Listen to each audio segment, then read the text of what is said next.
Anna Karenina by Leo Tolstoy, translated by Constance Garnett. Book 3, Chapter 1. Sergei Ivanovich Koznishev wanted a rest from mental work, and instead of going abroad as he used to stay in the country with his brother. In his judgment the best sort of life was a country life. He had come now to enjoy such a life at his brother's. Konstantin Levin was very glad to have him, especially as he did not expect his brother Nikolay that summer. But in spite of his affection and respect for Sergei Ivanovich, Konstantin Levin was uncomfortable with his brother in the country. It made him uncomfortable, and it positively annoyed him to see his brother's attitude to the country. To Konstantin Levin, the country was the background of life, that is, of pleasures, endeavours, labour. To Sergei Ivanovich, the country meant on one hand rest from work, on the other a valuable antidote to the corrupt influences of town, which he took with satisfaction and a sense of its utility. To Konstantin Levin, the country was good first because it afforded a field for labour, of the usefulness of which there could be no doubt. To Sergei Ivanovich the country was particularly good, because there it was possible and fitting to do nothing. Moreover, Sergei Ivanovitch's attitude to the peasants rather piqued Konstantin.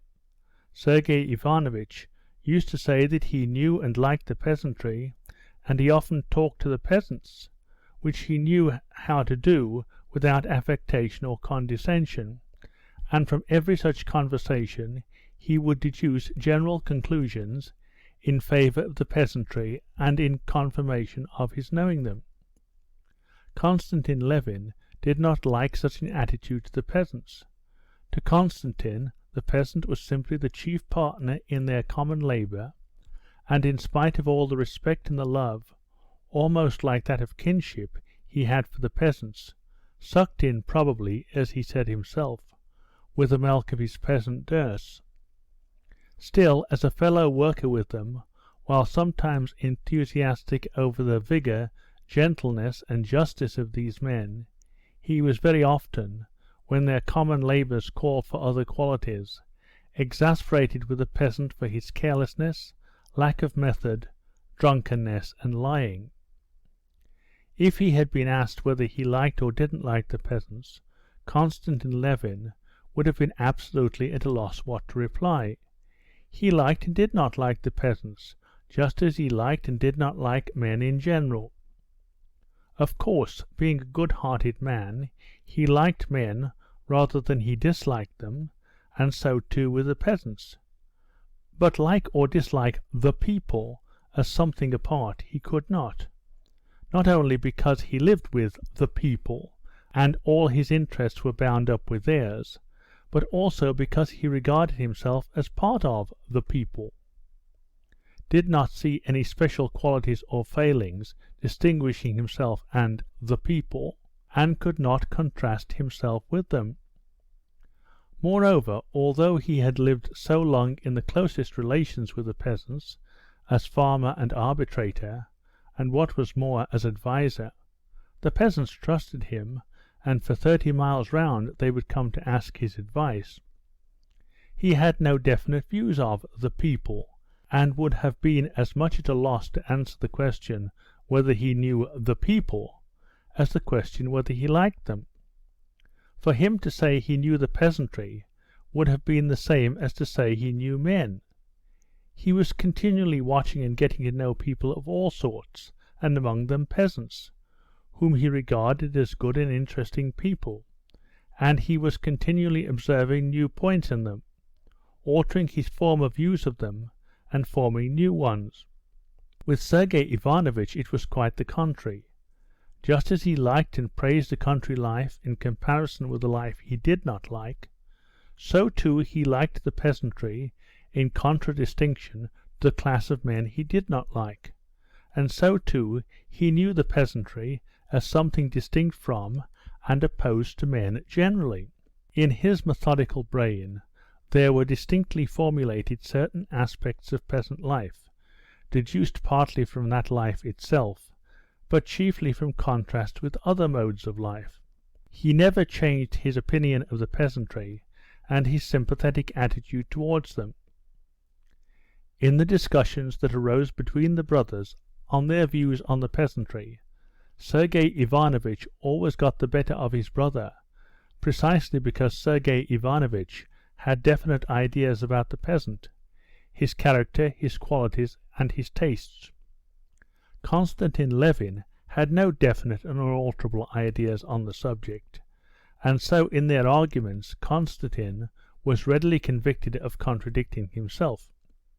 In Sergei Ivanovitch's eyes, his younger brother was a capital fellow, with his heart in the right place, as he expressed it in French, but with a mind which, though fairly quick, was too much influenced by the impressions of the moment, and consequently filled with contradictions. With all the condescension of an elder brother, he sometimes explained to him the true import of things, but he derived little satisfaction from arguing with him, because he got the better of him too easily. Konstantin Levin regarded his brother as a man of immense intellect and culture, as generous in the highest sense of the word, and possessed of a special faculty for working for the public good.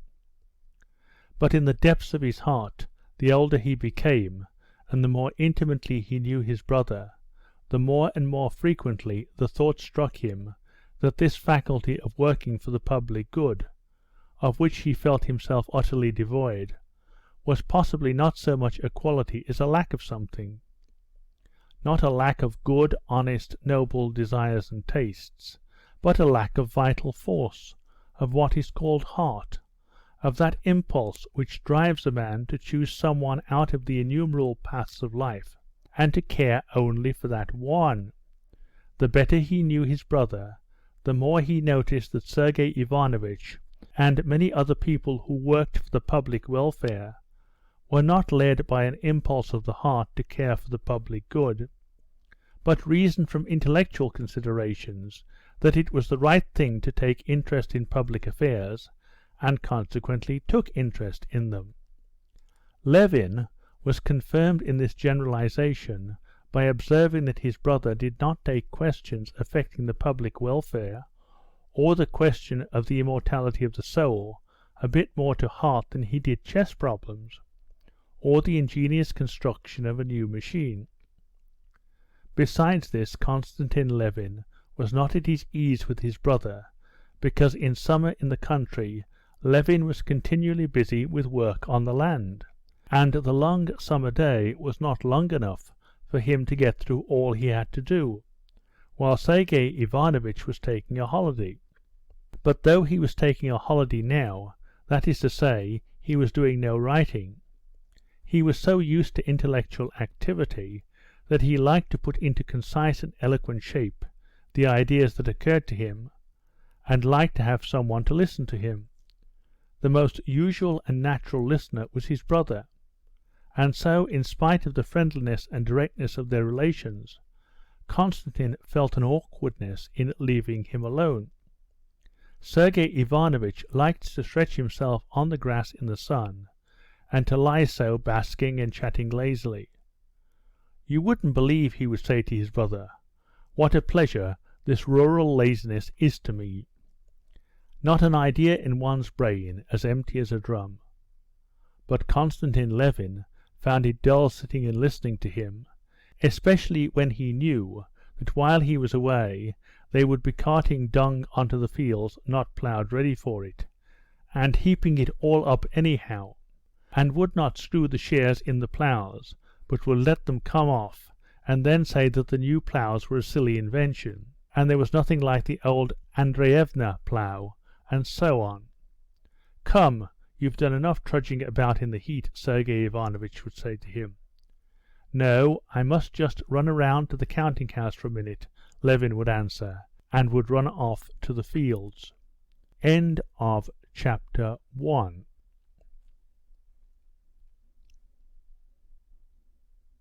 Anna Karenina by Leo Tolstoy, translated by Constance Garnett.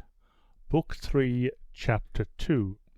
Early in June it happened that Agafea Mikhailovna, the old nurse and housekeeper, in carrying to the cellar a jar of mushrooms she had just pickled, slipped, fell, and sprained her wrist. The district doctor, a talkative young medical student, who had just finished his studies, came to see her. He examined the wrist, said it was not broken, was delighted at a chance of talking to the celebrated Sergei Ivanovich Koznishev, and to show his advanced views of things, told him all the scandal of the district, complaining of the poor state into which the district council had fallen.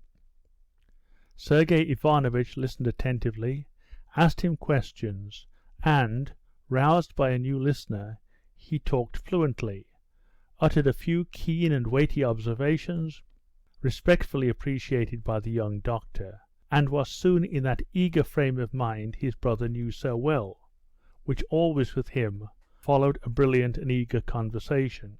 After the departure of the doctor, he wanted to go with a fishing rod to the river. Sergei Ivanovitch was fond of angling, and was, it seemed, proud of being able to care for such a stupid occupation. Konstantin Levin, whose presence was needed in the ploughland and meadows, had come to take his brother in the trap.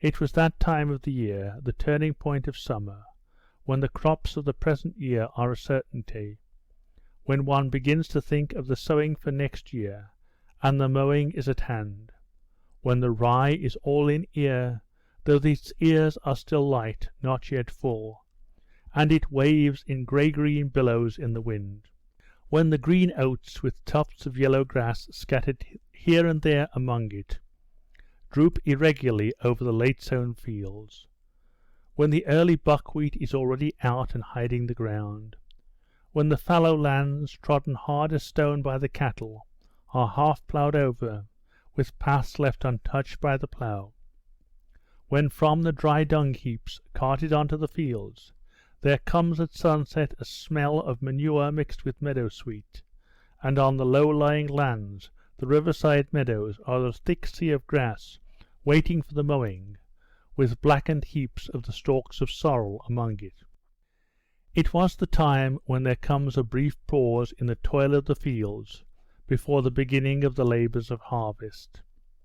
Every year recurring, every year straining every nerve of the peasants, the crop was a splendid one, and bright hot summer days had set in with short dewy nights.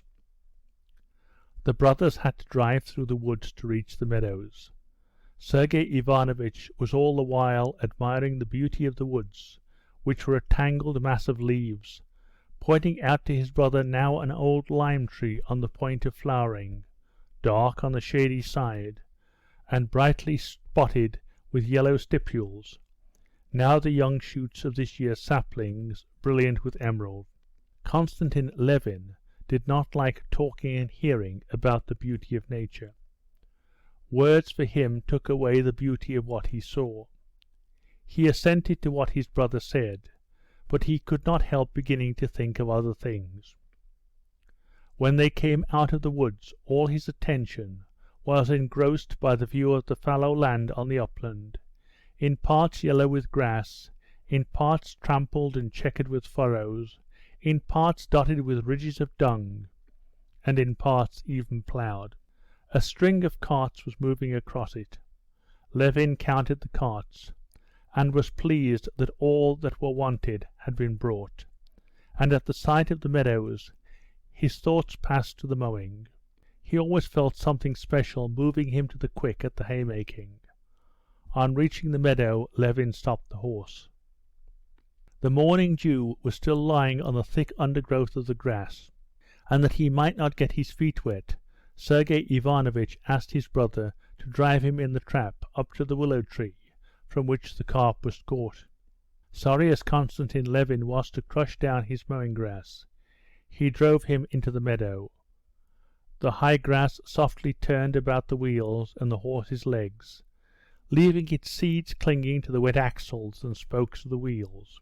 His brother seated himself under a bush, arranging his tackle, while Levin led the horse away, fastened him up, and walked into the vast grey-green sea of grass, unstirred by the wind.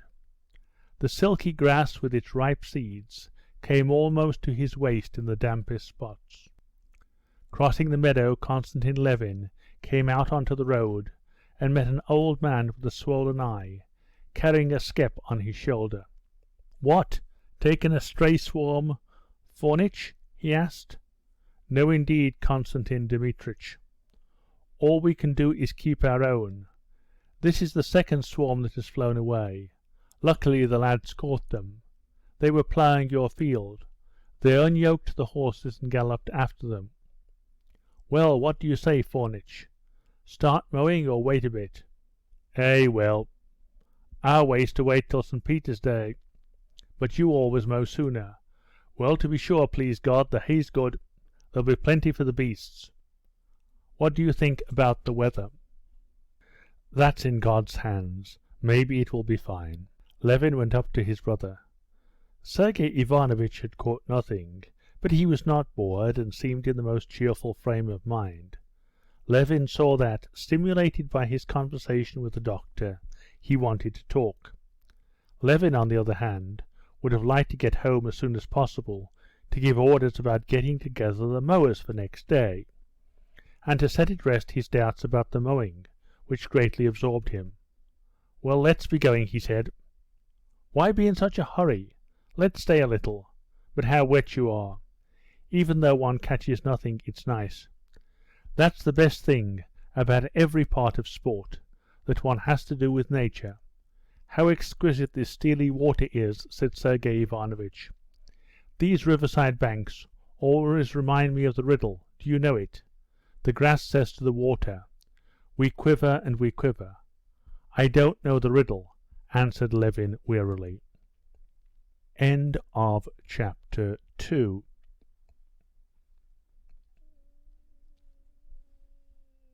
Anna Karenina by Leo Tolstoy.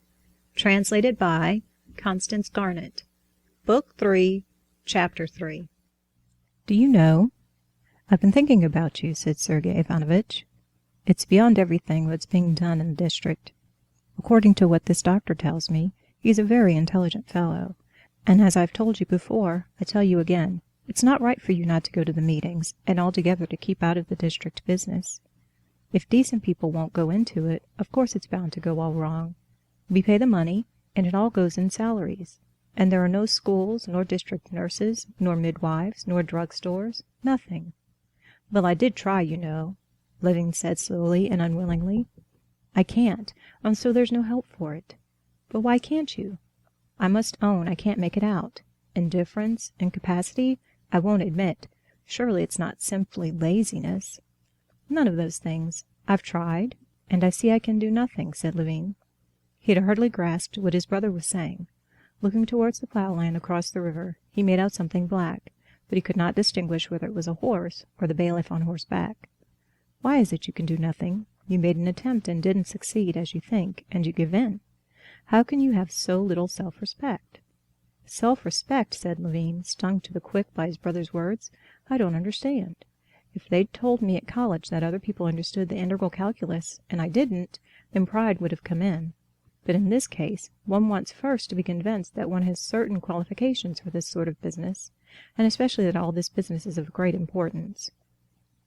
"What? Do you mean to say it's not of importance?" said Sergei Ivanovitch, stung to the quick too at his brother's considering anything of no importance that interested him, and still more at his obviously paying little attention to what he was saying. "I don't think it important. It does not take hold of me. I can't help it," answered Levin, making out that what he saw was the bailiff, and that the bailiff seemed to be letting the peasants go off the ploughed land.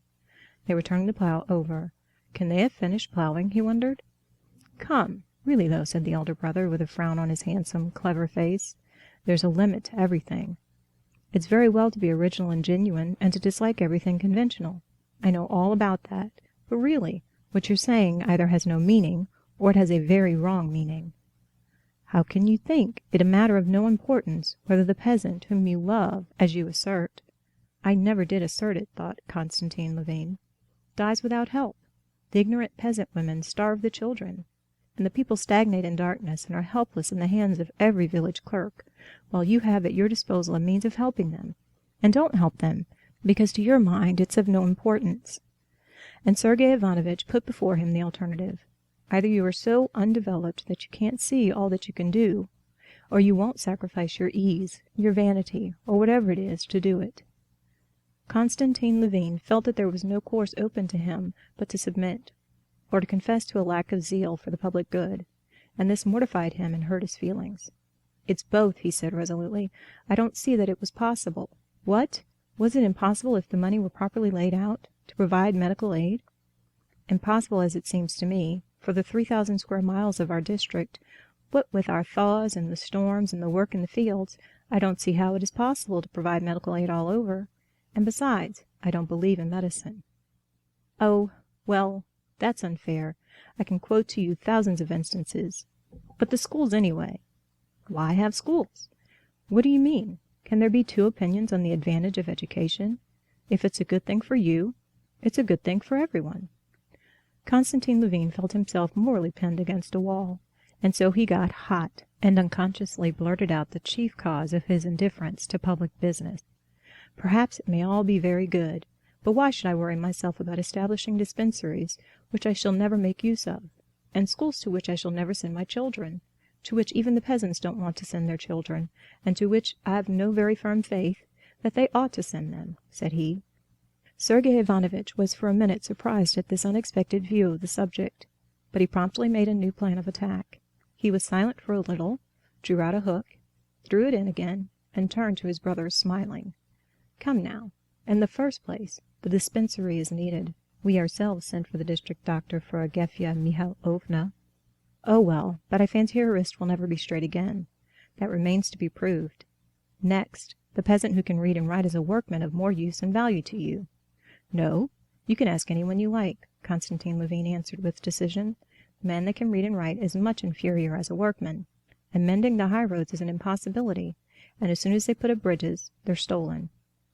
"Still, that's not the point," said Sergey Ivanovitch, frowning. He disliked contradiction, and still more arguments that were continually skipping from one thing to another, introducing new and disconnected points so that there was no knowing to which to reply. "Do you admit that education is a benefit for the people?" "Yes, I admit it," said Levin without thinking, and he was conscious immediately that he had said what he did not think. He felt that if he admitted that, it would be proved that he had been talking meaningless rubbish. How it would be proved he could not tell, but he knew that this would inevitably be logically proved to him, and he awaited the proofs. The argument turned out to be far simpler than he had expected. "If you admit that it is a benefit," said Sergey Ivanovitch, "then as an honest man you cannot help caring about it and sympathizing with the movement and so wishing to work for it." "But I still do not admit this movement to be just," said Konstantin Levin, reddening a little. "What? But you said just now—" "That's to say, I don't admit its being either good or possible. That you can't tell without making the trial." "Well, supposing that's so," said Levin, though he did not suppose so at all. "Supposing that is so, still I don't see, all the same, what I'm to worry myself about it for." "How so?" "No, since we are talking, explain it to me from the philosophical point of view," said Levin. "I can't see where philosophy comes in," said Sergey Ivanovitch, in a tone, Levin fancied, as though he did not admit his brother's right to talk about philosophy, and that irritated Levin. "I'll tell you then," he said with heat. "I imagine the mainspring of all our actions is, after all, self-interest. Now in the local institutions I, as a noble man, see nothing that could conduce to my prosperity, and the roads are not better that could not be better. My horses carry me well enough over bad ones. Doctors and dispensaries are no use to me. An arbitrator of disputes is no use to me.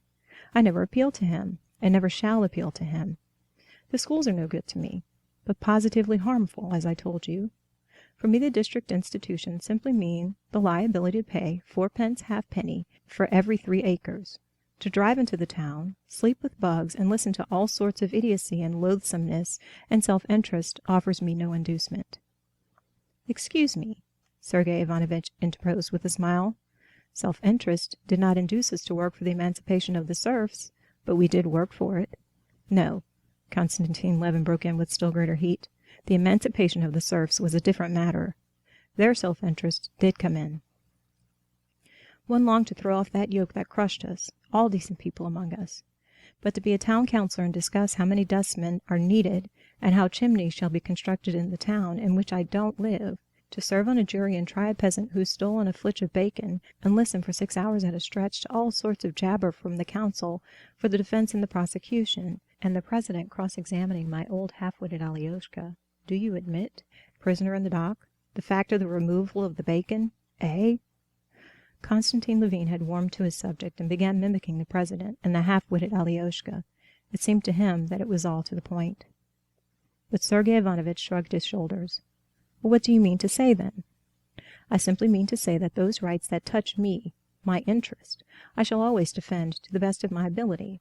That when they made raids on us students and the police read our letters, I was ready to defend those rights to the utmost, to defend my rights to education and freedom. I can understand compulsory military service, which affects my children, my brothers, and myself.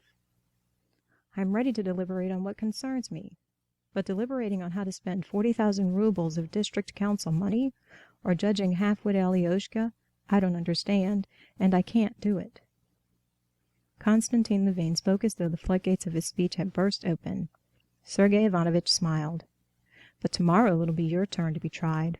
Would it have suited your taste better to be tried in the old criminal tribunal? I'm not going to be tried. I shan't murder anybody, and I've no need of it. Well, I tell you what, he went on, flying off again to a subject quite beside the point. Our district, self-government, and all the rest of it, it's just like the birch branches we stick in the ground on Trinity Day. For instance, to look like a copse, which has grown up of itself in Europe, and I can't gush over those birch branches and believe in them. Sergey Ivanovitch merely shrugged his shoulders as though to express his wonder how the birch branches had come into their argument at that point, though he did really understand at once what his brother meant. "Excuse me, but you know one really can't argue in that way," he observed. But Konstantin Levin wanted to justify himself for the failing of which he was conscious, of lack of zeal for the public welfare, and he went on. "I imagine," he said, "that no sort of activity is likely to be lasting if it is not founded on self-interest. That's a universal principle, a philosophical principle," he said, repeating the word philosophical with determination, as though wishing to show that he had as much right as anyone else to talk of philosophy. Sergey Ivanovitch smiled. He too has a philosophy of his own at the service of his natural tendencies, he thought. "Come, you'd better let philosophy alone," he said. "The chief problem of the philosophy of all ages consists just in finding the indispensable connection which exists between individual and social interests. But that's not to the point. What is to the point is a correction I must make in your comparison. The birches are not simply stuck in, but some are sown, and some are planted, and one must deal carefully with them. It's only those peoples that have an intuitive sense of what's of importance and significance in their institutions, and know how to value them, that have a future before them. It's only those peoples that one can truly call historical." And Sergey Ivanovitch carried the subject into the regions of philosophical history where Konstantin Levin could not follow him, and showed him all the incorrectness of his view. "As for your dislike of it, excuse my saying so, that's simply our Russian sloth and old serf owner's ways, and I'm convinced that in you it's a temporary error and will pass." Konstantin was silent. He felt himself vanquished on all sides. But he felt at the same time that what he wanted to say was unintelligible to his brother, only he could not make up his mind whether it was unintelligible because he was not capable of expressing his meaning clearly, or because his brother would not or could not understand him. But he did not pursue the speculation, and without replying, he fell to musing on a quite different and personal matter. Sergey Ivanovitch wound up the last line, untied the horse, and they drove off. End of Chapter 3.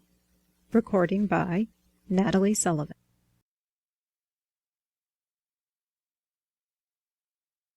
Anna Karenina by Leo Tolstoy. Translated by Constance Garnett. Book 3, Chapter 4. The personal matter that absorbed Levin during his conversation with his brother was this. Once in a previous year he had gone to look at the mowing, and being made very angry by the bailiff, he had recourse to his favorite means for regaining his temper. He took a scythe from a peasant and began mowing.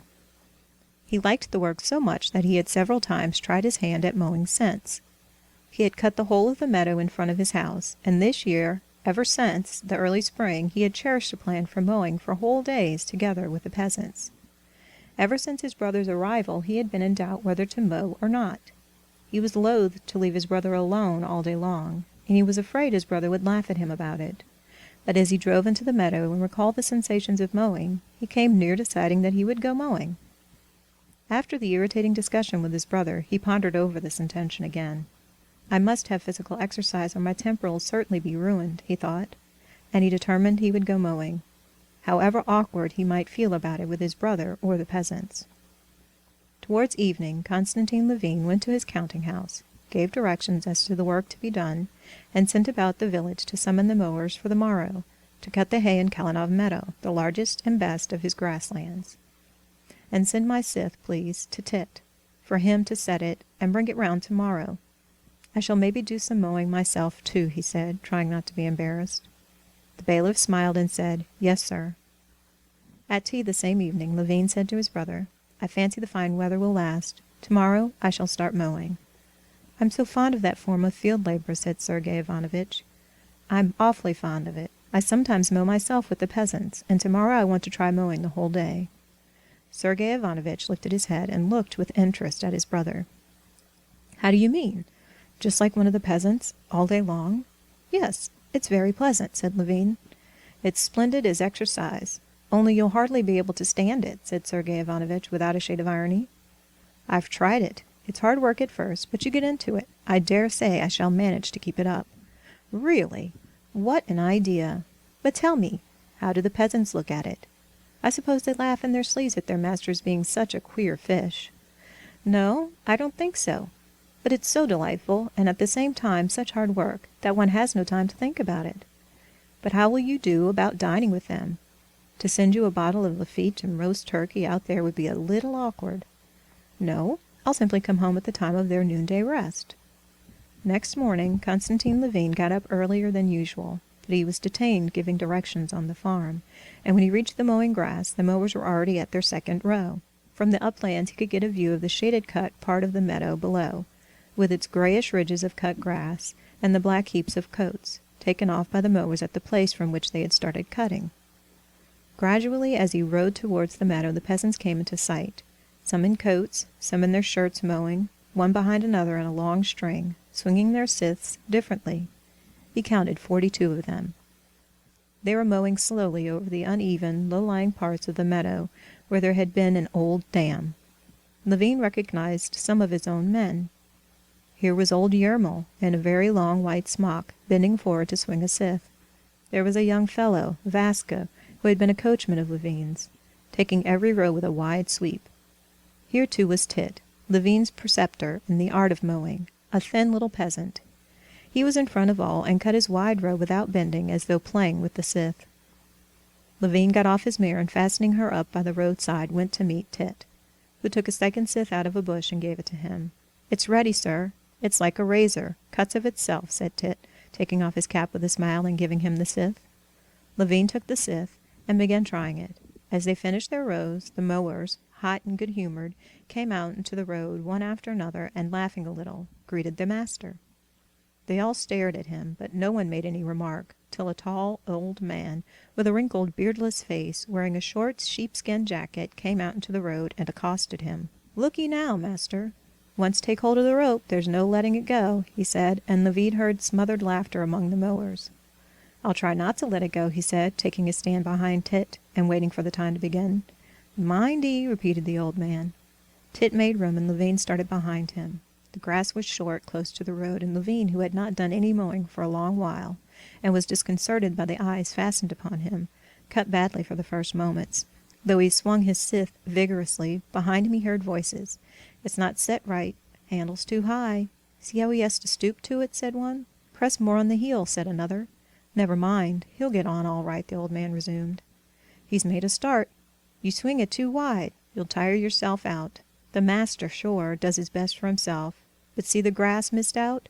For such work us fellows would catch it." The grass became softer, and Levin, listening without answering, followed Tit, trying to do the best he could. They moved 100 paces. Tit kept moving on, without stopping, not showing the slightest weariness, but Levin was already beginning to be afraid he would not be able to keep it up. He was so tired. He felt as he swung his scythe that he was at the very end of his strength, and was making up his mind to ask Tit to stop. But at that very moment Tit stopped of his own accord, and stooping down, picked up some grass, rubbed his scythe, and began wetting it. Levin straightened himself, and drawing a deep breath, looked round. Behind him came a peasant. He too was evidently tired, for he stopped at once, without waiting to mow up to Levin, and began wetting his scythe. Tit sharpened his scythe and Levin's, and they went on. The next time it was just the same. Tit moved on with sweep after sweep of his scythe, not stopping nor showing signs of weariness. Levin followed him, trying not to get left behind, and he found it harder and harder. The moment came when he felt he had no strength left, but at that very moment Tit stopped and wetted the scythes. So they mowed the first row, and this long row seemed particularly hard to Levin. But when the end was reached, and Tit, shouldering his scythe, began with deliberate stride, returning on the tracks left by his heels in the cut grass, and Levin walked back in the same way over the space he had cut, in spite of the sweat that ran in streams over his face and fell in drops down his nose, and drenched his back as though he had been soaked in water, he felt very happy. What delighted him particularly was that now he knew he would be able to hold out. His pleasure was only disturbed by his row not being well cut. I will swing less with my arm and more with my whole body, he thought, comparing Tit's row, which looked as if it had been cut with a line, with his own unevenly and irregularly lying grass. The first row, as Levin noticed, Tit had mowed specially quickly, probably wishing to put his master to the test, and the row happened to be a long one. The next rows were easier, but still Levin had to strain every nerve not to drop behind the peasants. He thought of nothing, wished for nothing, but not to be left behind the peasants, and to do his work as well as possible. He heard nothing but the swish of scythes, and saw before him Tit's upright figure moving away, the crescent-shaped curve of the cut grass, the grass and flower heads slowly and rhythmically falling before the blade of his scythe, and ahead of him the end of the row, where would come the rest. Suddenly, in the midst of his toil, without understanding what it was or whence it came, he felt a pleasant sensation of chill on his hot, moist shoulders.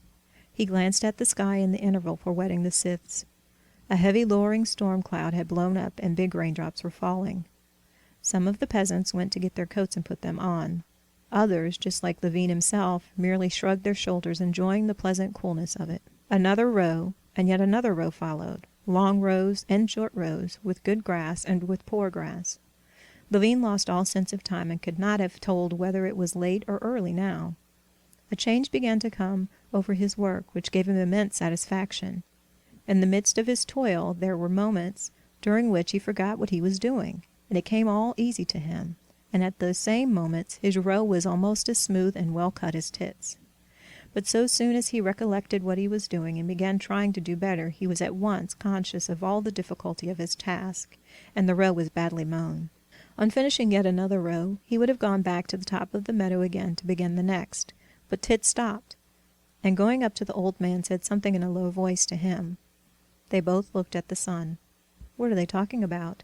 And why doesn't he go back, thought Levin, not guessing that the peasants had been mowing no less than 4 hours without stopping, and it was time for their lunch. "Lunch, sir," said the old man. "Is it really time?" "That's right. Lunch, then." Levin gave his scythe to Tit, and together with the peasants, who were crossing the long stretch of mown grass, slightly sprinkled with rain, to get their bread from the heap of coats, he went towards his house. Only then he suddenly awoke to the fact that he had been wrong about the weather, and the rain was drenching his hay. "The hay will be spoiled," he said. "Not a bit of it, sir. Mow in the rain, and you'll rake in fine weather," said the old man. Levin untied his horse and rode home to his coffee. Sergey Ivanovitch was only just getting up. When he had drunk his coffee, Levin rode back again to the mowing before Sergey Ivanovitch had had time to dress and come down to the dining room. End of Chapter 4. Recording by Natalie Sullivan.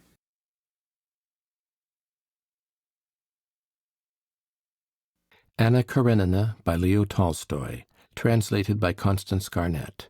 Book 3, Chapter 5. After lunch, Levin was not in the same place in the string of mowers as before, but stood between the old man who had accosted him jocosely, and now invited him to be his neighbor, and a young peasant, who had only been married in the autumn, and who was mowing this summer for the first time. The old man, holding himself erect, moved in front, with his feet turned out, taking long, regular strides, and with a precise and regular action which seemed to cost him no more effort than swinging one's arms in walking, as though it were in play, he laid down the high, even row of grass. It was as though it were not he, but the sharp scythe of itself swishing through the juicy grass. Behind Levin came the lad Mishka. His pretty boyish face, with a twist of fresh grass bound round his hair, was all working with effort, but whenever anyone looked at him, he smiled. He would clearly have died rather than own it was hard work for him. Levin kept between them. In the very heat of the day, the mowing did not seem such hard work to him. The perspiration with which he was drenched cooled him, while the sun that burned his back, his head, and his arms, bare to the elbow, gave a vigor and dogged energy to his labor. And more often now came those moments of unconsciousness, when it was possible not to think what one was doing. The scythe cut of itself. These were happy moments. Still more delightful were the moments when they reached the stream where the rows ended, and the old man rubbed his scythe with the wet, thick grass, rinsed its blade in the fresh water of the stream, ladled out a little in a tin dipper, and offered Levin a drink. "What do you say to my home brew, eh? Good, eh?" said he, winking. And truly, Levin had never drunk any liquor so good as this warm water with green bits floating in it, and a taste of rust from the tin dipper. And immediately after this came the delicious, slow saunter, with his hand on the scythe, during which he could wipe away the streaming sweat, take deep breaths of air, and look about at the long string of mowers, and at what was happening around in the forest and the country. The longer Levin mowed, the oftener he felt the moments of unconsciousness in which it seemed not his hands that swung the scythe, but the scythe mowing of itself, a body full of life and consciousness of its own, and, as though by magic, without thinking of it, the work turned out regular and well finished of itself. These were the most blissful moments. It was only hard work when he had to break off the motion, which had become unconscious, and to think, when he had to mow round a hillock or a tuft of sorrel. The old man did this easily. When a hillock came, he changed his action, and at one time with the heel, and at another with the tip of his scythe, clipped the hillock round both sides with short strokes. And while he did this, he kept looking about and watching what came into his view. At one moment he picked a wild berry and ate it, or offered it to Levin. Then he flung away a twig with the blade of the scythe. Then he looked at a quail's nest, from which the bird flew just under the scythe, or caught a snake that crossed his path, and lifting it on the scythe as though on a fork, showed it to Levin and threw it away. For both Levin and the young peasant behind him, such changes of position were difficult. Both of them, repeating over and over again the same strained movement, were in a perfect frenzy of toil, and were incapable of shifting their position and at the same time watching what was before them. Levin did not notice how time was passing. If he had been asked how long he had been working, he would have said half an hour, and it was getting on for dinner time. As they were walking back over the cut grass, the old man called Levin's attention to the little girls and boys who were coming from different directions, hardly visible through the long grass, and along the road towards the mowers, carrying sacks of bread dragging at their little hands, and pitchers of the sour rye beer, with cloths wrapped round them. "Look ye, the little emmets crawling," he said, pointing to them, and he shaded his eyes with his hand to look at the sun. They mowed 2 more rows. The old man stopped. "Come, master, dinner time," he said briskly. And on reaching the stream, the mowers moved off across the lines of cut grass towards their pile of coats, where the children who had brought their dinners were sitting, waiting for them. The peasants gathered into groups, those further away under a cart, those nearer under a willow bush. Levin sat down by them. He felt disinclined to go away. All constraint with the master had disappeared long ago. The peasants got ready for dinner. Some washed, the young lads bathed in the stream, others made a place comfortable for a rest, untied their sacks of bread, and uncovered the pitchers of rye beer. The old man crumbled up some bread in a cup, stirred it with the handle of a spoon, poured water on it from the dipper, broke up some more bread, and having seasoned it with salt, he turned to the east to say his prayer. "Come, master, taste my sop," said he, kneeling down before the cup. The sop was so good that Levin gave up the idea of going home. He dined with the old man and talked to him about his family affairs, taking the keenest interest in them, and told him about his own affairs and all the circumstances that could be of interest to the old man. He felt much nearer to him than to his brother, and could not help smiling at the affection he felt for this man. When the old man got up again, said his prayer, and lay down under a bush, putting some grass under his head for a pillow, Levin did the same, and, in spite of the clinging flies that were so persistent in the sunshine, and the midges that tickled his hot face and body, he fell asleep at once, and only waked when the sun had passed to the other side of the bush and reached him. The old man had been awake a long while, and was sitting up, whetting the scythes of the younger lads.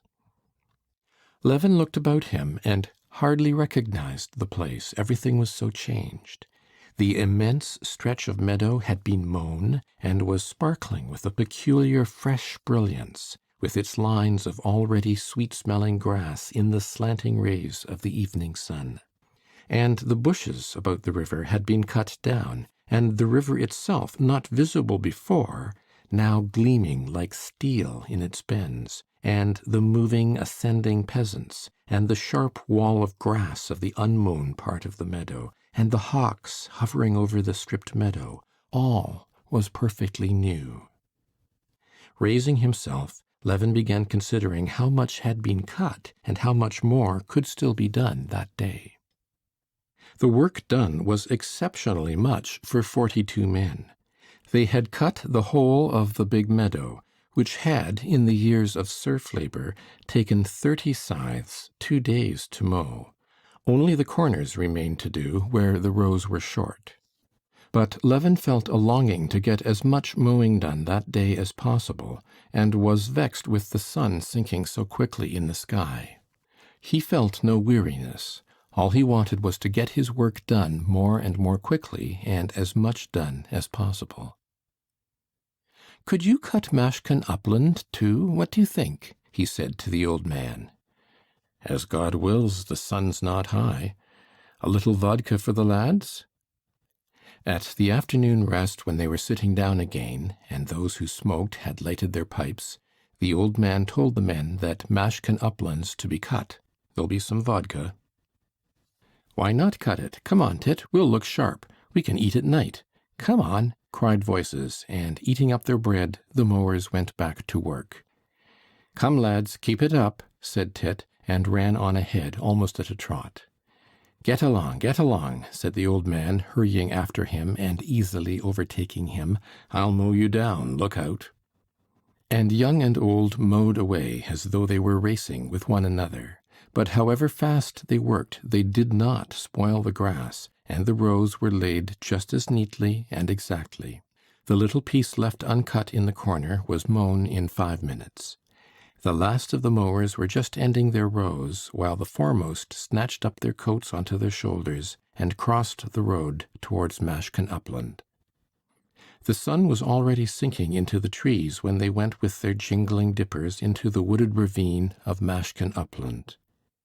The grass was up to their waists in the middle of the hollow, soft, tender, and feathery, spotted here and there among the trees with wild heart's ease.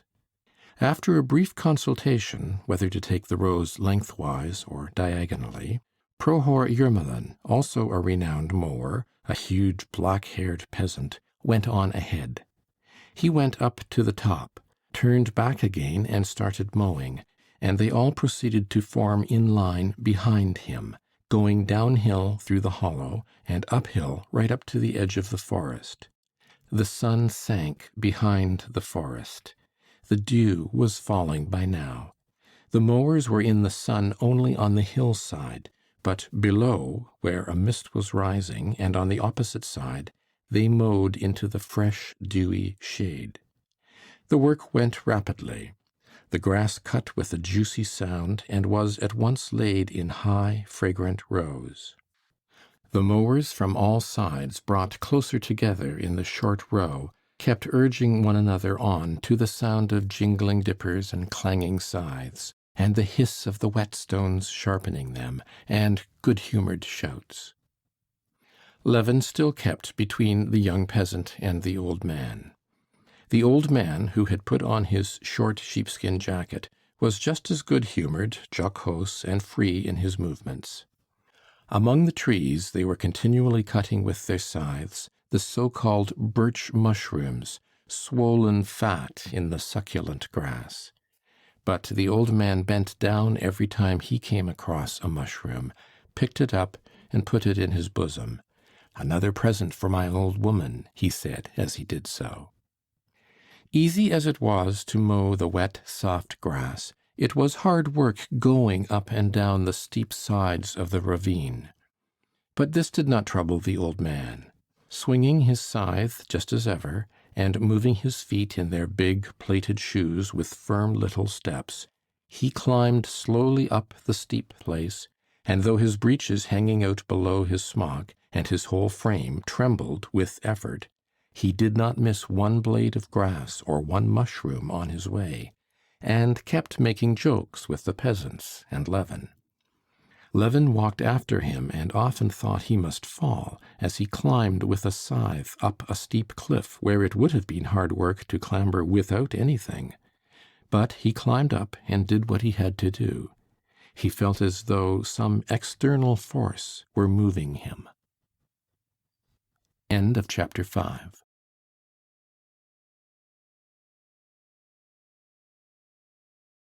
Anna Karenina by Leo Tolstoy, translated by Constance Garnett. Book 3, Chapter 6. Mashkin Upland was mown. The last row finished, the peasants had put on their coats and were gaily trudging home. Levin got on his horse and, parting regretfully from the peasants, rode homewards. On the hillside he looked back. He could not see them in the mist that had risen from the valley. He could only hear rough, good-humoured voices, laughter, and the sound of clanking scythes. Sergey Ivanovitch had long ago finished dinner and was drinking iced lemon and water in his own room, looking through the reviews and papers which he had only just received by post, when Levin rushed into the room, talking merrily, with his wet and matted hair sticking to his forehead, and his back and chest grimed and moist. "We mowed the whole meadow. Oh, it is nice, delicious. And how have you been getting on?" said Levin, completely forgetting the disagreeable conversation of the previous day. "Mercy, what do you look like?" said Sergey Ivanovitch, for the first moment looking round with some dissatisfaction. "And the door, do shut the door!" he cried. "You must have let in a dozen at least." Sergey Ivanovitch could not endure flies, and in his own room he never opened the window except at night, and carefully kept the door shut. "Not one, on my honor, but if I have, I'll catch them. You wouldn't believe what a pleasure it is. How have you spent the day?" "Very well. But have you really been mowing the whole day? I expect you're as hungry as a wolf. Kuzma has got everything ready for you." "No, I don't feel hungry even. I had something to eat there, but I'll go and wash." "Yes, go along, and I'll come to you directly," said Sergey Ivanovitch, shaking his head as he looked at his brother. "Go along, make haste," he added, smiling, and gathering up his books, he prepared to go too. He too felt suddenly good-humoured and disinclined to leave his brother's side. "But what did you do while it was raining?" "Rain? Why, there was scarcely a drop. I'll come directly. So you had a nice day too? That's first-rate." And Levin went off to change his clothes. 5 minutes later the brothers met in the dining-room. Although it seemed to Levin that he was not hungry, and he sat down to dinner simply so as not to hurt Kuzma's feelings, yet when he began to eat, the dinner struck him as extraordinarily good. Sergey Ivanovitch watched him with a smile. "Oh, by the way, there's a letter for you," said he. "Kuzma, bring it down, please, and mind you shut the doors." The letter was from Oblonsky. Levin read it aloud. Oblonsky wrote to him from Petersburg. "I have had a letter from Dolly. She's at Ergushovo, and everything seems going wrong there. Do ride over and see her, please. Help her with advice. You know all about it. She will be so glad to see you. She's quite alone, poor thing. My mother-in-law and all of them are still abroad." "That's capital. I will certainly ride over to her," said Levin. "Or we'll go together. She's such a splendid woman, isn't she?" "They're not far from here, then?" 25 miles, or perhaps it is 30, but a capital road, capital. We'll drive over." "I shall be delighted," said Sergey Ivanovitch, still smiling. The sight of his younger brother's appearance had immediately put him in a good humor. "Well, you have an appetite," he said, looking at his dark red sunburnt face and neck bent over the plate. "Splendid! You can't imagine what an effectual remedy it is for every sort of foolishness. I want to enrich medicine with a new word, Arbeitskur."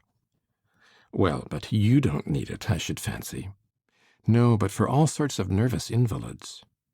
"Yes, it ought to be tried.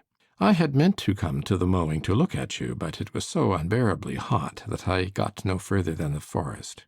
I sat there a little and went on by the forest to the village, met your old nurse, and sounded her as to the peasant's view of you.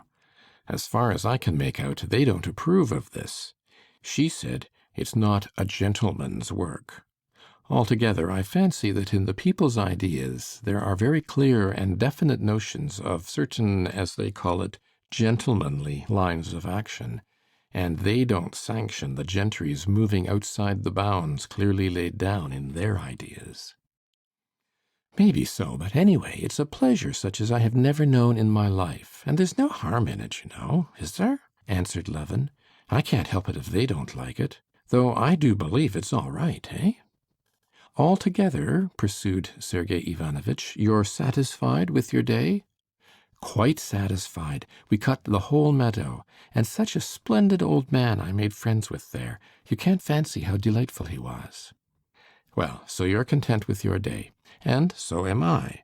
First I solved 2 chess problems, and one a very pretty one, a pawn opening. I'll show it you. And then I thought over our conversation yesterday." "Eh, our conversation yesterday?" said Levin, blissfully dropping his eyelids and drawing deep breaths after finishing his dinner, and absolutely incapable of recalling what their conversation yesterday was about. "I think you are partly right.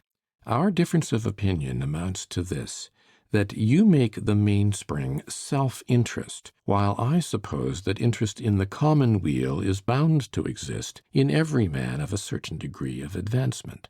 Possibly you are right, too, that action founded on material interest would be more desirable. You are altogether, as the French say, too prime sautière a nature. You must have intense, energetic action, or nothing." Levin listened to his brother, and did not understand a single word, and did not want to understand. He was only afraid his brother might ask him some question which would make it evident he had not heard. "So that's what I think it is, my dear boy," said Sergey Ivanovitch, touching him on the shoulder. "Yes, of course. But, do you know, I won't stand up for my view," answered Levin with a guilty, childlike smile. Whatever was it I was disputing about, he wondered. Of course I'm right, and he's right, and it's all first rate. Only I must go round to the counting-house and see to things. He got up, stretching and smiling. Sergey Ivanovitch smiled too. "If you want to go out, let's go together," he said, disinclined to be parted from his brother, who seemed positively breathing out freshness and energy. "Come, we'll go to the counting-house if you have to go there." "Oh, heavens!" shouted Levin, so loudly that Sergey Ivanovitch was quite frightened. What is the matter?" "How's Agafea Mihalovna's hand?" said Levin, slapping himself on the head. "I'd positively forgotten her even." "It's much better." "Well, anyway, I'll run down to her. Before you've time to get your hat on, I'll be back." And he ran downstairs, clattering with his heels like a spring rattle. End of chapter 6.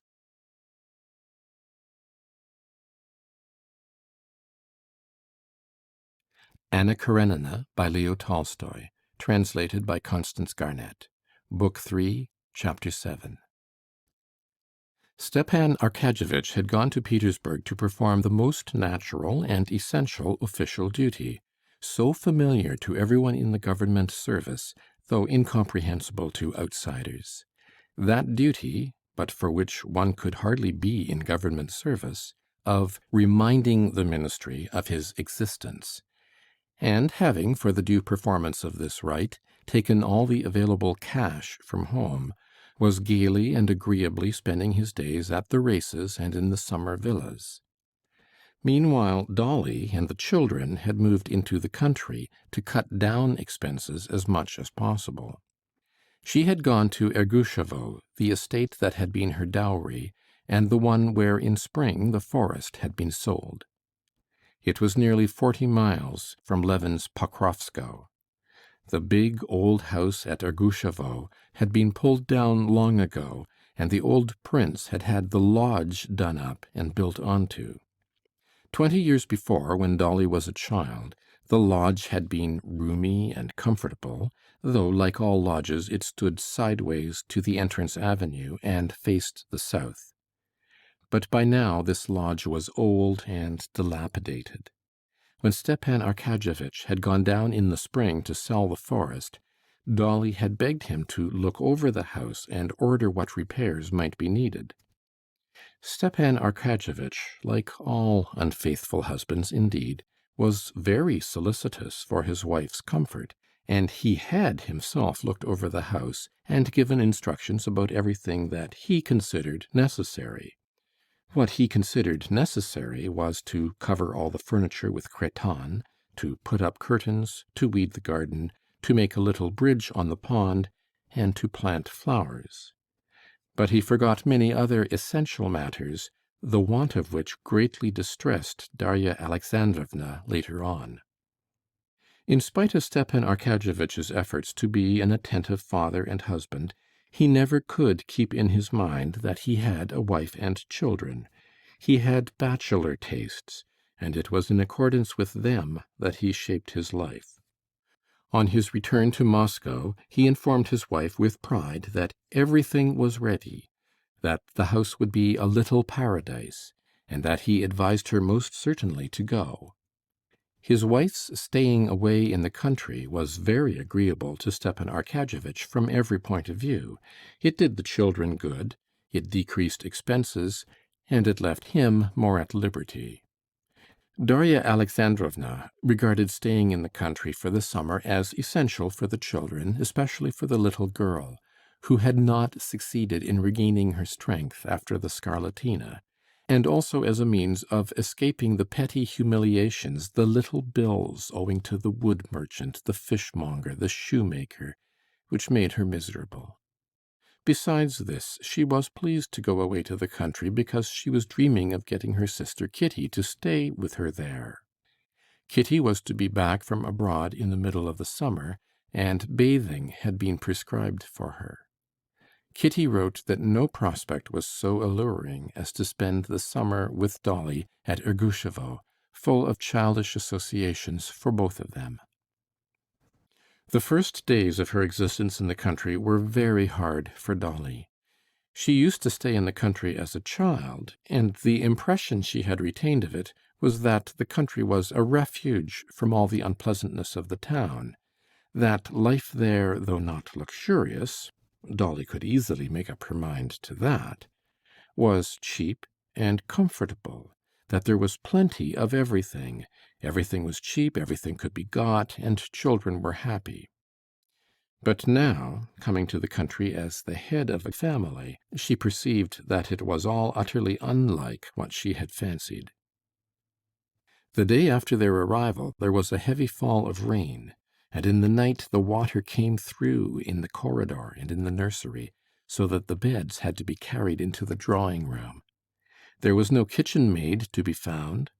Of the 9 cows, it appeared from the words of the cowherd woman that some were about to calve, others had just calved, others were old, and others again hard uddered. There was not butter nor milk enough even for the children. There were no eggs. They could get no fowls. Old, purplish, stringy cocks were all they had for roasting and boiling. Impossible to get women to scrub the floors. All were potato hoeing. Driving was out of the question because one of the horses was restive and bolted in the shafts.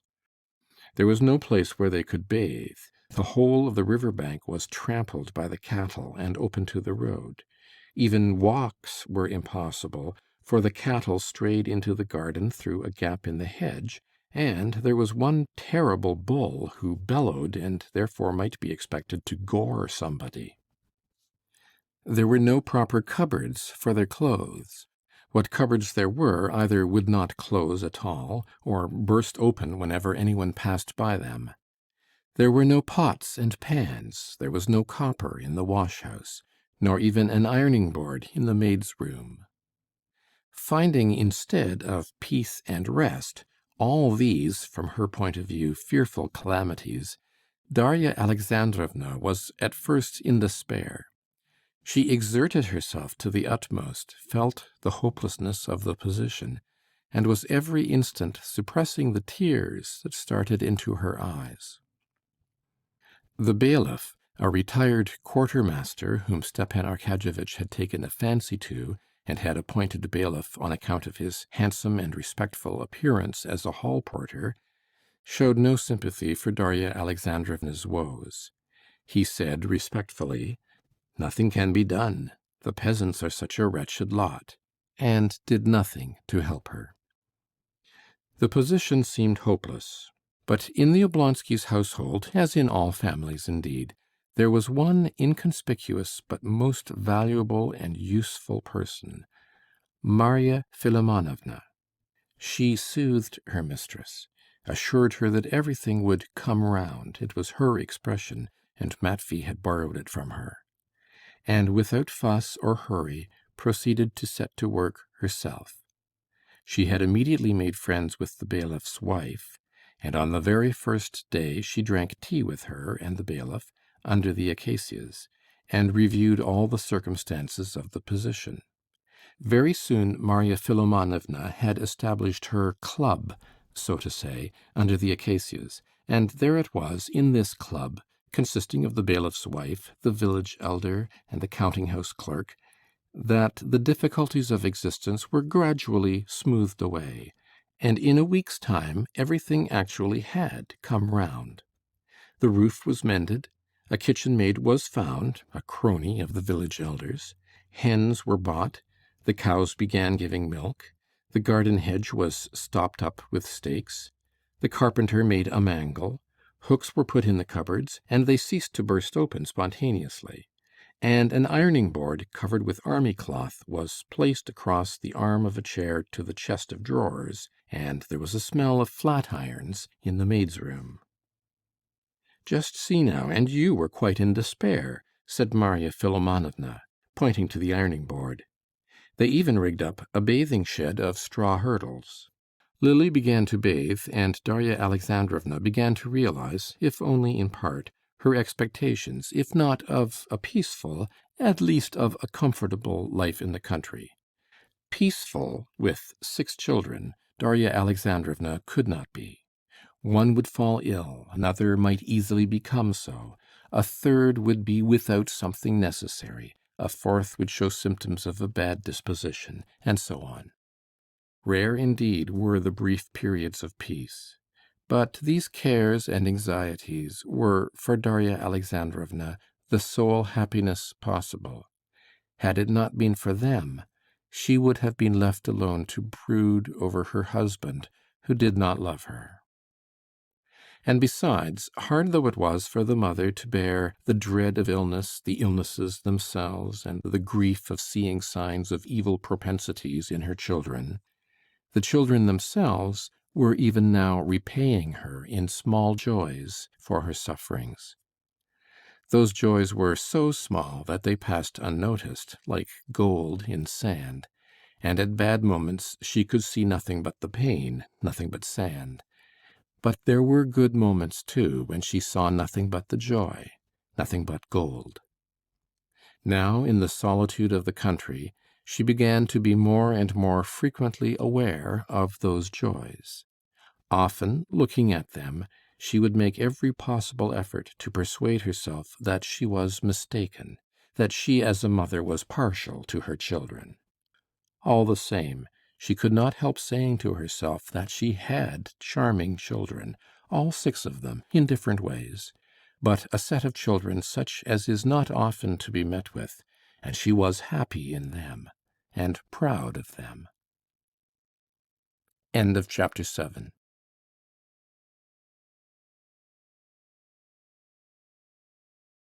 Anna Karenina by Leo Tolstoy. Translated by Constance Garnett. Book 3, Chapter 8. Towards the end of May, when everything had been more or less satisfactorily arranged, she received her husband's answer to her complaints of the disorganized state of things in the country. He wrote begging her forgiveness for not having thought of everything before, and promised to come down at the first chance. This chance did not present itself, and till the beginning of June, Darya Alexandrovna stayed alone in the country.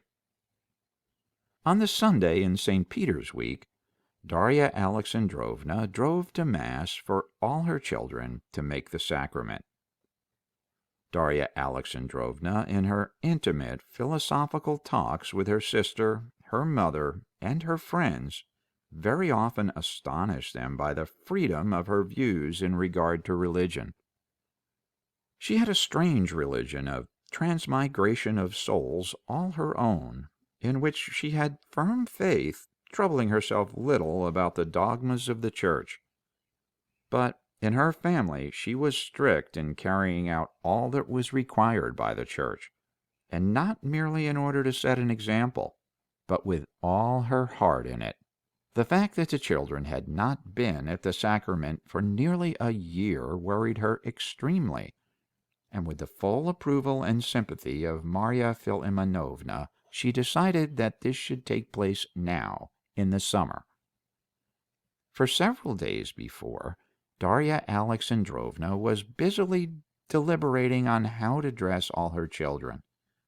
Frocks were made or altered and washed, seams and flounces were let out, buttons were sewn on, and ribbons got ready. One dress, Tanya's, which the English governess had undertaken, cost Darya Alexandrovna much loss of temper. The English governess, in altering it, had made the seams in the wrong place, and had taken up the sleeves too much and altogether spoilt the dress. It was so narrow on Tanya's shoulders that it was quite painful to look at her. But Marya Philimonovna had the happy thought of putting in gussets and adding a little shoulder cape. The dress was set right, but there was nearly a quarrel with the English governess. On the morning, however, all was happily arranged, and towards 10 o'clock, the time at which they had asked the priest to wait for them for the Mass, the children in their new dresses, with beaming faces, stood on the step before the carriage waiting for their mother. To the carriage, instead of the restive raven, they had harnessed, thanks to the representations of Marya Philimonovna, the bailiff's horse, Brownie, and Darya Alexandrovna, delayed by anxiety over her own attire, came out and got in, dressed in a white muslin gown. Darya Alexandrovna had done her hair and dressed with care and excitement. In the old days she had dressed for her own sake, to look pretty and be admired. Later on, as she got older, the dress became more and more distasteful to her. She saw that she was losing her good looks, but now she began to feel pleasure and interest in dress again. Now she did not dress for her own sake, not for the sake of her own beauty, but simply that as the mother of those exquisite creatures she might not spoil the general effect. And looking at herself for the last time in the looking-glass, she was satisfied with herself. She looked nice. Not nice as she would have wished to look nice in the old days at a ball, but nice for the object which she now had in view. In the church there was no one but the peasants, the servants, and their womenfolk, but Darya Alexandrovna saw, or fancied she saw, the sensation produced by her children and her. The children were not only beautiful to look at in their smart little dresses, but they were charming in the way they behaved. Alyosha, it is true, did not stand quite correctly. He kept turning round, trying to look at his little jacket from behind, but all the same he was wonderfully sweet. Tanya behaved like a grown-up person and looked after the little ones. And the smallest, Lily, was bewitching in her naive astonishment at everything, and it was difficult not to smile when, after taking the sacrament, she said in English, "Please, some more?" On the way home, the children felt that something solemn had happened and were very sedate. Everything went happily at home, too. But at lunch, Grisha began whistling, and what was worse, was disobedient to the English governess, and was forbidden to have any tart.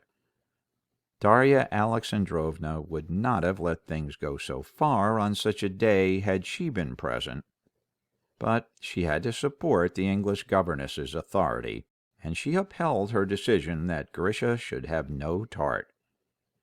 This rather spoiled the general good humor. Grisha cried, declaring that Nikolinka had whistled too, and he was not punished, and that he wasn't crying for the tart. He didn't care, but it was being unjustly treated. This was really tragic, and Darya Alexandrovna made up her mind to persuade the English governess to forgive Grisha, and she went to speak to her. But on the way, as she passed the drawing-room, she beheld a scene, filling her heart with such pleasure that the tears came into her eyes, and she forgave the delinquent herself. The culprit was sitting at the window in the corner of the drawing-room. Beside him was standing Tanya with a plate. On the pretext of wanting to give some dinner to her dolls, she had asked the governess's permission to take her share of tart to the nursery, and had taken it instead to her brother. While still weeping over the injustice of his punishment, he was eating the tart and kept saying through his sobs, "Eat yourself, let's eat it together, together." Tanya had at first been under the influence of her pity for Grisha, then of a sense of her noble action, and tears were standing in her eyes too, but she did not refuse, and ate her share. On catching sight of their mother, they were dismayed, but looking into her face, they saw they were not doing wrong. They burst out laughing, and with their mouths full of tart, they began wiping smiling lips with their hands, and smearing their radiant faces all over with tears and jam. "Mercy, your new white frock, Tanya!" "Grisha," said their mother, trying to save the frock, but with tears in her eyes, smiling a blissful, rapturous smile. The new frocks were taken off, and orders were given for the little girls to have their blouses put on, and the boys their old jackets, and the wagonette to be harnessed, with Brownie, to the bailiff's annoyance, again in the shafts, to drive out for mushroom-picking and bathing. A roar of delighted shrieks arose in the nursery, and never ceased till they had set off for the bathing-place. They gathered a whole basketful of mushrooms, Even Lily found a birch mushroom. It had always happened before that Miss Hoole found them and pointed them out to her, but this time she found a big one quite of herself, and there was a general scream of delight. "Lily has found a mushroom!" Then they reached the river, put the horses under the birch trees, and went to the bathing place. The coachman, Charity, fastened the horses, who kept whisking away the flies, to a tree, and, treading down the grass, lay down in the shade of a birch and smoked his shag, while the never-ceasing shrieks of delight of the children floated across to him from the bathing place.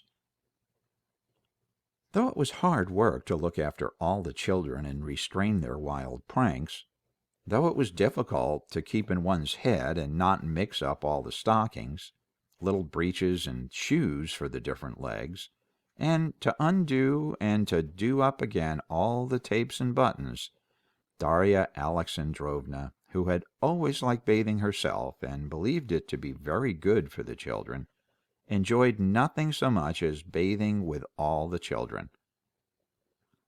To go over all those fat little legs, pulling on their stockings, to take in her arms and dip those little naked bodies, and to hear their screams of delight and alarm, to see the breathless faces with wide-open, scared, and happy eyes of all her splashing cherubs, was a great pleasure to her. When half the children had been dressed, some peasant women in holiday dress, out picking herbs, came up to the bathing shed and stopped shyly. Marya Philimonovna called one of them and handed her a sheet and a shirt that had dropped into the water for her to dry them, and Darya Alexandrovna began to talk to the women. At first they laughed behind their hands and did not understand her questions, but soon they grew bolder and began to talk, winning Darya Alexandrovna's heart at once by the genuine admiration of the children that they showed. "My, what a beauty, as white as sugar," said one, admiring Tanitchka and shaking her head. "But thin." "Yes, she has been ill." "And so they've been bathing you too," said another to the baby. "No, he's only 3 months old," answered Darya Alexandrovna with pride. "You don't say so." "And you have children?" "I've had 4. I've 2 living, a boy and a girl. I weaned her last carnival." "How old is she?" "Why, 2 years old." "Why did you nurse her so long?" "It is our custom for 3 fasts." And the conversation became most interesting to Darya Alexandrovna. What sort of time did she have? What was the matter with the boy? Where was her husband? Did it often happen? Darya Alexandrovna felt disinclined to leave the peasant women, so interesting to her was their conversation, so completely identical were all their interests. What pleased her most of all was that she saw clearly what all the women admired more than anything was her having so many children, and such fine ones. The peasant women even made Darya Alexandrovna laugh, and offended the English governess because she was the cause of the laughter she did not understand. One of the younger women kept staring at the Englishwoman, who was dressing after all the rest, and when she put on her 3rd petticoat she could not refrain from the remark, "My, she keeps putting on, and she'll never have done," she said, and they all went off into roars. End of Chapter 8. Recording by Tom Lennon. www.trlennon.com.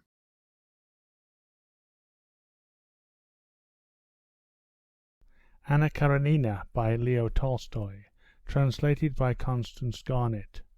Book 3, Chapter 9.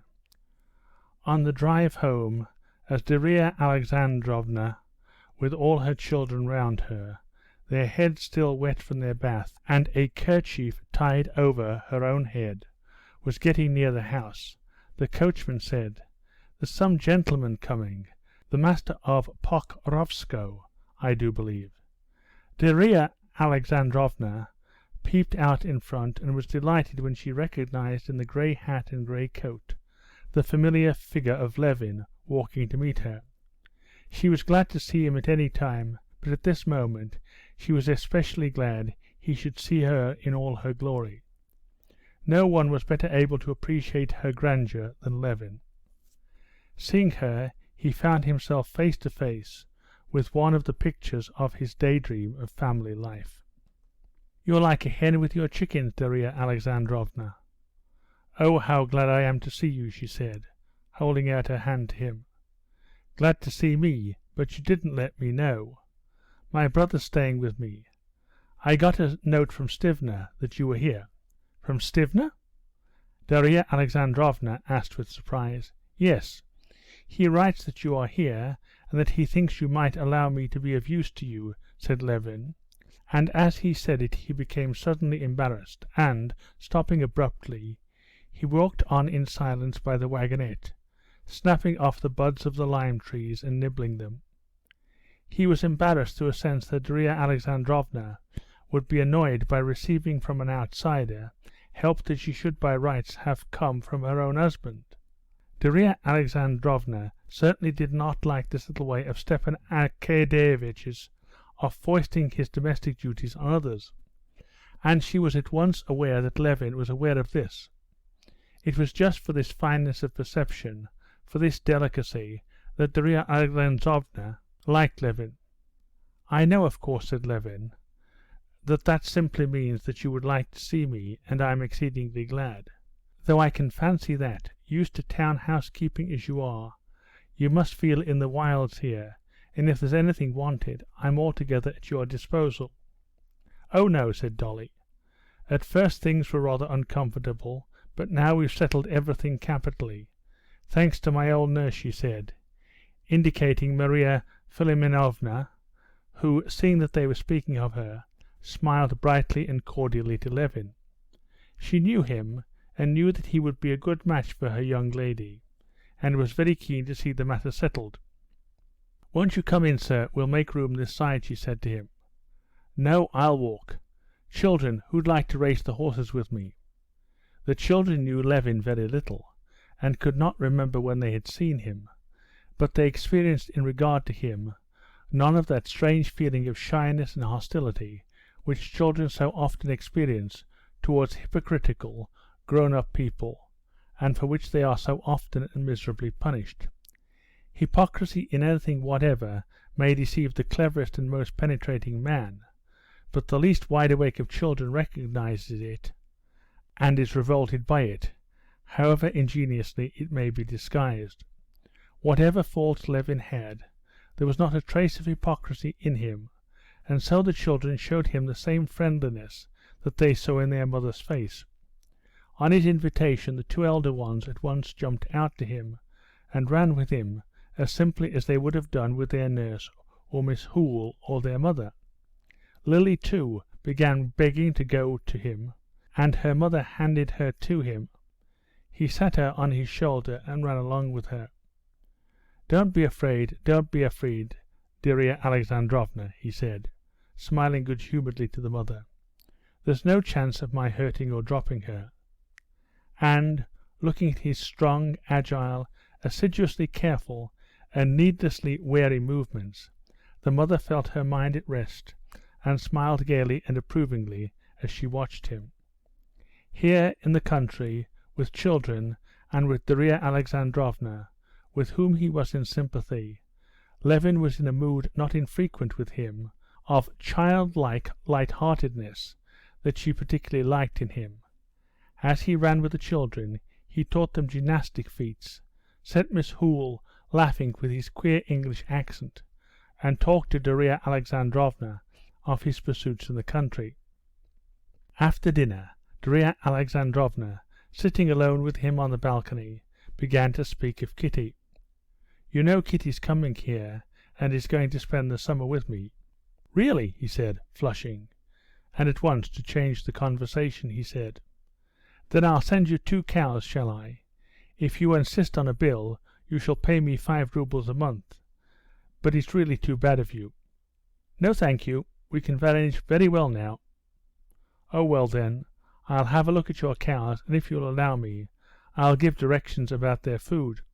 Everything depends on their food."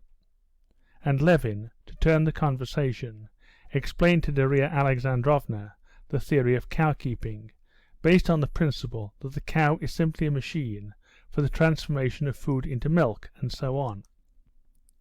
He talked of this and passionately longed to hear more of Kitty, and at the same time was afraid of hearing it. He dreaded the breaking up of the inward peace he had gained with such effort. "Yes, but still all this has to be looked after, and who is there to look after it?" Darya Alexandrovna responded without interest. She had by now got her household matters so satisfactorily arranged, thanks to Maria Philimonovna, that she was disinclined to make any change in them. Besides, she had no faith in Levin's knowledge of farming. General principles, as to the cow being a machine for the production of milk, she looked on with suspicion. It seemed to her that such principles could only be a hindrance in farm management. It all seemed to her a far simpler matter.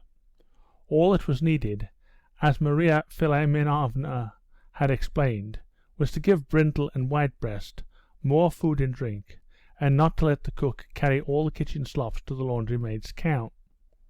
That was clear, but general propositions as to feeding on meal and on grass were doubtful and obscure, and what was most important, she wanted to talk about Kitty. End of chapter 9, recording by David Cole, Medway, Massachusetts.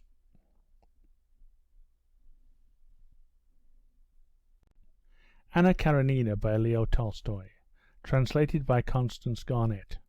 Book 3, Chapter 10. Kitty writes to me that there's nothing she longs for so much as quiet and solitude, Dolly said after the silence that had followed. "And how is she? Better?" Levin asked in agitation. "Thank God she's quite well again. I never believed her lungs were affected." "Oh, I'm very glad," said Levin, and Dolly fancied she saw something touching, helpless, in his face as he said this, and looked silently into her face. "Let me ask you, Konstantin Dmitrievitch," said Darya Alexandrovna, smiling her kindly and rather mocking smile, "why is it you are angry with Kitty?" I'm not angry with her," said Levin. "Yes, you are angry. Why was it you did not come to see us, nor them, when you were in Moscow?" "Darya Alexandrovna," he said, blushing up to the roots of his hair, "I wonder really that with your kind heart you don't feel this. How is it you feel no pity for me, if nothing else, when you know?" "What do I know?" "You know I made an offer and that I was refused," said Levin, and all the tenderness he had been feeling for Kitty a minute before was replaced by a feeling of anger for the slight he had suffered. "What makes you suppose I know?" "Because everybody knows it." "That's just where you are mistaken. I did not know it, although I had guessed it was so." "Well, now you know it." "All I knew was that something had happened that made her dreadfully miserable, and that she begged me never to speak of it. And if she would not tell me, she certainly would not speak of it to anyone else. But what did pass between you? Tell me." "I have told you." "When was it?" "When I was at their house the last time." "Do you know that," said Darya Alexandrovna, "I am awfully, awfully sorry for her. You suffer only from pride." "Perhaps so," said Levin, "but—" She interrupted him. "But she, poor girl, I am awfully, awfully sorry for her. Now I see it all." "Well, Darya Alexandrovna, you must excuse me," he said, getting up. "Good-bye, Darya Alexandrovna, till we meet again." "No, wait a minute," she said, clutching him by the sleeve. "Wait a minute, sit down." "Please, please, don't let us talk of this," he said, sitting down, and at the same time feeling rise up and stir within his heart a hope he had believed to be buried. "If I did not like you," she said, and tears came into her eyes, "if I did not know you as I do know you—" The feeling that had seemed dead revived, more and more, rose up and took possession of Levin's heart. Yes, I understand it all now, said Darya Alexandrovna. You can't understand it. For you men, who are free and make your own choices, it's always clear whom you love. But a girl's in a position of suspense, with all a woman's or maiden's modesty, a girl who sees you men from afar, who takes everything on trust. A girl may have, and often has, such a feeling that she cannot tell what to say. Yes, if the heart does not speak. No, the heart does speak, but just consider. You men have views about a girl, you come to the house, you make friends, you criticize, you wait to see if you have found what you love, and then, when you are sure you love her, you make an offer. Well, that's not quite it. Anyway, you make an offer when your love is ripe, or when the balance has completely turned between the two you are choosing from. But a girl is not asked. She is expected to make her choice, and yet she cannot choose. She can only answer yes or no. Yes, to choose between me and Vronsky, thought Levin, and the dead thing that had come to life within him died again, and only weighed on his heart and set it aching. Darya Alexandrovna, he said, that's how one chooses a new dress or some purchase or other. Not love. The choice has been made, and so much the better, and there can be no repeating it. Ah, pride, pride, said Darya Alexandrovna, as though despising him for the baseness of this feeling, in comparison with that other feeling which only women know.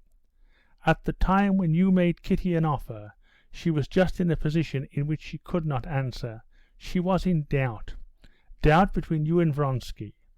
Him she was seeing every day, and you she had not seen for a long while. Supposing she had been older, I, for instance, in her place, would have felt no doubt. I always disliked him, and so it has turned out. Levin recalled Kitty's answer. She had said, "No, that cannot be." Darya Alexandrovna, he said dryly, I appreciate your confidence in me. I believe you are making a mistake. But whether I am right or wrong, that pride you so despise makes any thought of Katerina Alexandrovna out of the question for me. You understand, utterly out of the question. I will say only one thing more. You know that I am speaking of my sister, whom I love as I love my own children. I don't say she cared for you.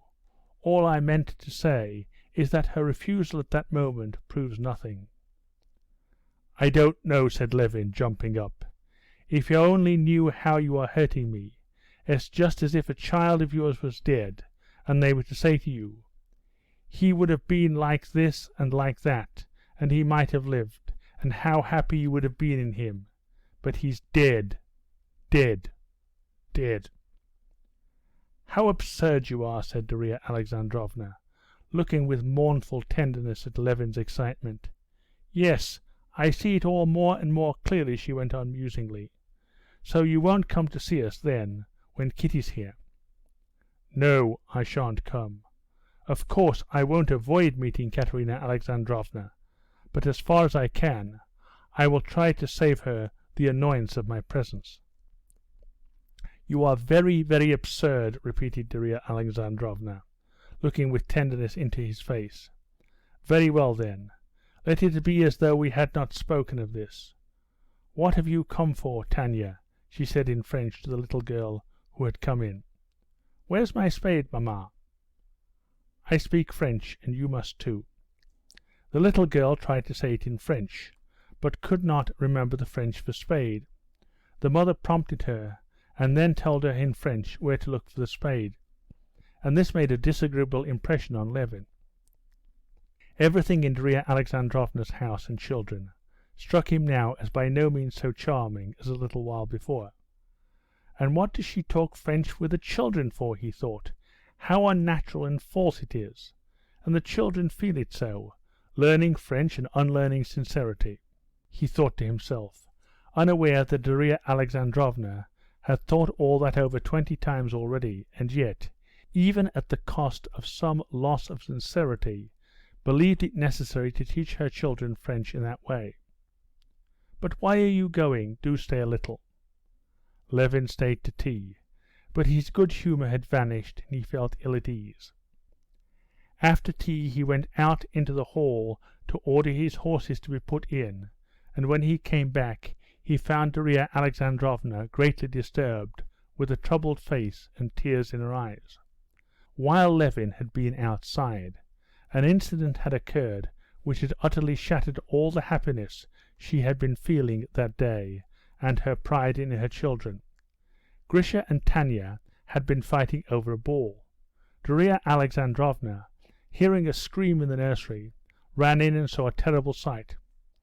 Tanya was pulling Grisha's hair, while he, with a face hideous with rage, was beating her with his fists wherever he could get at her.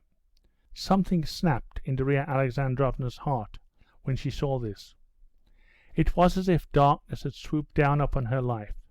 She felt that these children of hers, that she was so proud of, were not merely most ordinary, but positively bad, ill-bred children, with coarse, brutal propensities, wicked children. She could not talk or think of anything else, and she could not speak to Levin of her misery. Levin saw that she was unhappy, and tried to comfort her, saying that it showed nothing bad, that all children fight, but even as he said it, he was thinking in his heart, "No, I won't be artificial and talk French with my children, but my children won't be like that. All one has to do is not spoil children, not to distort their nature, and they'll be delightful. No, my children won't be like that." He said good-bye and drove away, and she did not try to keep him. End of chapter 10, recording by David Cole, Medway, Massachusetts.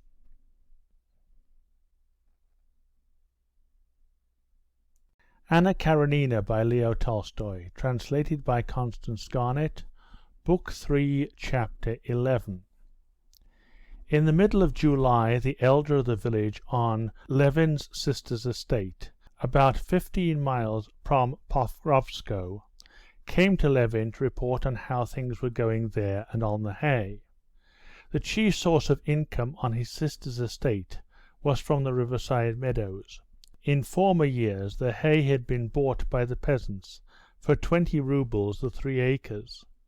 When Levin took over the management of the estate, he thought on examining the grasslands that they were worth more, and he fixed the price at 25 roubles the 3 acres. The peasants would not give that price, and, as Levin suspected, kept off other purchasers.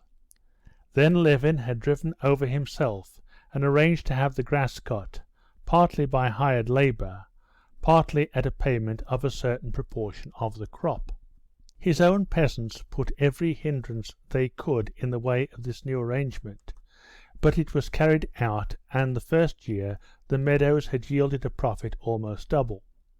The previous year, which was the third year, the peasants had maintained the same opposition to the arrangement, and the hay had been cut on the same system. This year the peasants were doing all the mowing for a third of the hay crop, and the village elder had come now to announce that the hay had been cut, and that, fearing rain, they had invited the counting-house clerk over, had divided the crop in his presence, and had raked together 11 stacks as the owner's share. From the vague answers to his question how much hay had been cut on the principal meadow, from the hurry of the village elder who had made the division, not asking leave, from the whole tone of the peasant, Levin perceived that there was something wrong in the division of the hay, and made up his mind to drive over himself to look into the matter. Arriving for dinner at the village, and leaving his horse at the cottage of an old friend of his, the husband of his brother's wet nurse, Levin went to see the old man in his bee-house, wanting to find out from him the truth about the hay. Parmenitch, a talkative, comely old man, gave Levin a very warm welcome, showing him all he was doing, told him everything about his bees and the swarms of that year, but gave vague and unwilling answers to Levin's inquiries about the mowing. This confirmed Levin still more in his suspicions. He went to the hayfields and examined the stacks.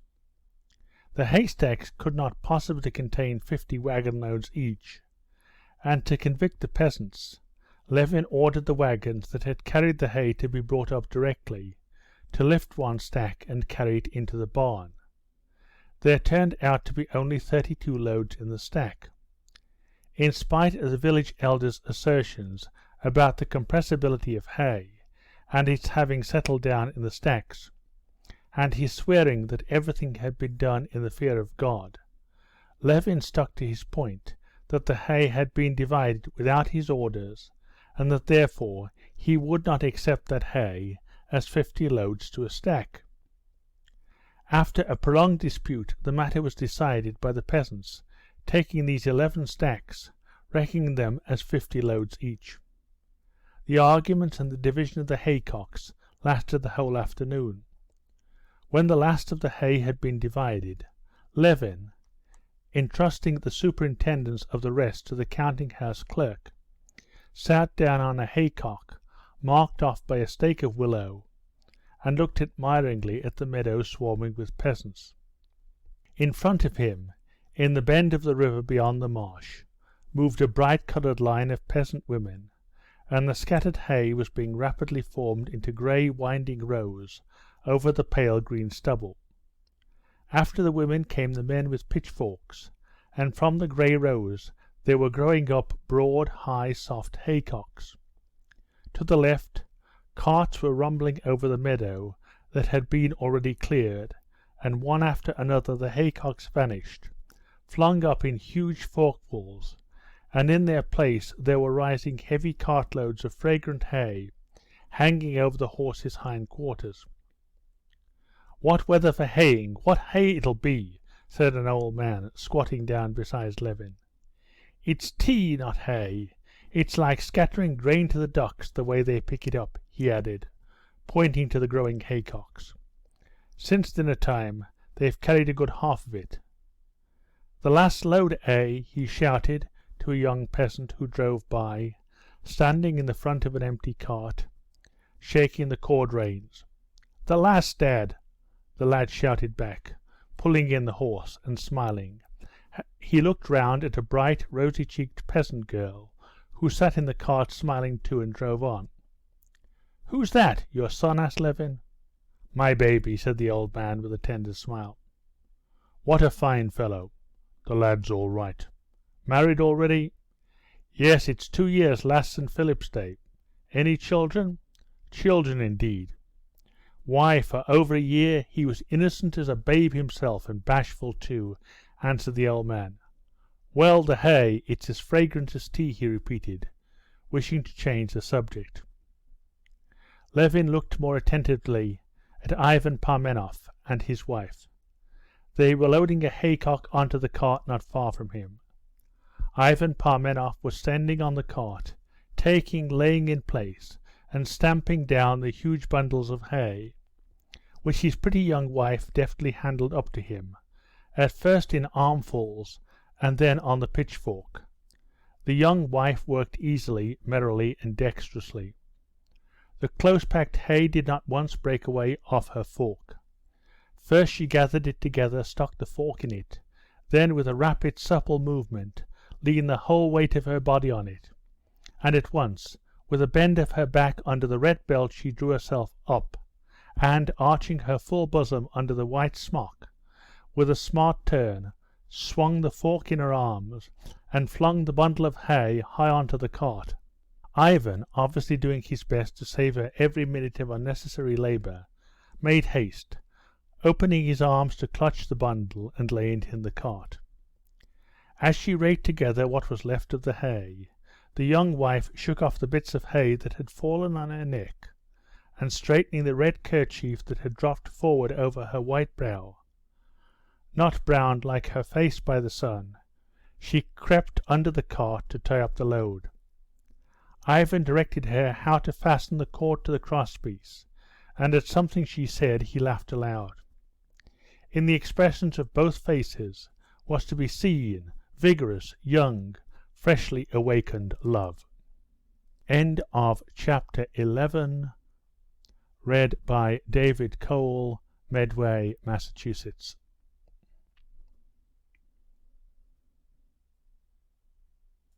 Anna Karenina by Leo Tolstoy. Translated by Constance Garnett. Book 3, Chapter 12. The load was tied on. Ivan jumped down and took the quiet, sleek horse by the bridle. The young wife flung the rake up on the load, and with a bold step, swinging her arms, she went to join the women, who were forming a ring for the haymakers' dance. Ivan drove off to the road and fell into line with the other loaded carts. The peasant women, with their rakes on their shoulders, gay with bright flowers, and chattering with ringing, merry tones, walked behind the hay cart. One wild, untrained female voice broke into a song, and sang it alone through a verse, and then the same verse was taken up and repeated by 100 strong, healthy voices, of all sorts, coarse and fine, singing in unison. The women, all singing, began to come close to Levin, and he felt as though a storm was swooping down upon him with the thunder of merriment. The storm swooped down, enveloped him, and the haycock on which he was lying, and the other haycock, and the wagon loads, and the whole meadow and distant fields, all seemed to be shaking and singing to the measures of this wild, merry song, with its shouts and whistles and clapping. Levin felt envious of this health and mirthfulness. He longed to take part in the expression of this joy of life, but he could do nothing, and had to lie and look on and listen. When the peasants with their singing had vanished out of sight and hearing, a weary feeling of despondency at his own isolation, his physical inactivity, his alienation from this world, came over Levin. Some of the very peasants who had been most active in wrangling with him over the hay, some whom he had treated with contumely, and who had tried to cheat him, those very peasants had greeted him good-humouredly, and evidently had not, were incapable of having any feeling of rancour against him, any regret, any recollection even of having tried to deceive him. All that was drowned in a sea of merry common labour. God gave the day, God gave the strength, and the day and the strength were consecrated to labour, and that labour was its own reward. For whom the labour? What would be its fruits? These were idle considerations, beside the point. Often Levin had admired this life, often he had a sense of envy of the men who led this life.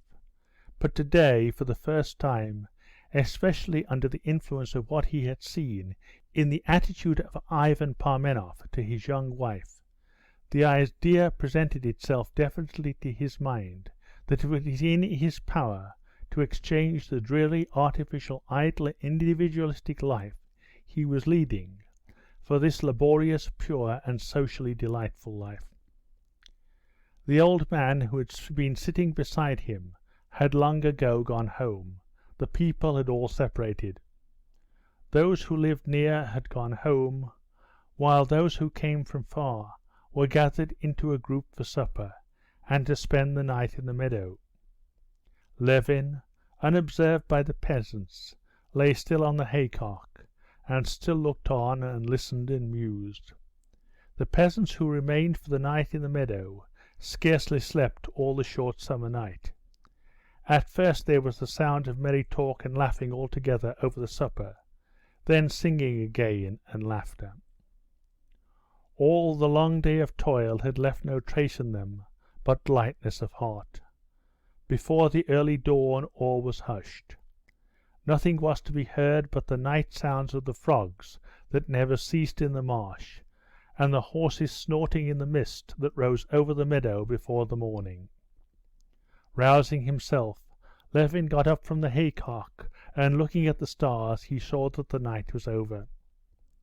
"Well, what am I going to do?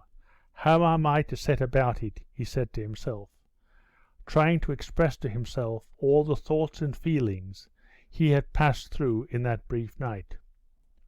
All the thoughts and feelings he had passed through fell into three separate trains of thought.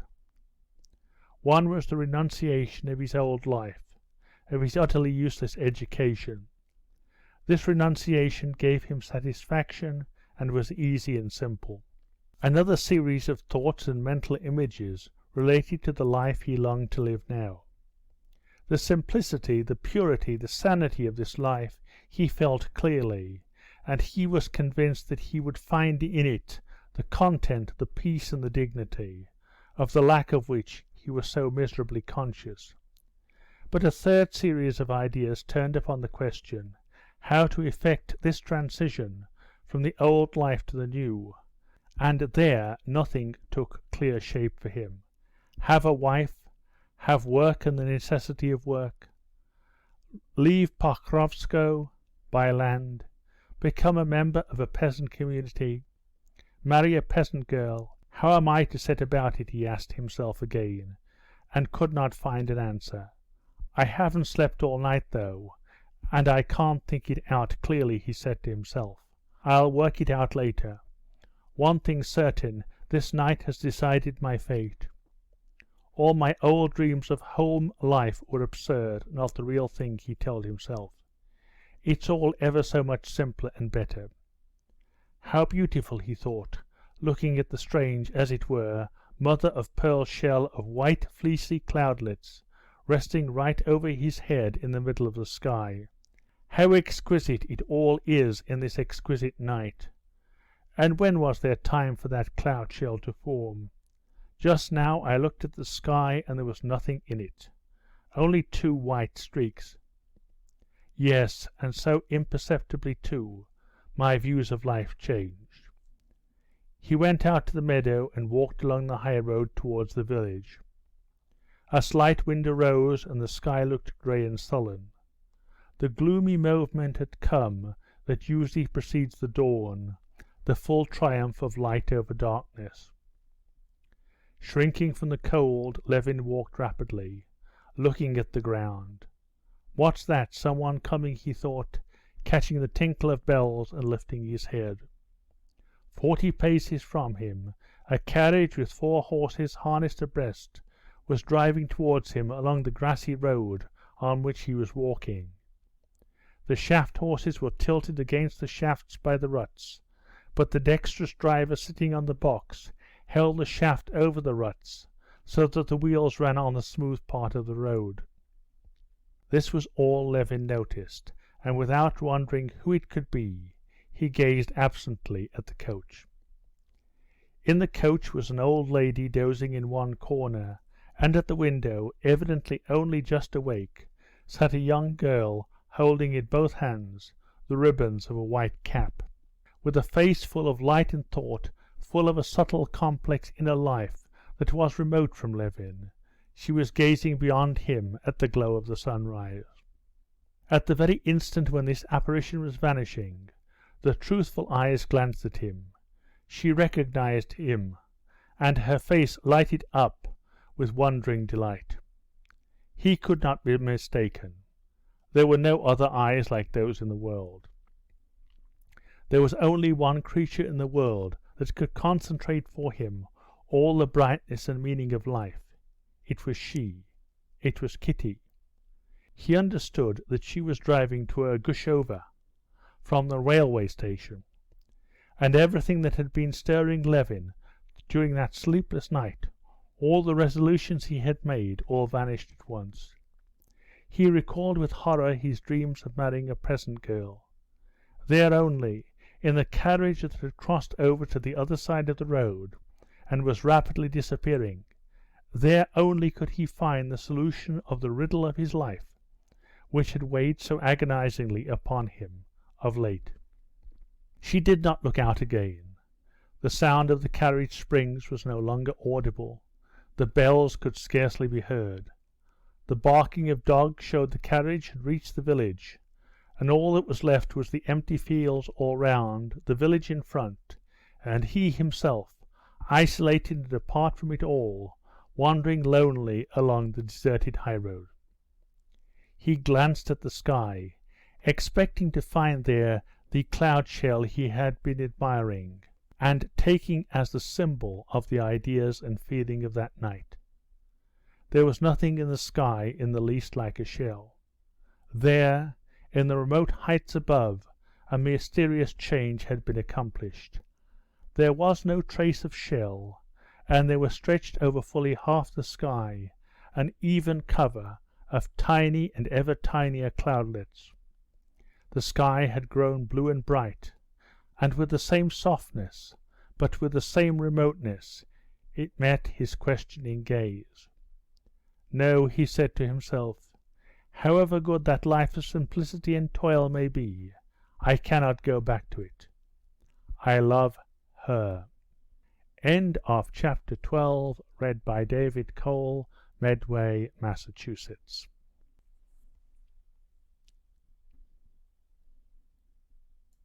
Anna Karenina by Leo Tolstoy. Translated by Constance Garnett. Book 3, Chapter 13. None but those who were most intimate with Alexey Alexandrovitch knew that while on the surface the coldest and most reasonable of men, he had one weakness quite opposed to the general trend of his character. Alexey Alexandrovitch could not hear or see a child or woman crying without being moved. The sight of tears threw him into a state of nervous agitation, and he utterly lost all power of reflection. The chief secretary of his department and his private secretary were aware of this, and used to warn women who came with petitions on no account to give way to tears, if they did not want to ruin their chances. "He will get angry and will not listen to you," they used to say. And as a fact, in such cases, the emotional disturbance set up in Alexey Alexandrovitch by the sight of tears found expression in hasty anger. "I can do nothing. Kindly leave the room," he would commonly cry in such cases. When returning from the races, Anna had informed him of her relations with Vronsky, and immediately afterwards had burst into tears, hiding her face in her hands. Alexey Alexandrovitch, for all the fury aroused in him against her, was aware at the same time of a rush of that emotional disturbance always produced in him by tears. Conscious of it, and conscious that any expression of his feelings at that minute would be out of keeping with the position, he tried to suppress every manifestation of life in himself, and so neither stirred nor looked at her. This was what had caused the strange expression of death-like rigidity in his face which had so impressed Anna. When they reached the house, he helped her to get out of the carriage, and making an effort to master himself, took leave of her with his usual urbanity, and uttered that phrase that bound him to nothing. He said that tomorrow he would let her know his decision. His wife's words, confirming his worst suspicions, had sent a cruel pang to the heart of Alexey Alexandrovitch. That pang was intensified by the strange feeling of physical pity for her set up by her tears. But when he was all alone in the carriage, Alexey Alexandrovitch, to his surprise and delight, felt complete relief both from this pity and from the doubts and agonies of jealousy. He experienced the sensations of a man who has had a tooth out after suffering long from toothache. After a fearful agony and a sense of something huge, bigger than the head itself, being torn out of his jaw, the sufferer, hardly able to believe in his own good luck, feels all at once that what has so long poisoned his existence and enchained his attention exists no longer, and that he can live and think again and take interest in other things besides his tooth. This feeling Alexey Alexandrovitch was experiencing. The agony had been strange and terrible, but now it was over. He felt that he could live again and think of something other than his wife. No honor, no heart, no religion. A corrupt woman. I always knew it and always saw it, though I tried to deceive myself to spare her, he said to himself, and it actually seemed to him that he always had seen it. He recalled incidents of their past life in which he had never seen anything wrong before. Now these incidents proved clearly that she had always been a corrupt woman. I made a mistake in linking my life to hers, but there was nothing wrong in my mistake, and so I cannot be unhappy. It's not I that am to blame," he told himself, "but she. But I have nothing to do with her. She does not exist for me." Everything relating to her and her son, towards whom his sentiments were as much changed as towards her, ceased to interest him. The only thing that interested him now was the question of in what way he could best, with most propriety and comfort for himself, and thus with most justice, extricate himself from the mud with which she had spattered him in her fall, and then proceed along his path of active, honorable, and useful existence. "I cannot be made unhappy by the fact that a contemptible woman has committed a crime. I have only to find the best way out of the difficult position in which she has placed me, and I shall find it," he said to himself, frowning more and more. "I'm not the first nor the last." And to say nothing of historical instances dating from the fair Helen of Menelaus, recently revived in the memory of all, a whole list of contemporary examples of husbands with unfaithful wives in the highest society rose before Alexey Alexandrovitch's imagination. Daryelov, Poltavsky, Prince Karabanov, Count Pashkudin, Dram, yes, even Dram, such an honest, capable fellow, Semyonov, Chagin, Sigonin. Alexey Alexandrovitch remembered. Admitting that a certain quite irrational ridicule falls to the lot of these men, yet I never saw anything but a misfortune in it, and always felt sympathy for it, Alexey Alexandrovitch said to himself, though indeed this was not the fact, and he had never felt sympathy for misfortunes of that kind, but the more frequently he had heard of instances of unfaithful wives betraying their husbands, the more highly he had thought of himself. It is a misfortune which may befall anyone, and this misfortune has befallen me. The only thing to be done is to make the best of the position. And he began passing in review the methods of proceeding of men who had been in the same position that he was in. Daryelov fought a duel. The duel had particularly fascinated the thoughts of Alexey Alexandrovitch in his youth, just because he was physically a coward, and was himself well aware of the fact. Alexey Alexandrovitch could not without horror contemplate the idea of a pistol aimed at himself, and had never made use of any weapon in his life. This horror had in his youth set him pondering on dueling, and picturing himself in a position in which he would have to expose his life to danger. Having attained success and an established position in the world, he had long ago forgotten this feeling, but the habitual bent of feeling reasserted itself, and dread of his own cowardice proved even now so strong that Alexey Alexandrovitch spent a long while thinking over the question of dueling in all its aspects, and hugging the idea of a duel, though he was fully aware beforehand that he would never, under any circumstances, fight one. "There's no doubt our society is still so barbarous, it's not the same in England, that very many, and among these were those whose opinion Alexey Alexandrovitch particularly valued, look favorably on the duel.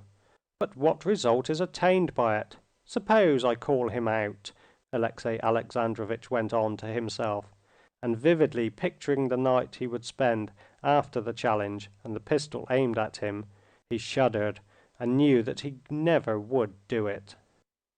"Suppose I call him out. Suppose I am taught," he went on musing, "to shoot.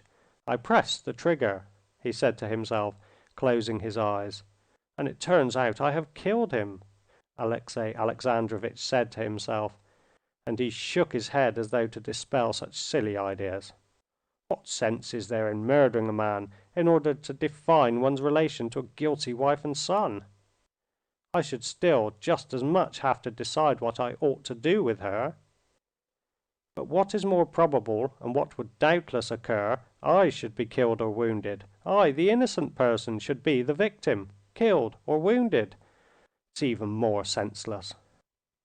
But apart from that, A challenge to fight would be an act hardly honest on my side.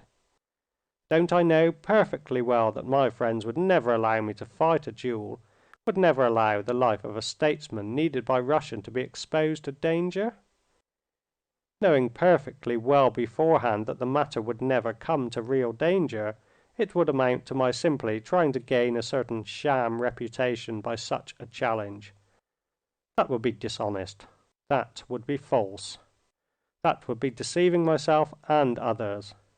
A duel is quite irrational, and no one expects it of me. My aim is simply to safeguard my reputation, which is essential for the uninterrupted pursuit of my public duties.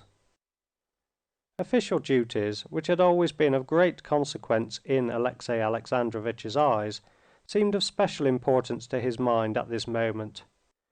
Considering and rejecting the duel, Alexey Alexandrovitch turned to divorce, another solution selected by several of the husbands he remembered. Passing in mental review all the instances he knew of divorces, there were plenty of them in the very highest society with which he was very familiar, Alexey Alexandrovitch could not find a single example in which the object of divorce was that which he had in view. In all these instances the husband had practically ceded or sold his unfaithful wife, and the very party which, being in fault, had not the right to contract a fresh marriage, had formed a counterfeit, pseudo-matrimonial ties with the self-styled husband. In his own case, Alexey Alexandrovitch saw that a legal divorce, that is to say, one in which only the guilty wife would be repudiated, was impossible of attainment.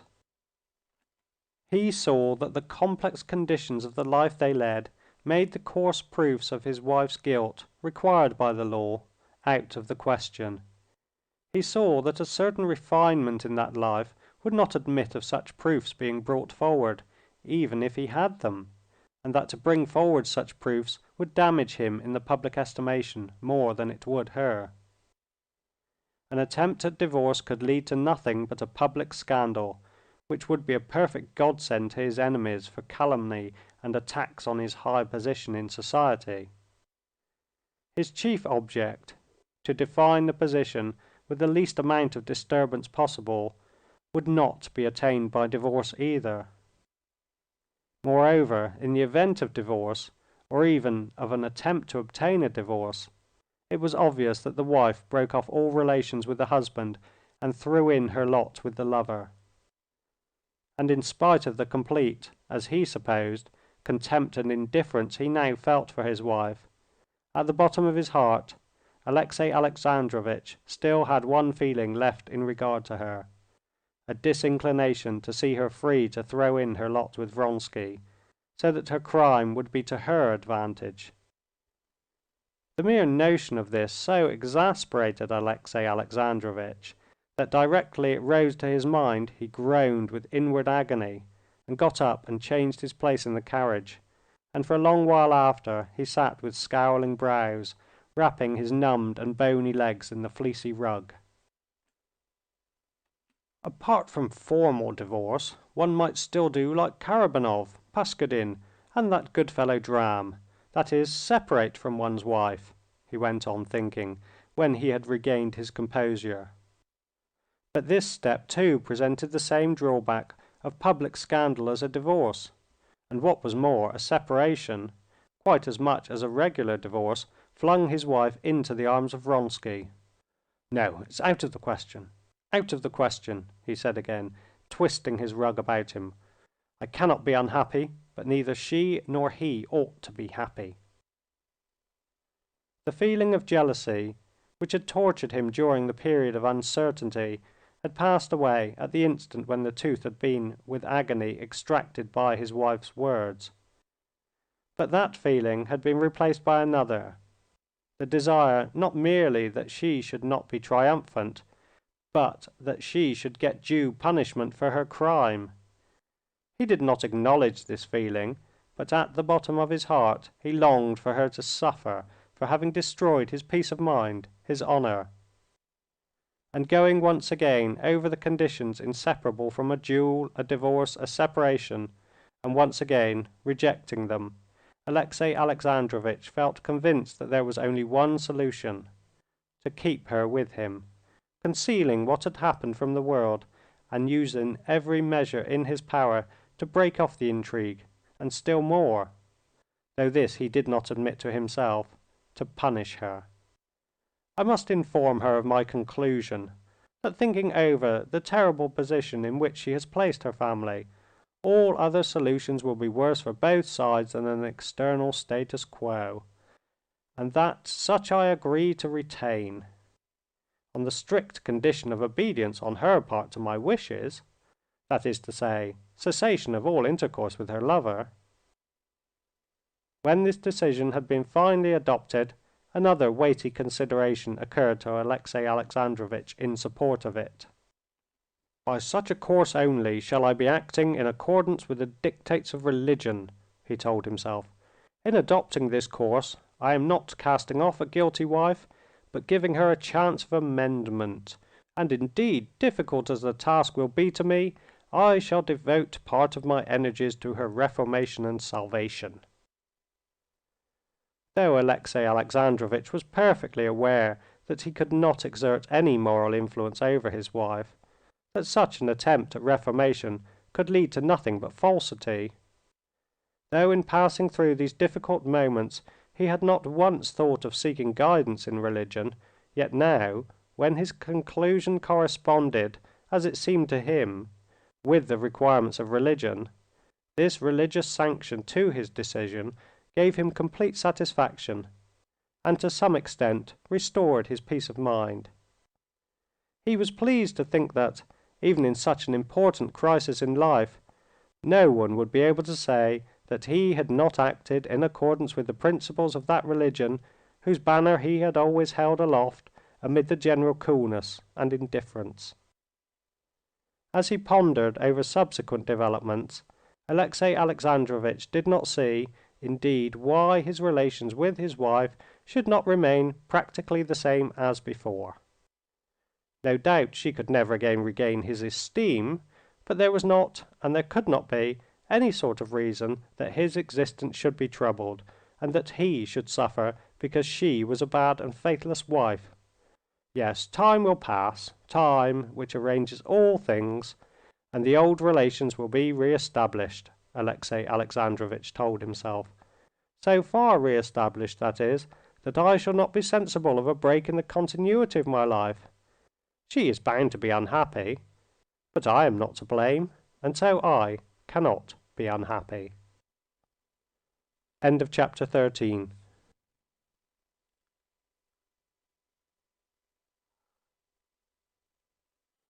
Anna Karenina by Leo Tolstoy. Translated by Constance Garnett. Book 3, Chapter 14. As he neared Petersburg, Alexey Alexandrovitch not only adhered entirely to his decision, but was even composing in his head the letter he would write to his wife.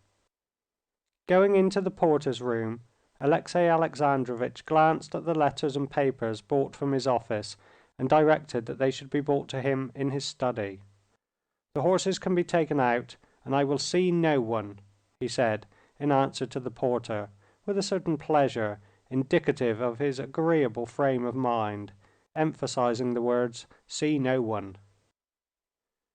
In his study Alexey Alexandrovitch walked up and down twice, and stopped at an immense writing table, on which 6 candles had already been lighted by the valet who had preceded him.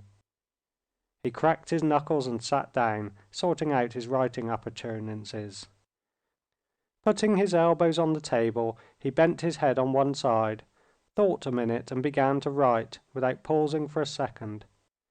He wrote without using any form of address to her, and wrote in French, making use of the plural vous, which has not the same note of coldness as the corresponding Russian form. "At our last conversation I notified you of my intention to communicate to you my decision in regard to the subject of that conversation. Having carefully considered everything, I am writing now with the object of fulfilling that promise. My decision is as follows. Whatever your conduct may have been, I do not consider myself justified in breaking the ties in which we are bound by a higher power. The family cannot be broken up by a whim, a caprice, or even by the sin of one of the partners in the marriage, and our life must go on as it has done in the past. This is essential for me, for you, and for our son.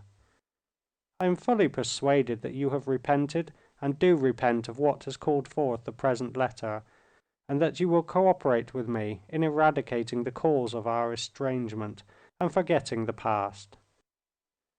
In the contrary event, you can conjecture what awaits you and your son. All this I hope to discuss more in detail in a personal interview. As the season is drawing to a close, I would beg you to return to Petersburg as quickly as possible, not later than Tuesday. All necessary preparations shall be made for your arrival here. I beg you to note that I attach particular significance to compliance with this request. A. Karenin. P.S. I enclose the money which may be needed for your expenses. He read the letter through and felt pleased with it, and especially that he had remembered to enclose money. There was not a harsh word, not a reproach in it, nor was there undue indulgence.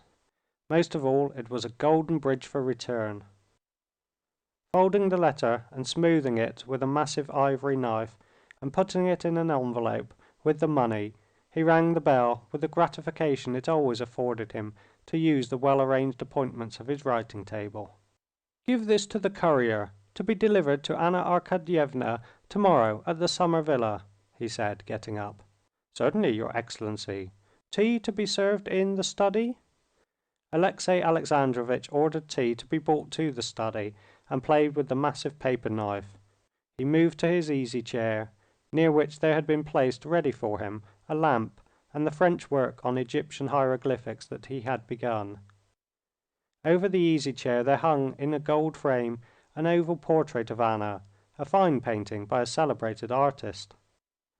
Alexey Alexandrovitch glanced at it. The unfathomable eyes gazed ironically and insolently at him. Insufferably insolent and challenging was the effect in Alexey Alexandrovitch's eyes of the black lace about the head, admirably touched in by the painter, the black hair, and handsome white hand with one finger lifted, covered with rings. After looking at the portrait for a minute, Alexey Alexandrovitch shuddered so that his lips quivered, and he uttered the sound brrr, and turned away. He made haste to sit down in his easy-chair and opened the book. He tried to read, but he could not revive the very vivid interest he had felt before in Egyptian hieroglyphics. He looked at the book and thought of something else. He thought not of his wife, but of a complication that had arisen in his official life, which at the time constituted the chief interest of it. He felt that he had penetrated more deeply than ever before into this intricate affair, and that he had originated a leading idea, he could say it without self-flattery, calculated to clear up the whole business, to strengthen him in his official career, to discomfort his enemies, and thereby to be of the greatest benefit to the government. Directly the servant had set the tea and left the room, Alexey Alexandrovitch got up and went to the writing-table. Moving into the middle of the table a portfolio of papers, with a scarcely perceptible smile of self-satisfaction, he took a pencil from a rack and plunged into the perusal of a complex report relating to the present complication. The complication was of this nature. Alexey Alexandrovitch's characteristic quality as a politician, that special individual qualification that every rising functionary possesses, the qualification that with his unflagging ambition, his reserve, his honesty, and with his self-confidence had made his career, was his contempt for red tape, his cutting down of correspondence, his direct contact wherever possible with the living fact, and his economy. It happened that the famous commission of the 2nd of June had set on foot an inquiry into the irrigation of lands in the Zararsky province, which fell under Alexey Alexandrovitch's department, and was a glaring example of fruitless expenditure and paper reforms. Alexey Alexandrovitch was aware of the truth of this, The irrigation of these lands in the Zaratsky province had been initiated by the predecessor of Alexey Alexandrovitch's predecessor, and vast sums of money had actually been spent and were still being spent on this business, and utterly unproductively, and the whole business could obviously lead to nothing whatever. Alexey Alexandrovitch had perceived this at once on entering office, and would have liked to lay hands on the Board of Irrigation. But at first, when he did not yet feel secure in his position, he knew it would affect too many interests and would be injudicious.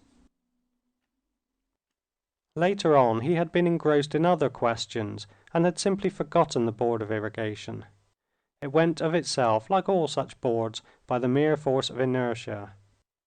Many people gained their livelihood by the Board of Irrigation, especially one highly conscientious and musical family. All the daughters played on stringed instruments, and Alexey Alexandrovitch knew the family, and had stood godfather to one of the elder daughters. The raising of this question by a hostile department was, in Alexey Alexandrovitch's opinion, a dishonorable proceeding, seeing that in every department there were things similar and worse which no one inquired into for well-known reasons of official etiquette. However, now that the glove had been thrown down to him, he had boldly picked it up and demanded the appointment of a special commission to investigate and verify the working of the Board of Irrigation of the lands in the Zaratsky province. But in compensation he gave no quarter to the enemy either. He demanded the appointment of another special commission to inquire into the question of the Native Tribes Organization Committee. The question of the native tribes had been brought up incidentally in the commission of the 2nd of June, and had been pressed forward actively by Alexey Alexandrovitch as one admitting of no delay on account of the deplorable condition of the native tribes. In the commission this question had been a ground of contention between several departments. The department hostile to Alexey Alexandrovitch proved that the condition of the native tribes was exceedingly flourishing, that the proposed reconstruction might be the ruin of their prosperity, and that if they were anything wrong it arose mainly from the failure on the part of Alexey Alexandrovitch's department to carry out the measures prescribed by law. Now, Alexey Alexandrovitch intended to demand, first, that a new commission should be formed which should be empowered to investigate the condition of the native tribes on the spot. Secondly, if it should appear that the condition of the native tribes actually was such as it appeared to be from the official documents in the hands of the committee, that another new scientific commission should be appointed to investigate the deplorable condition of the native tribes from the 1. Political, 2. Administrative, 3. Economical, 4. Ethnographical, 5. Material, and 6. Religious points of view. Thirdly, that evidence should be required from the rival department of the measures that had been taken during the last 10 years by that department for averting the disastrous conditions in which the native tribes were now placed. And fourthly and finally, that that department explain why it had, as appeared from the evidence before the committee from numbers 17015 and 18038, from December 5th, 1863 and June 7th, 1864, acted in direct contravention of the intent of the Law T, Act 18, and the Note to Act 36. A flash of eagerness suffused the face of Alexey Alexandrovitch as he rapidly wrote out a synopsis of these ideas for his own benefit. Having filled a sheet of paper, he got up, rang, and sent a note to the chief secretary of his department to look up certain necessary facts for him. Getting up and walking about the room, he glanced again at the portrait, frowned, and smiled contemptuously. After reading a little more of the book on Egyptian hieroglyphics and renewing his interest in it, Alexey Alexandrovitch went to bed at 11 o'clock, and recollecting as he lay in bed the incident with his wife, he saw it now in by no means such a gloomy light. End of chapter 14.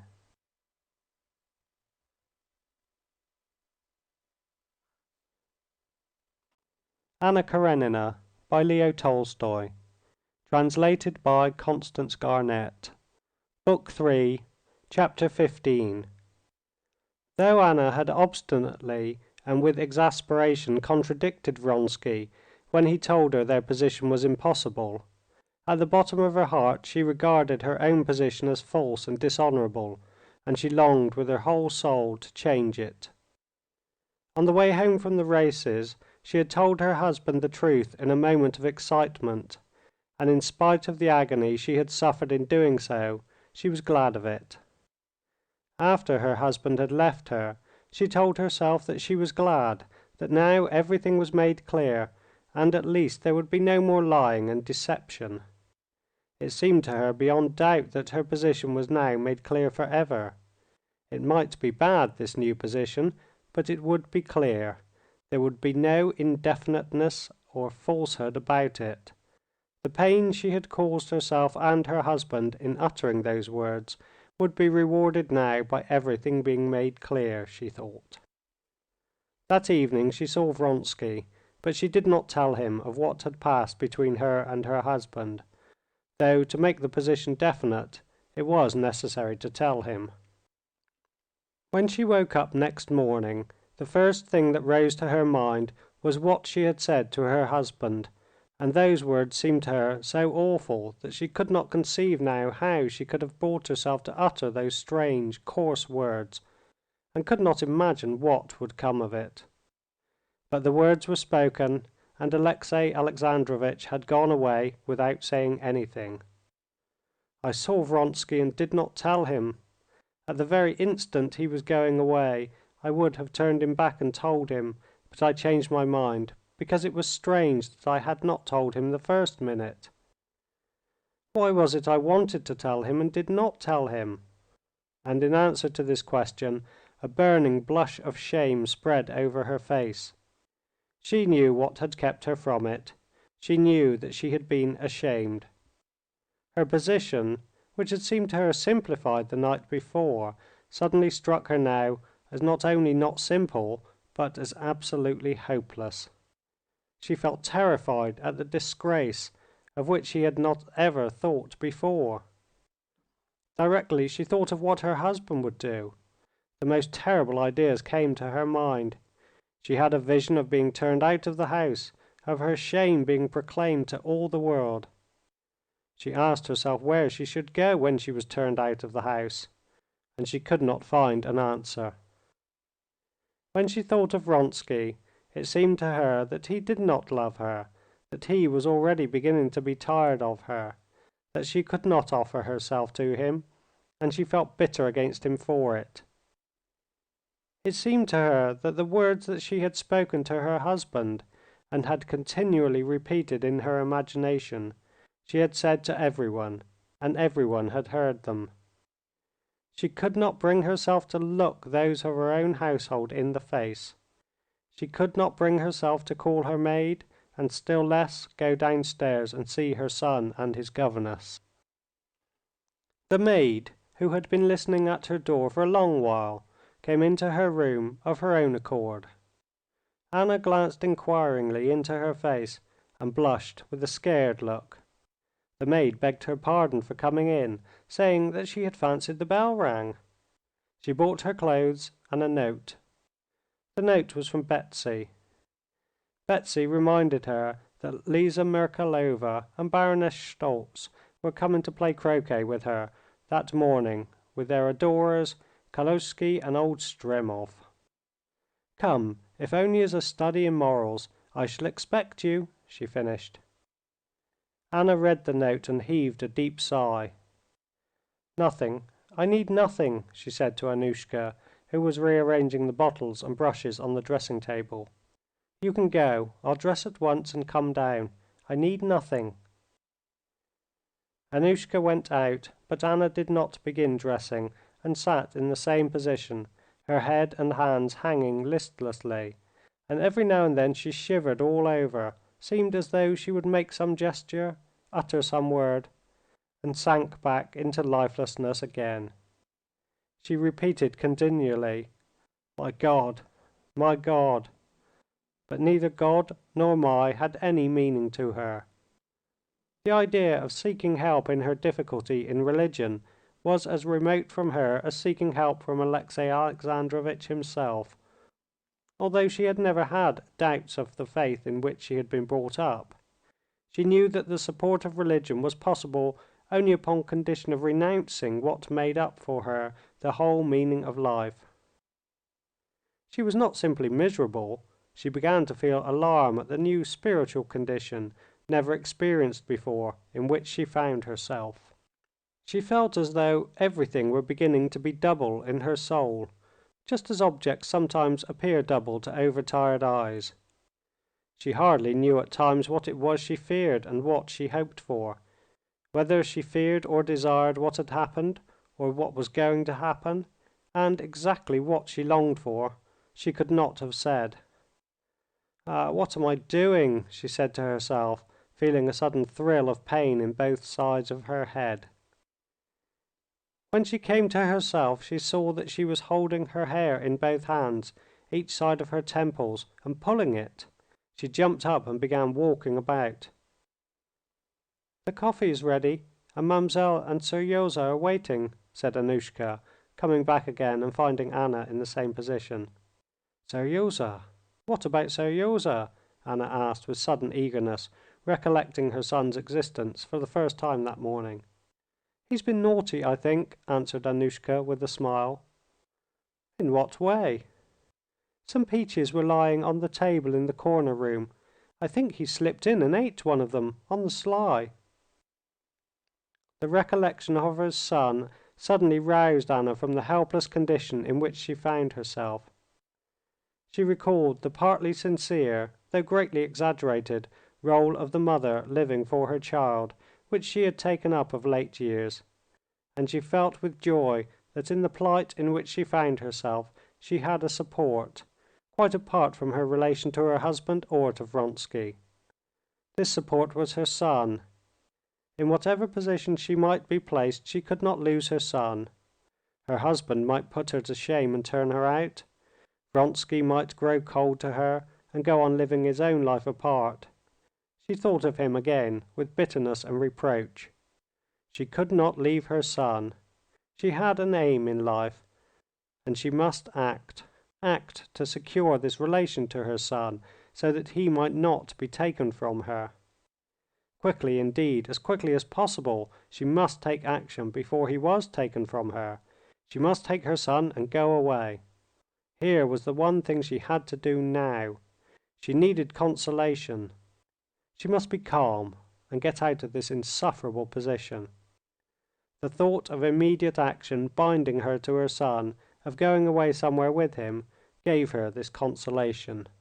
She dressed quickly, went downstairs, and with resolute steps walked into the drawing-room, where she found, as usual, waiting for her, the coffee, Seryozha, and his governess.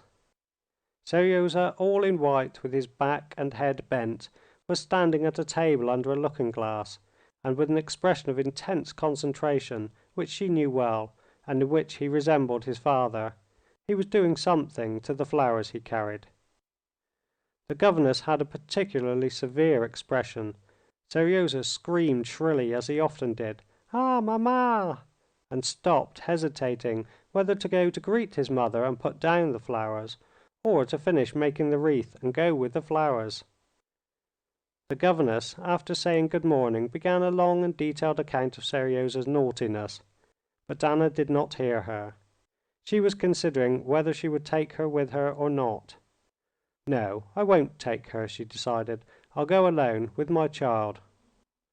"Yes, it is very wrong," said Anna, and taking her son by the shoulder, she looked at him, not severely, but with a timid glance that bewildered and delighted the boy, and she kissed him. "Leave him to me," she said to the astonished governess, and not letting go of her son, she sat down at the table where coffee was set ready for her. "Mamma, I didn't," he said, trying to make out from her expression what was in store for him in regard to the peaches. "Seryozha," she said, as soon as the governess had left the room, "that was wrong, but you'll never do it again, will you? You love me?" She felt that the tears were coming into her eyes.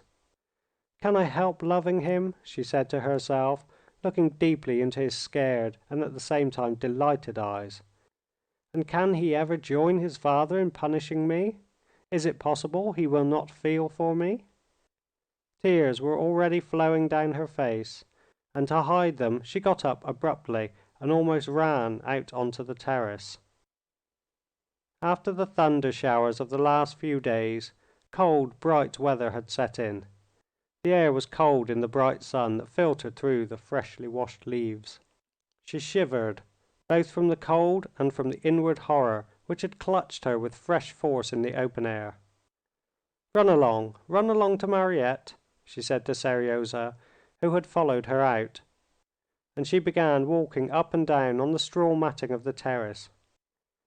"Can it be that they won't forgive me, won't understand how it all couldn't be helped?" she said to herself.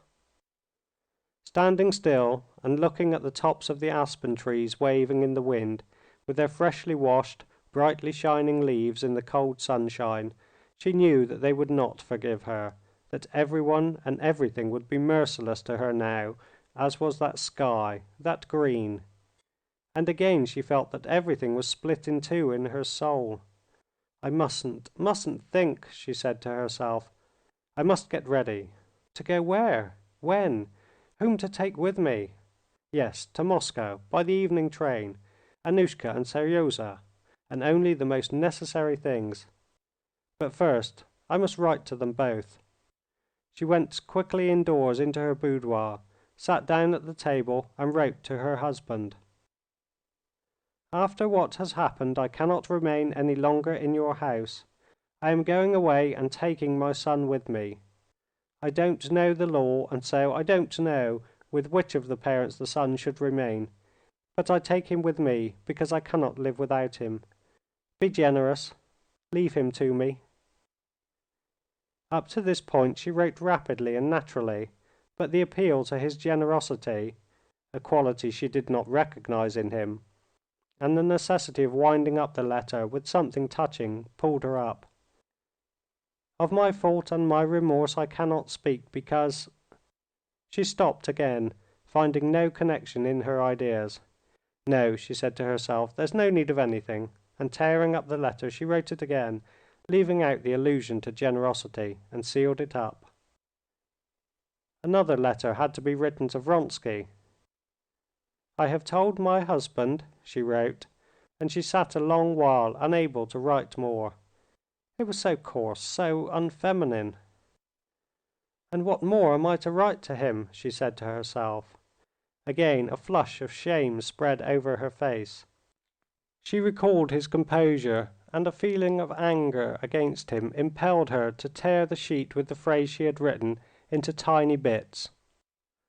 "No need of anything," she said to herself, and closing her blotting case she went upstairs, told the governess and the servants that she was going that day to Moscow, and at once set to work to pack up her things. End of chapter 15.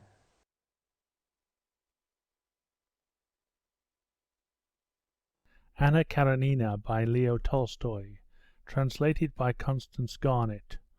Book 3, Chapter 16. All the rooms of the summer villa were full of porters, gardeners, and footmen, going to and fro carrying out things. Cupboards and chests were open. Twice they had sent to the shop for cord. Pieces of newspaper were tossing about on the floor.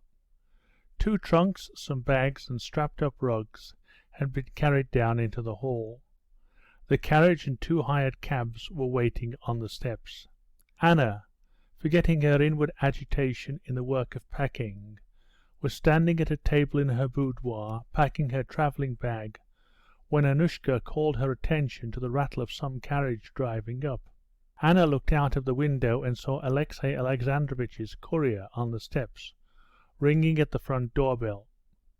"Run and find out what it is," she said, and with a calm sense of being prepared for anything she sat down in a low chair, folding her hands on her knees. A footman brought in a thick packet directed in Alexey Alexandrovitch's hand. "The courier has orders to wait for an answer," he said. "Very well," she said, and as soon as he had left the room she tore open the letter with trembling fingers. A roll of unfolded notes done up in a wrapper fell out of it. She disengaged the letter and began reading it at the end. "Preparations shall be made for your arrival here. I attach particular significance to compliance," she read. She read it on, then back, read it all through, and once more read the letter all through again from the beginning. When she had finished, she felt that she was cold all over, and that a fearful calamity, such as she had not expected, had burst upon her. In the morning she had regretted that she had spoken to her husband, and wished for nothing so much as that those words could be unspoken. And here this letter regarded them as unspoken, and gave her what she had wanted. But now this letter seemed to her more awful than anything she had been able to conceive. "He's right," she said. "Of course he's always right. He's a Christian, he's generous." "Yes, vile, base creature." "And no one understands it except me, and no one ever will, and I can't explain it. They say he's so religious, so high-principled, so upright, so clever. But they don't see what I've seen. They don't know how he has crushed my life for 8 years, crushed everything that was living in me. He has not once even thought that I'm a live woman who must have love. They don't know how at every step he's humiliated me, and been just as pleased with himself. Haven't I striven with all my strength to find something to give meaning to my life? Haven't I struggled to love him, to love my son, when I could not love my husband? But the time came when I knew that I couldn't cheat myself any longer, that I was alive, that I was not to blame, that God had made me so that I must love and live. And now what does he do? If he'd killed me, if he'd killed him, I could have borne anything, I could have forgiven anything, but no, he... How was it? I didn't guess what he would do. He's doing just what's characteristic of his mean character. He'll keep himself in the right, while me, in my ruin, he'll drive still lower to worse ruin yet." She recalled the words from the letter. "You can conjecture what awaits you and your son. That's a threat to take away my child, and most likely by their stupid law he can. But I know very well why he says it. He doesn't believe even in my love for my child, or he despises it, just as he always used to ridicule it. He despises that feeling in me, but he knows that I won't abandon my child, that I can't abandon my child, that there could be no life for me without my child, even with him whom I love. But that if I abandoned my child and ran away from him, I should be acting like the most infamous, basest of women. He knows that, and he knows that I am incapable of doing that." She recalled another sentence in the letter. "Our life must go on as it has done in the past. That life was miserable enough in the old days. It has been awful of late. What will it be now? And he knows all that. He knows that I can't repent that I breathe, that I love. He knows that it can lead to nothing but lying and deceit, but he wants to go on torturing me. I know him. I know that he's at home and is happy in deceit, like a fish swimming in the water. No, I won't give him that happiness. I'll break through the spiderweb of lies in which he wants to catch me, come what may. Anything's better than lying and deceit. But how? My God, was ever a woman so miserable as I am? No, I will break through it. I will break through it," she cried, jumping up and keeping back her tears. And she went to the writing table to write him another letter. But at the bottom of her heart she felt that she was not strong enough to break through anything, that she was not strong enough to get out of her old position, however false and dishonourable it might be. She sat down at the writing table, but instead of writing she clasped her hands on the table, and laying her head on them, burst into tears, with sobs and heaving breast like a child crying. She was weeping that her dream of her position, being made clear and definite, had been annihilated for ever. She knew beforehand that everything would go on in the old way, and far worse, indeed, than in the old way. She felt that the position in the world that she enjoyed, and that had seemed to her of so little consequence in the morning, that this position was precious to her, that she would not have the strength to exchange it for the shameful position of a woman who has abandoned husband and child to join her lover, that however much she might struggle, she could not be stronger than herself.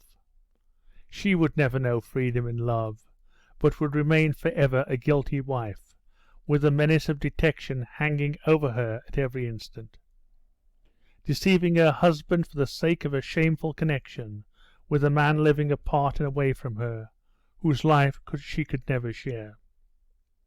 She knew that this was how it would be, and at the same time it was so awful that she could not even conceive what it would end in, and she cried without restraint, as children cry when they are punished.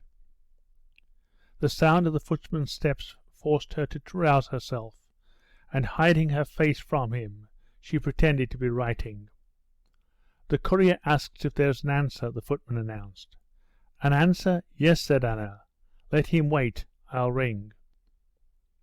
"What can I write?" she thought. "What can I decide upon alone? What do I know? What do I want? What is there I care for?" Again she felt that her soul was beginning to be split in two.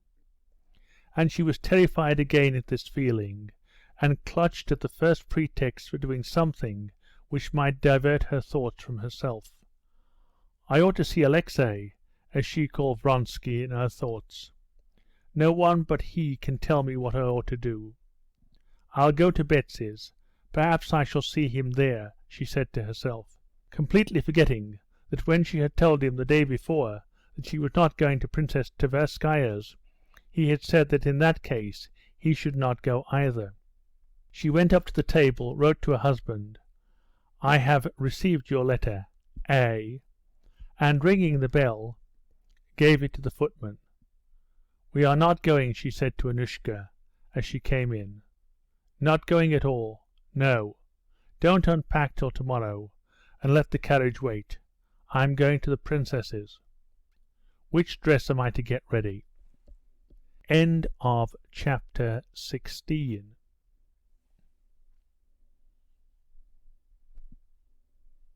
Anna Karenina by Leo Tolstoy. Translated by Constance Garnett. Book 3, Chapter 17.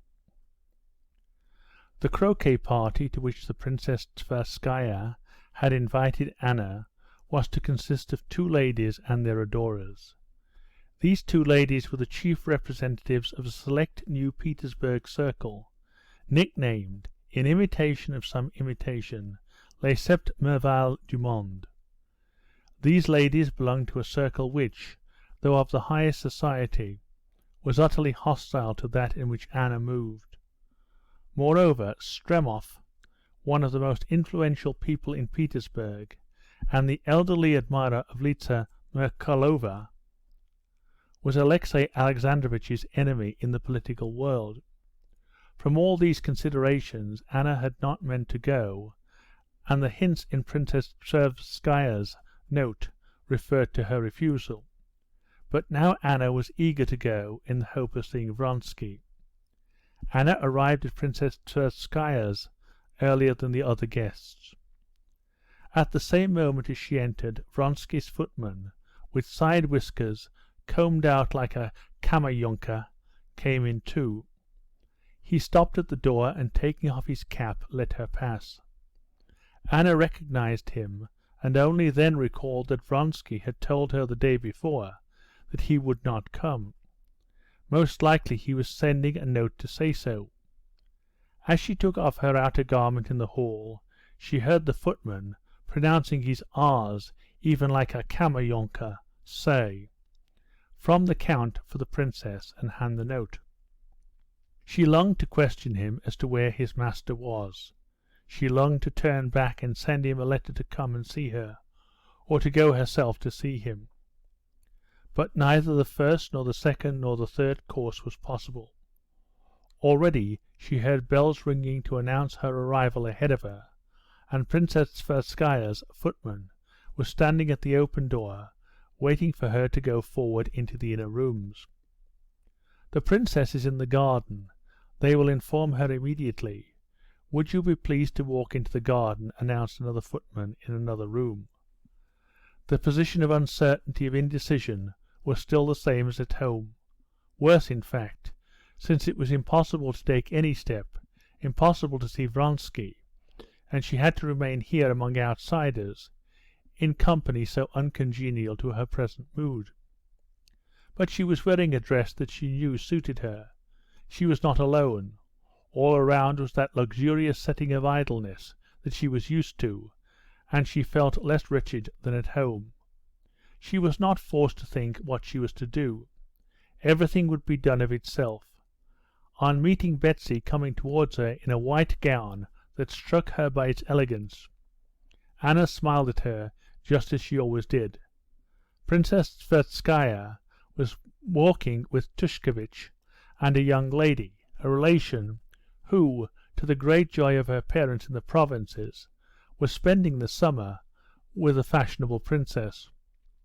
There was probably something unusual about Anna, for Betsy noted it at once. "I slept badly," answered Anna, looking intently at the footman who came to meet them, and, as she supposed, brought Vronsky's note. "How glad I am you've come," said Betsy. "I'm tired, and was just longing to have some tea before they come.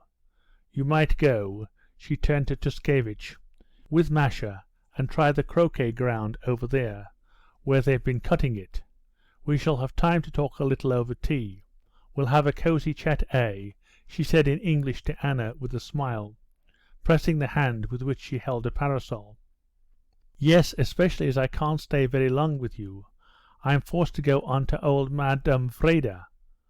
"I've been promising to go for a century," said Anna, to whom lying, alien as it was to her nature, had become not merely simple and natural in society, but a positive source of satisfaction.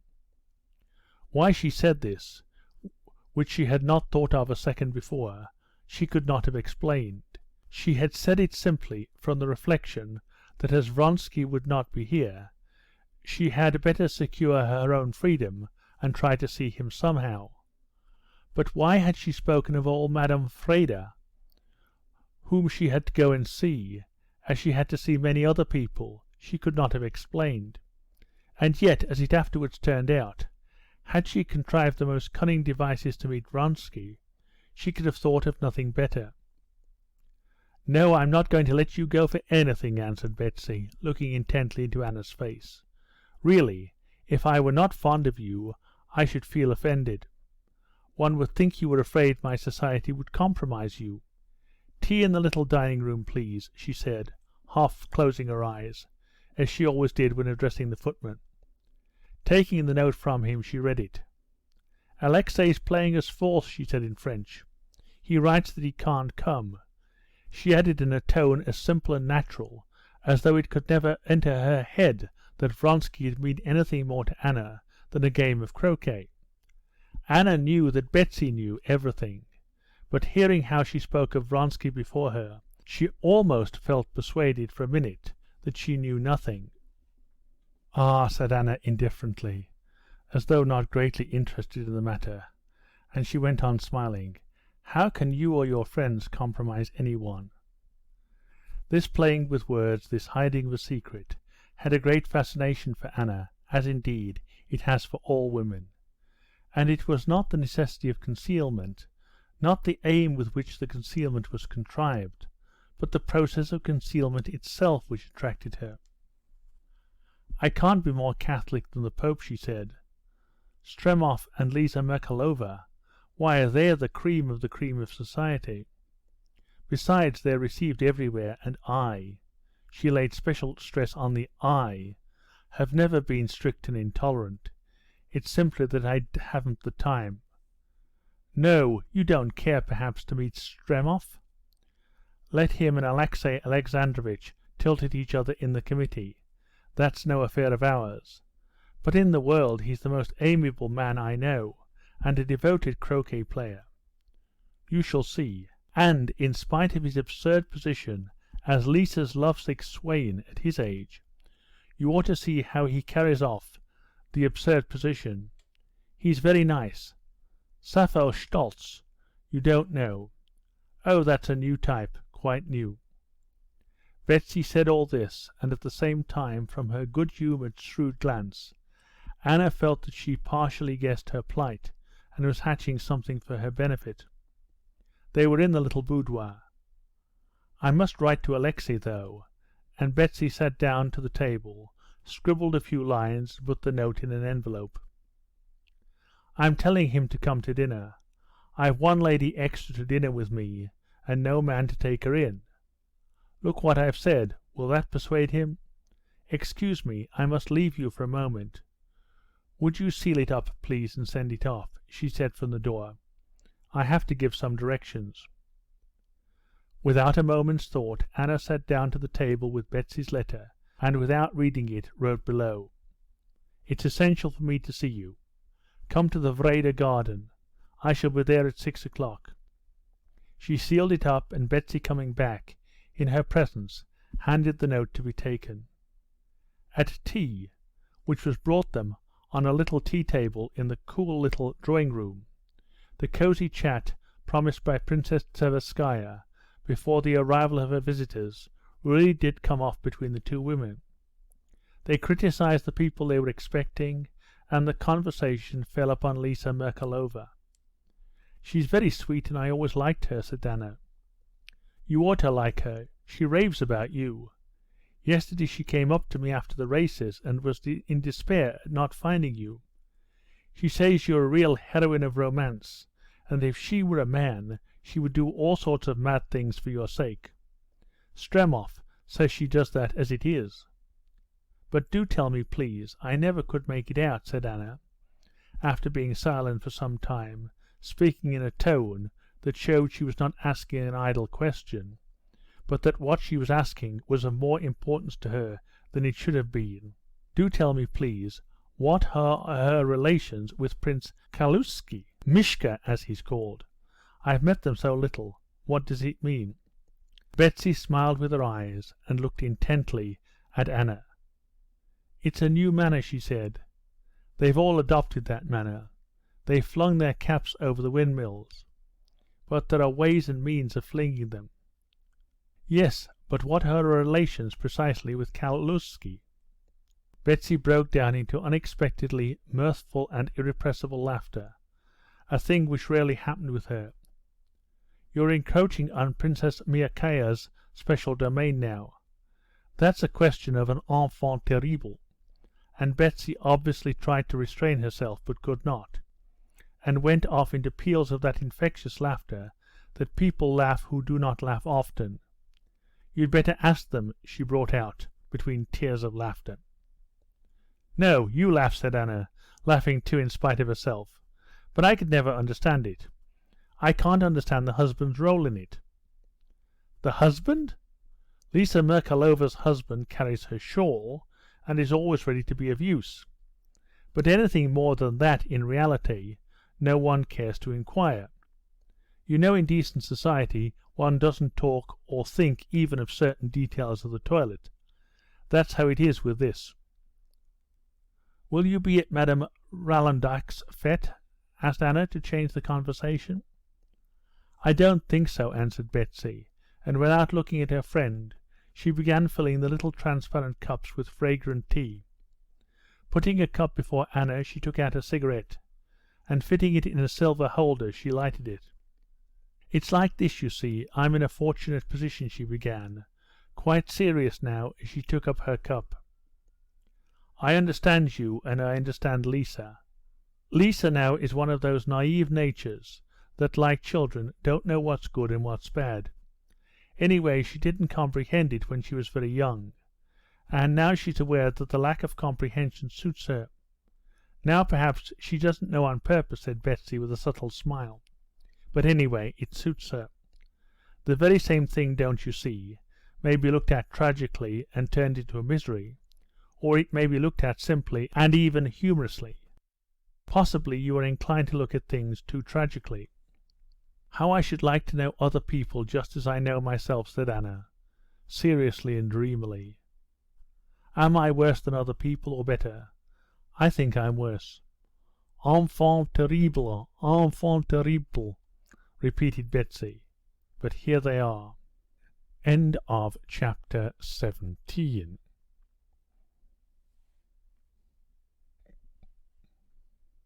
Anna Karenina by Leo Tolstoy, translated by Constance Garnett. Book 3, Chapter 18. They heard the sound of steps and a man's voice, then a woman's voice and laughter, and immediately thereafter there walked in the expected guests, Sappho Stolz, and a young man beaming with excess of health, the so-called Vaska. It was evident that ample supplies of beefsteak, truffles, and burgundy never failed to reach him at the fitting hour. Vaska bowed to the two ladies and glanced at them, but only for 1 second. He walked after Sappho into the drawing-room, and followed her about as though he were chained to her, keeping his sparkling eyes fixed on her as though he wanted to eat her. Sappho Stolz was a blonde beauty with black eyes. She walked with smart little steps in high-heeled shoes, and shook hands with the ladies vigorously, like a man. Anna had never met this new star of fashion, and was struck by her beauty, the exaggerated extreme to which her dress was carried, and the boldness of her manners. On her head there was such a superstructure of soft golden hair, her own and false mixed, that her head was equal in size to the elegantly rounded bust, of which so much was exposed in front. The impulsive abruptness of her movements was such that at every step the lines of her knees and the upper part of her legs were distinctly marked under her dress, and the question involuntarily arose to the mind where in the undulating piled-up mountain of material at the back the real body of the woman, so small and slender, so naked in front, and so hidden behind and below, really came to an end. Betsy made haste to introduce her to Anna. "Only fancy, we all but ran over 2 soldiers," she began telling them at once, using her eyes, smiling and twitching away her tail, which she flung back at one stroke all on one side. "I drove here with Vaska. Ah, to be sure, you don't know each other." And mentioning his surname, she introduced the young man, and, reddening a little, broke into a ringing laugh at her mistake, that is, at her having called him Vaska to a stranger. Vaska bowed once more to Anna, but he said nothing to her. He answered Sappho. "You've lost your bet. We got here first. Pay up," said he, smiling. Sappho laughed still more festively. "Not just now," said she. "Oh, all right, I'll have it later." "Very well, very well. Oh, yes." She turned suddenly to Princess Betsy. "I am a nice person, I positively forgot it. I've brought you a visitor, and here he comes." The unexpected young visitor whom Sappho had invited, and whom she had forgotten, was, however, a personage of such consequence that, in spite of his youth, both the ladies rose on his entrance. He was a new admirer of Sappho's. He now dogged her footsteps like Vaska. Soon after Prince Kaluzhsky arrived, and Lisa Merkalova with Stremov. Lisa Merkalova was a thin brunette, with an oriental, languid type of face, and, as everyone used to say, exquisite enigmatic eyes. The tone of her dark dress, Anna immediately observed and appreciated the fact, was in perfect harmony with her style of beauty. Lisa was as soft and enervated as Sappho was smart and abrupt. But to Anna's taste, Lisa was far more attractive. Betsy had said to Anna that she had adopted the pose of an innocent child, but when Anna saw her, she felt that this was not the truth. She really was both innocent and corrupt, but a sweet and passive woman. It was true that her tone was the same as Sappho's, that, like Sappho, she had 2 men, one young and one old, tacked on to her, and devouring her with their eyes. But there was something in her higher than what surrounded her. There was in her the glow of the real diamond among glass imitations.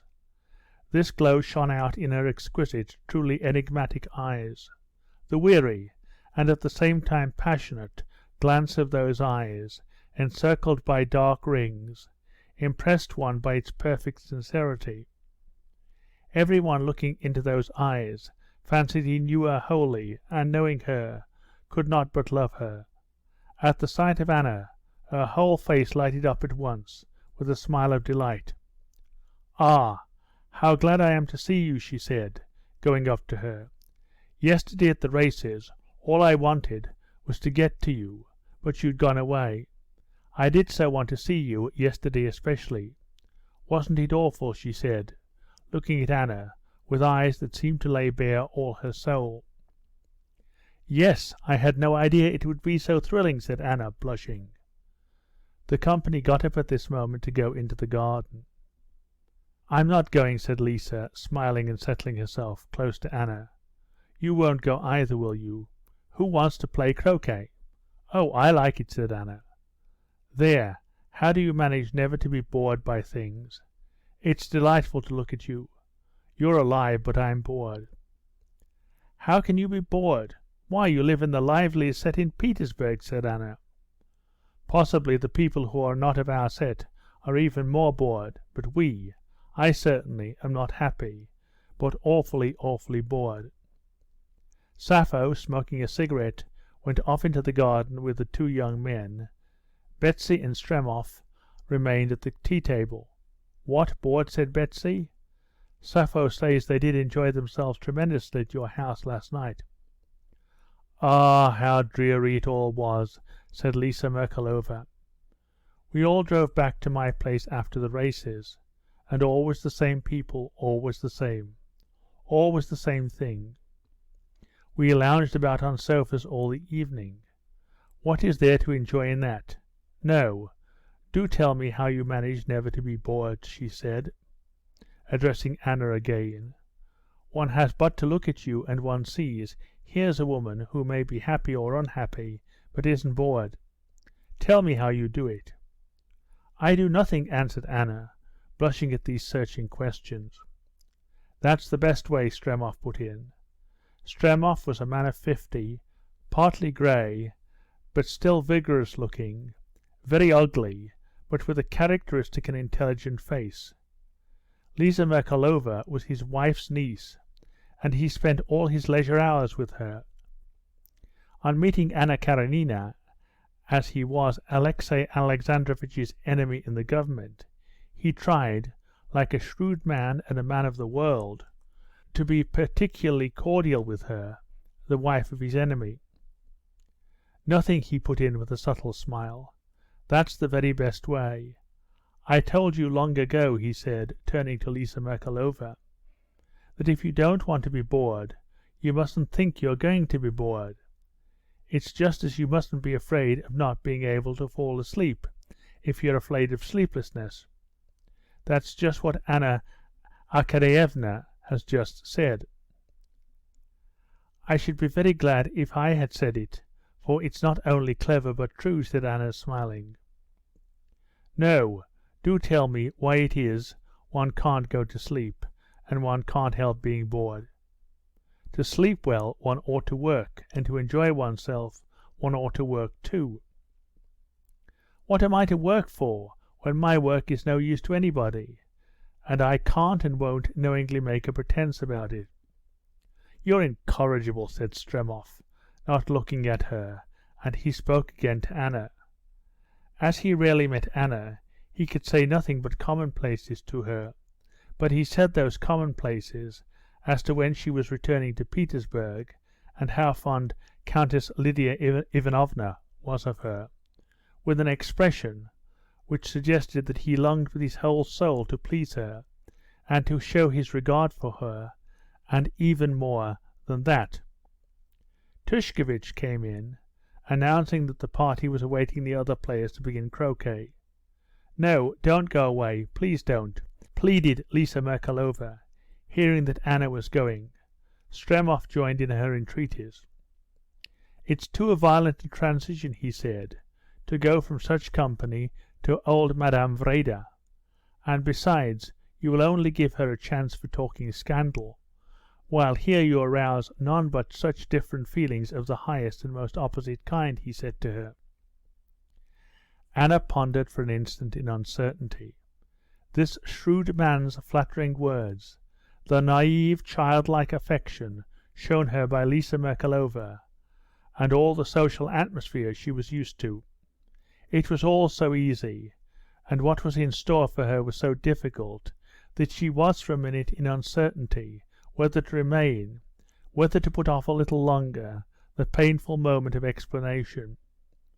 But remembering what was in store for her alone at home, if she did not come to some decision, remembering that gesture, terrible even in memory, when she had clutched her hair in both hands, she said good-bye and went away. End of chapter 18. Recording by David Cole, Medway, Massachusetts.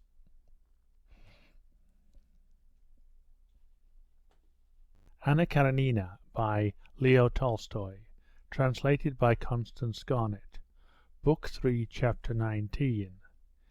In spite of Vronsky's apparently frivolous life in society, he was a man who hated irregularity.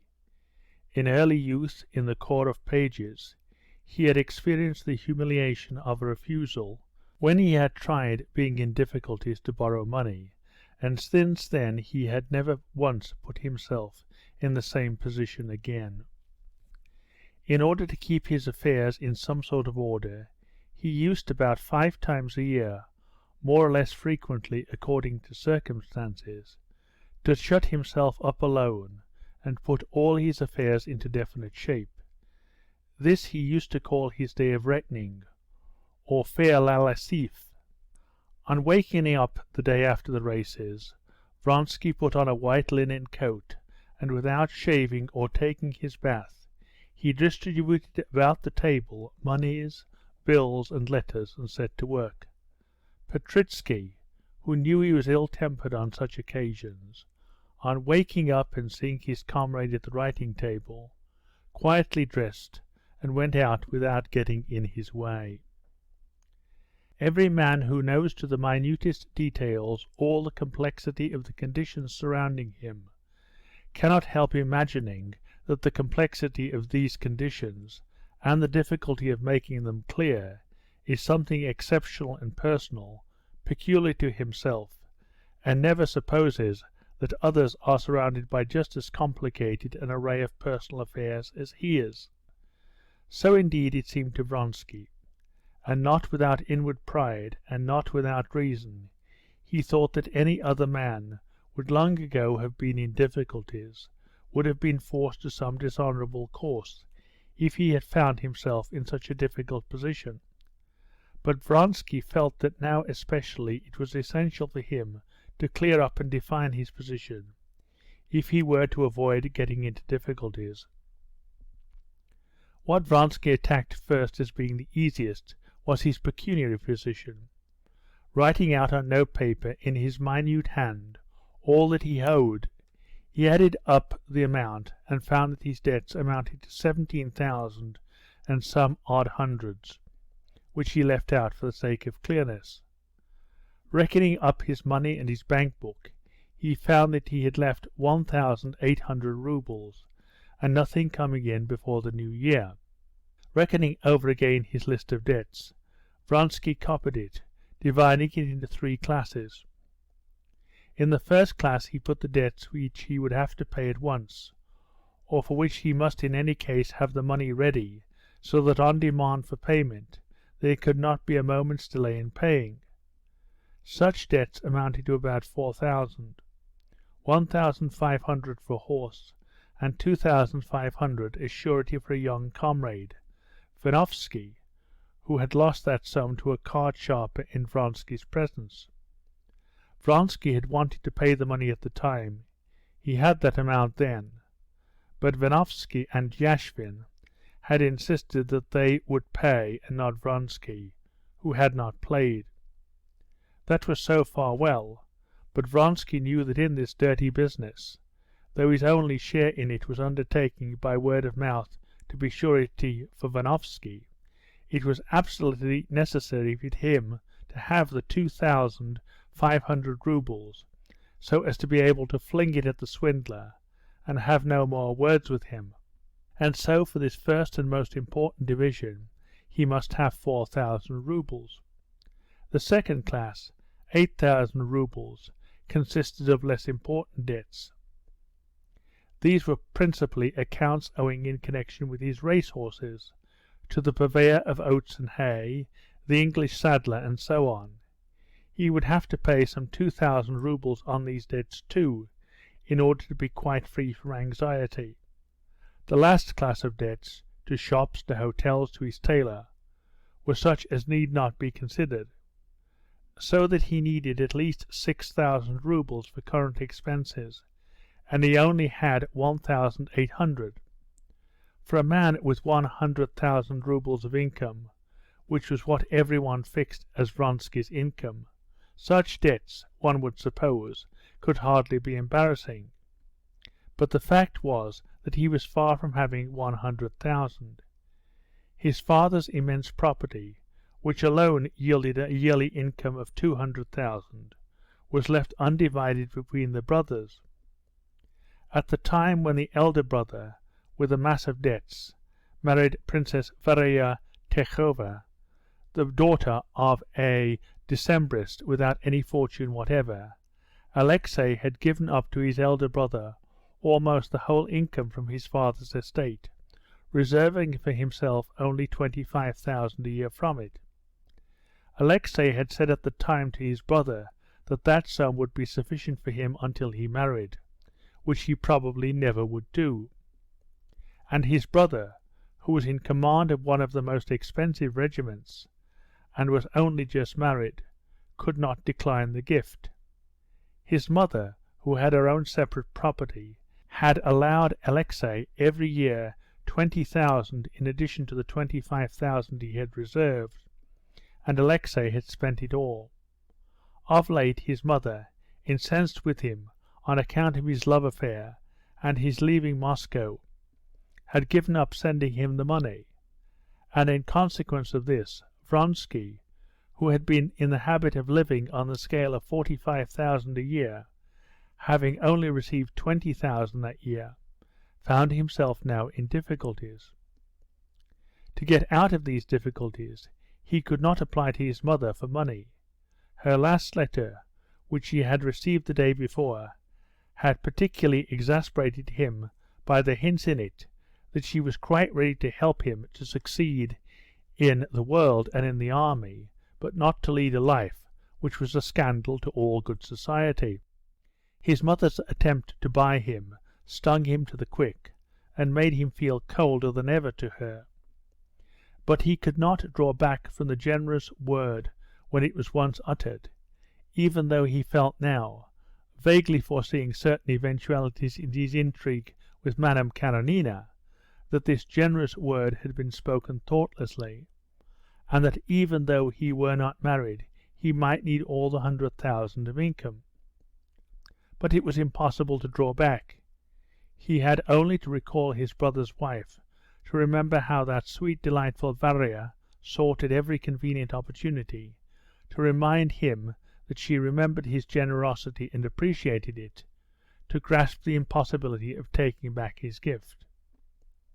It was as impossible as beating a woman, stealing or lying. One thing only could and ought to be done, and Vronsky determined upon it without an instant's hesitation: to borrow money from a moneylender, 10,000 roubles, a proceeding which presented no difficulty, to cut down his expenses generally, and to sell his racehorses. Resolving on this, he promptly wrote a note to Rolandak, who had more than once sent to him with offers to buy the horses from him. Then he sent for the Englishman and the moneylender, and divided what money he had according to the accounts he intended to pay. Having finished this business, he wrote a cold and cutting answer to his mother. Then he took out of his notebook 3 notes of Anna's, read them again, burned them, and remembering their conversation on the previous day, he sank into meditation. End of chapter 19. Recording by David Cole, Medway, Massachusetts.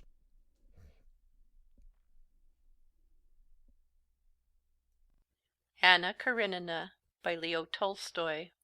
Translated by Constance Garnett. Book 3, Chapter 20.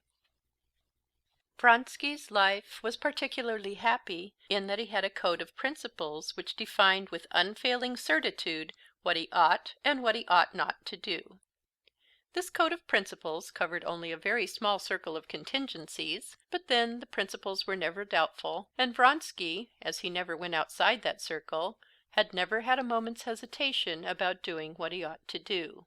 These principles laid down as invariable rules: that one must pay a card sharper, but need not pay a tailor; that one must never tell a lie to a man, but one may to a woman; that one must never cheat anyone, but one may a husband; that one must never pardon an insult, but one may give one, and so on. These principles were possibly not reasonable and not good, but they were of unfailing certainty, and so long as he adhered to them, Vronsky felt that his heart was at peace and he could hold his head up.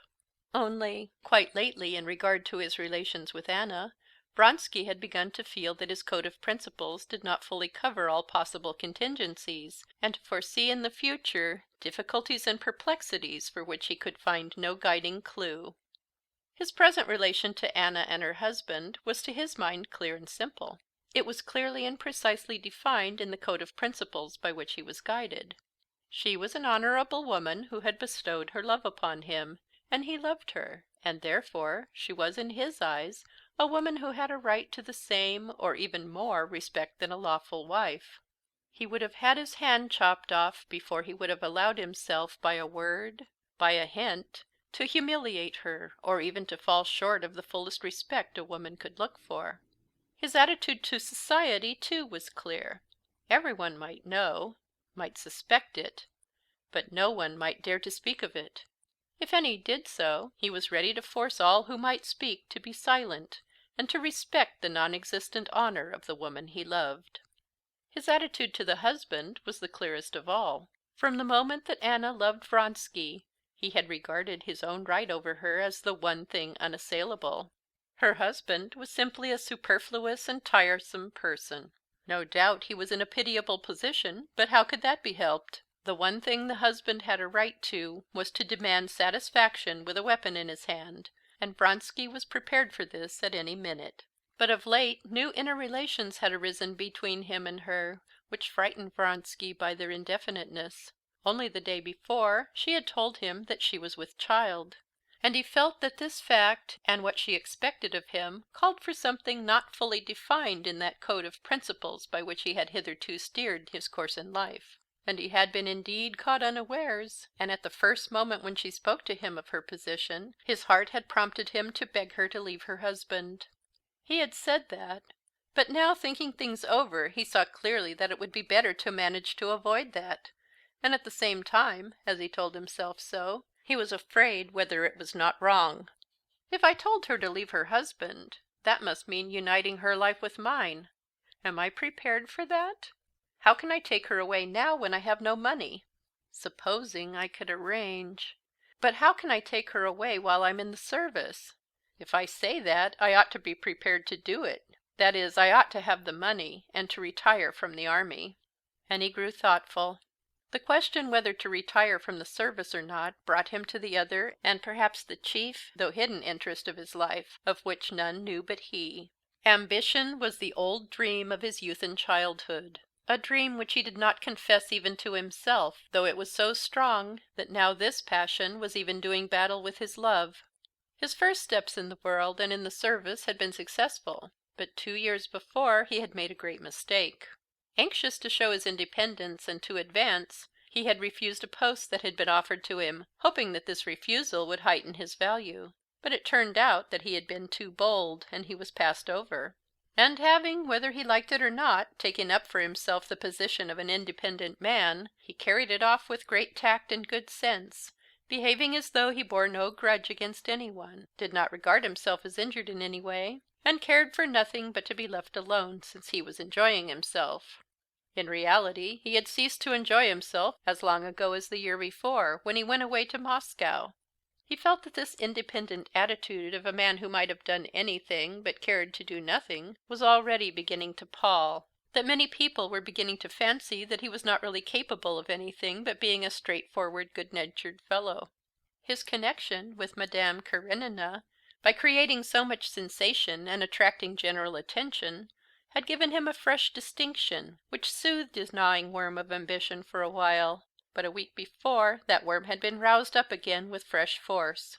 The friend of his childhood, a man of the same set, of the same coterie, his comrade in the corps of pages, Serpuhovskoy, who had left school with him, and had been his rival in class, in gymnastics, in their scrapes and their dreams of glory, had come back a few days before from Central Asia, where he had gained 2 steps up in rank, and an order rarely bestowed upon generals so young. As soon as he arrived in Petersburg, people began to talk about him as a newly risen star of the first magnitude. A schoolfellow of Vronsky's, and of the same age, he was a general, and was expecting a command, which might have influence on the course of political events; while Vronsky, independent and brilliant and beloved by a charming woman though he was simply a cavalry captain who was readily allowed to be as independent as ever he liked. Of course I don't envy Serpuhovskoy, and never could envy him, but his advancement shows me that one has only to watch one's opportunity, and the career of a man like me may be very rapidly made. 3 years ago he was in just the same position as I am. If I retire, I burn my ships. If I remain in the army, I lose nothing. She said herself she did not wish to change her position, and with her love I cannot feel envious of Serpuhovskoy."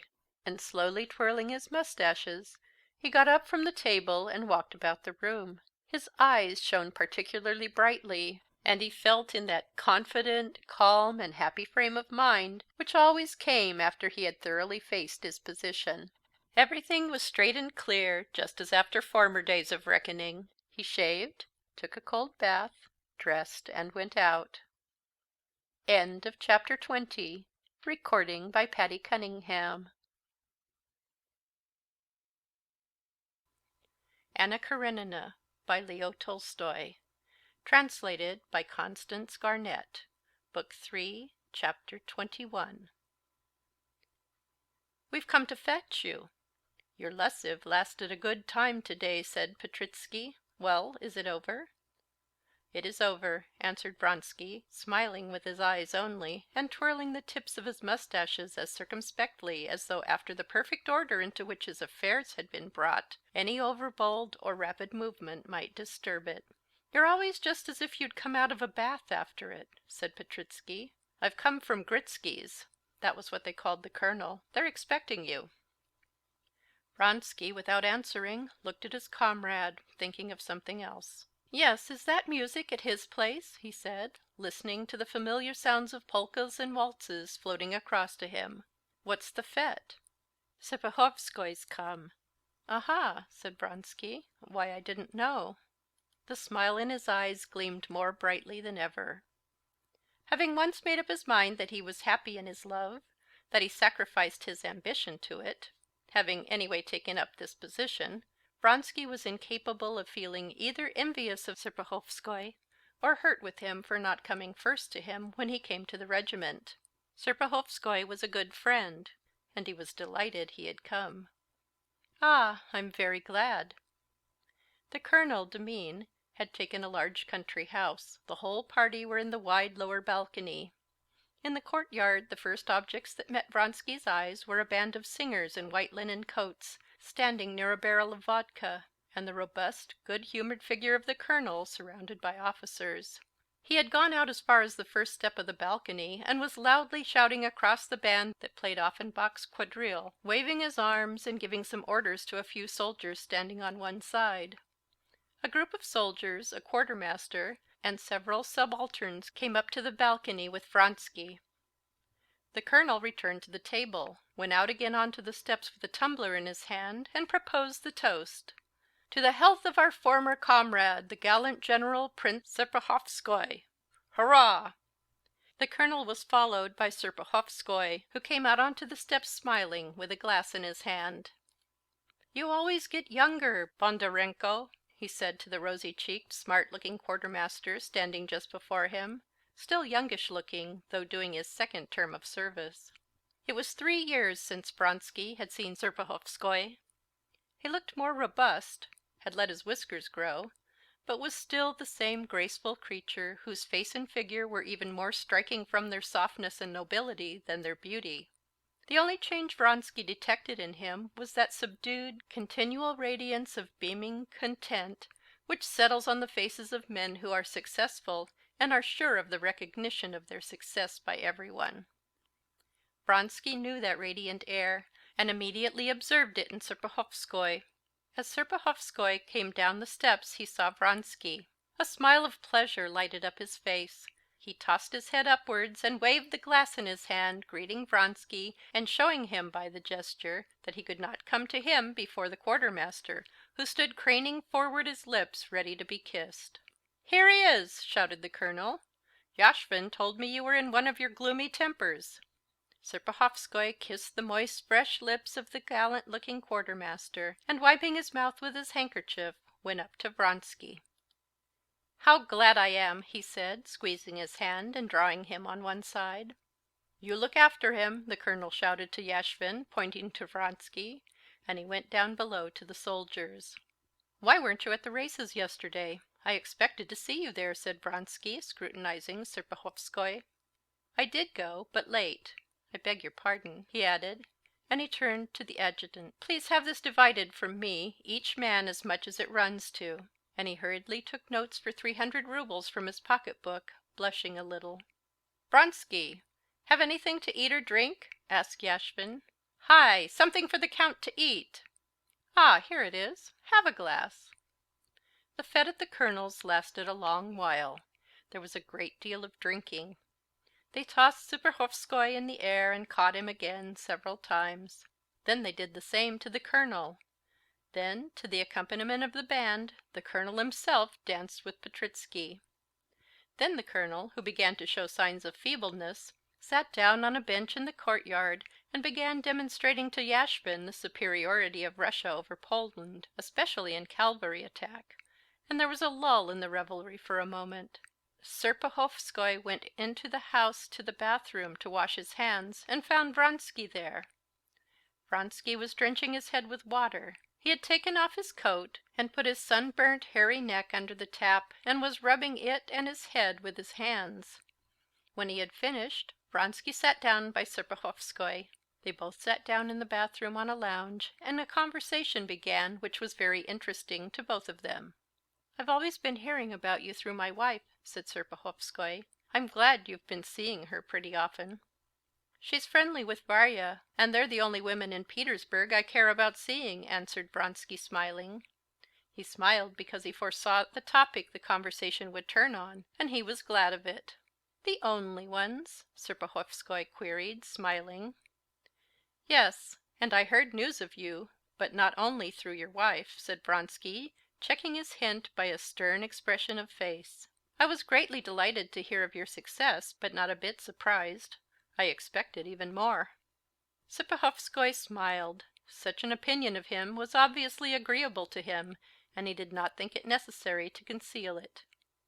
"Well, I, on the contrary, expected less, I'll own frankly. But I'm glad, very glad. I'm ambitious, that's my weakness, and I confess to it." "Perhaps you wouldn't confess to it if you hadn't been successful," said Vronsky. "I don't suppose so," said Serpuhovskoy, smiling again. "I won't say life wouldn't be worth living without it, but it would be dull. Of course I may be mistaken, but I fancy I have a certain capacity for the line I've chosen, and that power of any sort in my hands, if it is to be, will be better than in the hands of a good many people I know," said Serpuhovskoy, with beaming consciousness of success. "And so the nearer I get to it, the better pleased I am." "Perhaps that is true for you, but not for everyone. I used to think so too. But here I live and think life worth living not only for that. There, it's out. Here it comes, said Serpuhovskoy, laughing. Ever since I heard about you, about your refusal, I began... Of course I approved of what you did, but there are ways of doing everything, and I think your action was good in itself, but you didn't do it quite in the way you ought to have done. What's done can't be undone, and you know I never go back on what I've done. And besides, I'm very well off. Very well off for the time, but you're not satisfied with that. I wouldn't say this to your brother. He's a nice child, like our host here. There he goes, he added, listening to the roar of hurrah. And he's happy, but that does not satisfy you. I didn't say it did satisfy me. Yes, but that's not the only thing. Such men as you are wanted. By whom? By whom? By society, by Russia. Russia needs men. She needs a party, or else everything goes, and will go to the dogs. How do you mean? Bertenev's party against the communists? No, said Serpuhovskoy, frowning with vexation at being suspected of such an absurdity. Tout est une blague. That's always been, and always will be. There are no communists, but intriguing people have to invent a noxious, dangerous party. It's an old trick. No, what's wanted is a powerful party of independent men like you and me. But why so? Vronsky mentioned a few men who were in power.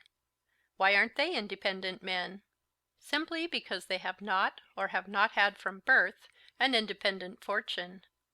They've not had a name. They've not been close to the sun and center as we have. They can be bought either by money or by favor, and they have to find a support for themselves in inventing a policy. And they bring forward some notion, some policy that they don't believe in, that does harm. And the whole policy is really only a means to a government house and so much income. Cela n'est pas plus fin que ça, when you get a peep at their cards. I may be inferior to them, stupider perhaps, though I don't see why I should be inferior to them.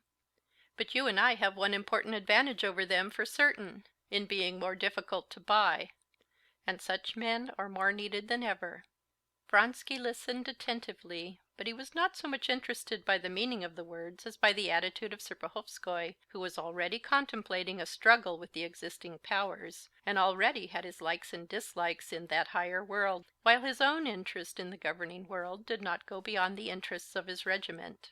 Vronsky felt, too, how powerful Serpuhovskoy might become through his unmistakable faculty for thinking things out and for taking things in, through his intelligence and gift of words, so rarely met with in the world in which he moved.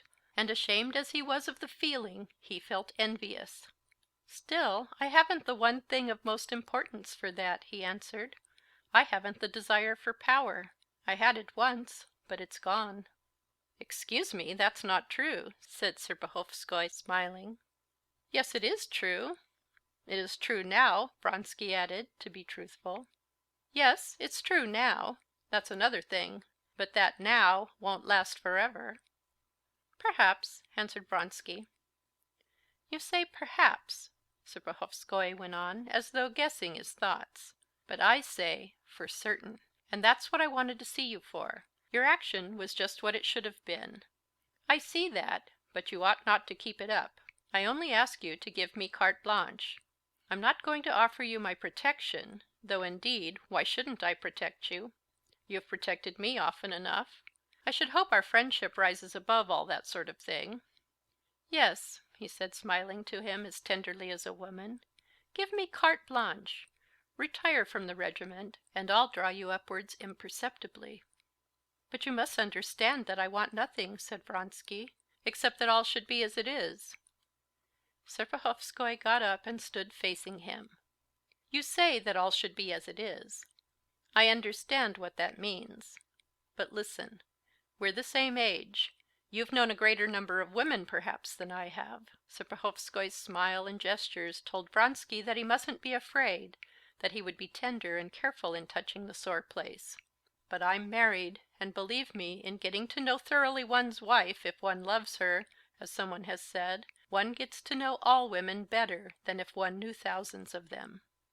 We're coming directly, Vronsky shouted to an officer who looked into the room and called them to the colonel. Vronsky was longing now to hear the end and know what Serpuhovskoy would say to him. And here's my opinion for you. Women are the chief stumbling block in a man's career. It's hard to love a woman and do anything. There's only one way of having love conveniently without its being a hindrance. That's marriage. How am I to tell you what I mean?" said Serpuhovskoy, who liked similes. Wait a minute. Yes. Just as you can only carry a fardeau and do something with your hands when the fardeau is tied on your back, and that's marriage. And that's what I felt when I was married. My hands were suddenly set free. But to drag that fardeau about with you without marriage, your hands will always be so full that you can do nothing. Look at Mazankov, at Krupov. They've ruined their careers for the sake of women." "What women?" said Vronsky, recalling the Frenchwoman and the actress with whom the two men he had mentioned were connected. "The firmer the woman's footing in society, the worse it is. That's much the same as not merely carrying the fardeau in your arms, but tearing it away from someone else." "You have never loved," Vronsky said softly, looking straight before him and thinking of Anna. "Perhaps. But you remember what I've said to you. And another thing. Women are all more materialistic than men. We make something immense out of love, but they are always terre à terre." Directly," he cried to a footman who came in. But the footman had not come to call them again, as he supposed. The footman brought Vronsky a note. A man brought it from Princess Tverskaya. Vronsky opened the letter and flushed crimson. "My head's begun to ache. I'm going home," he said to Serpuhovskoy. "Oh, good-bye then. You give me carte blanche. We'll talk about it later on. I'll look you up in Petersburg." End of chapter 21. Recording by Patty Cunningham.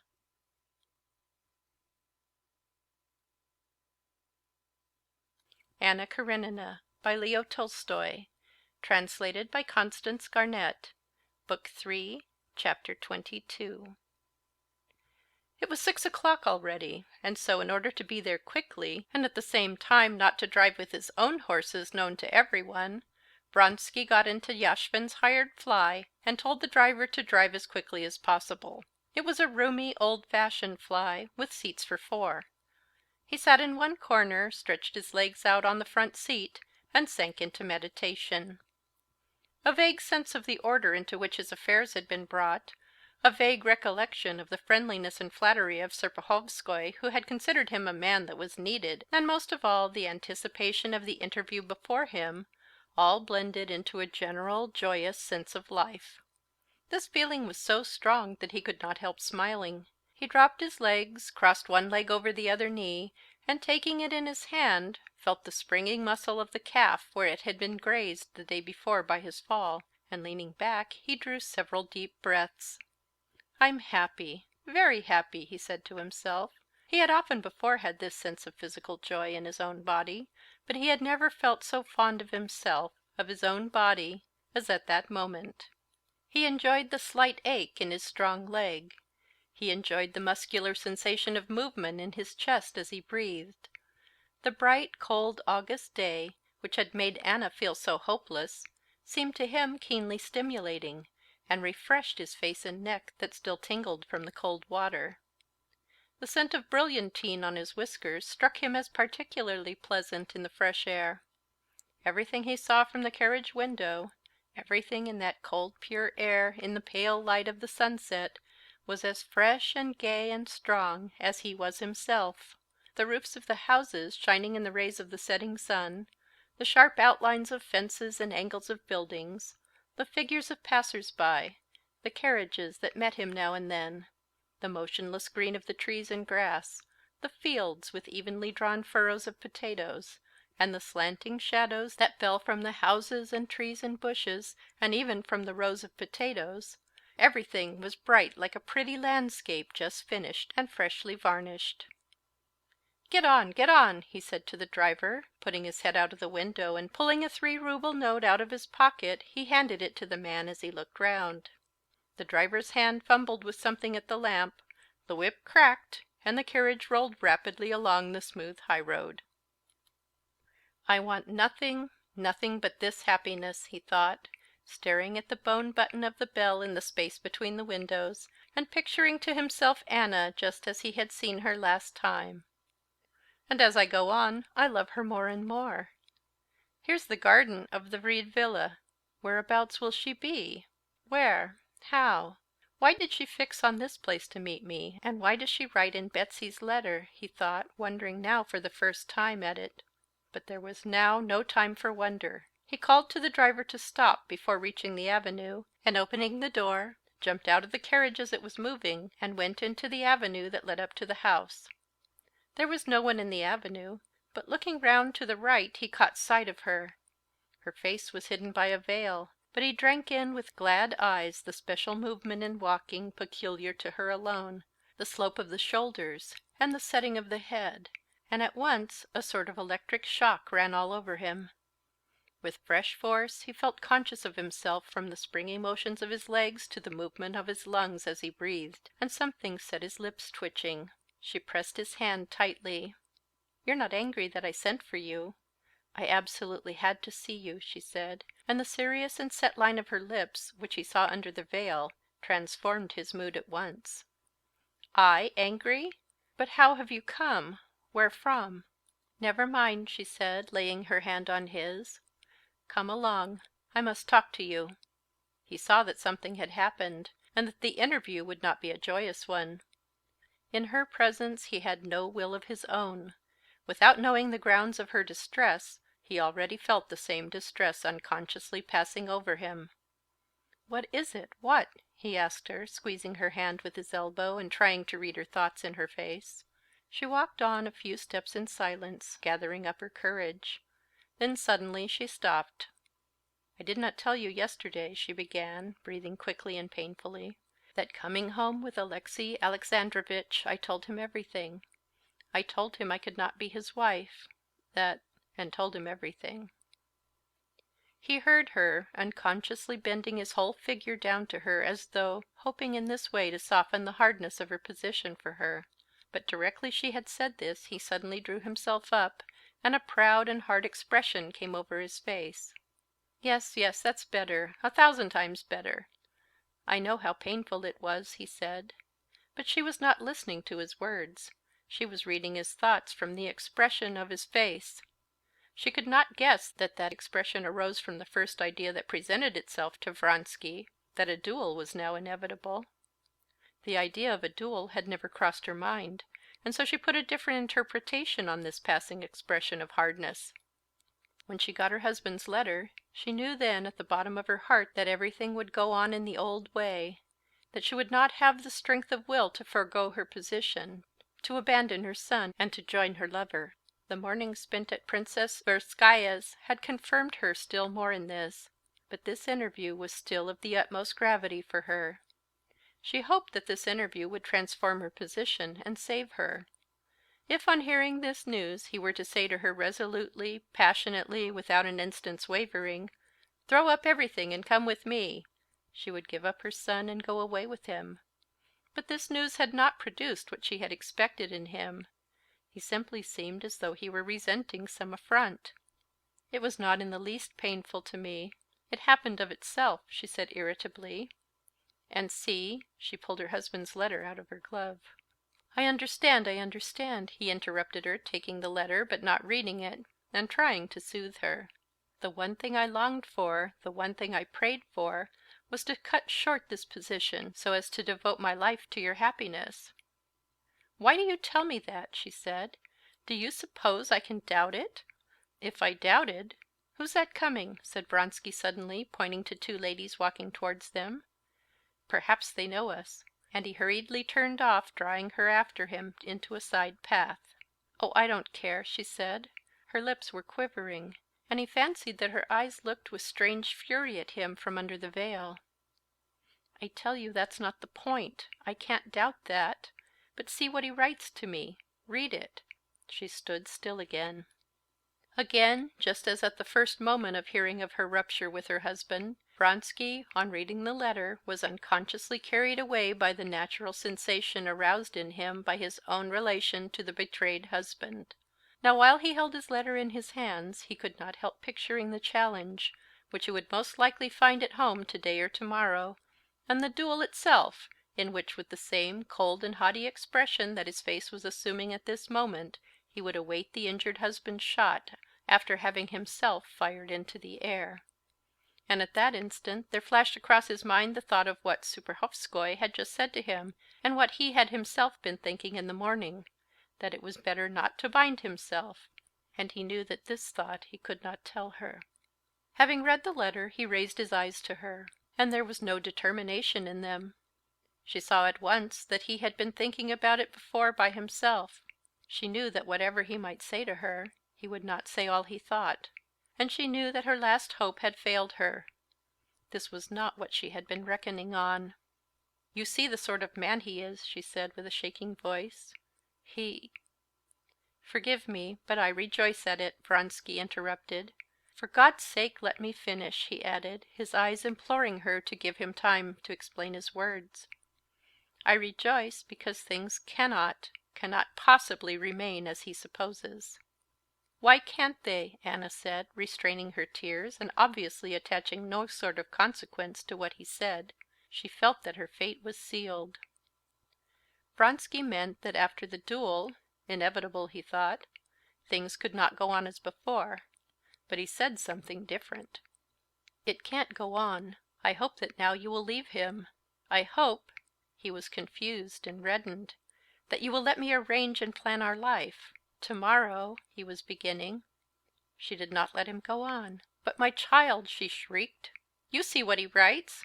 I should have to leave him, and I can't and won't do that. But for God's sake, which is better, leave your child or keep up this degrading position?" "To whom is it degrading?" "To all, and most of all to you." "You say degrading. Don't say that. Those words have no meaning for me," she said in a shaking voice.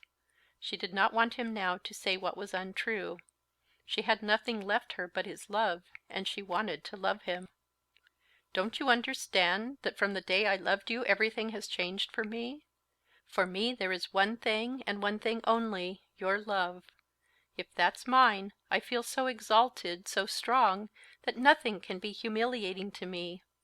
I am proud of my position, because... proud of being... proud..."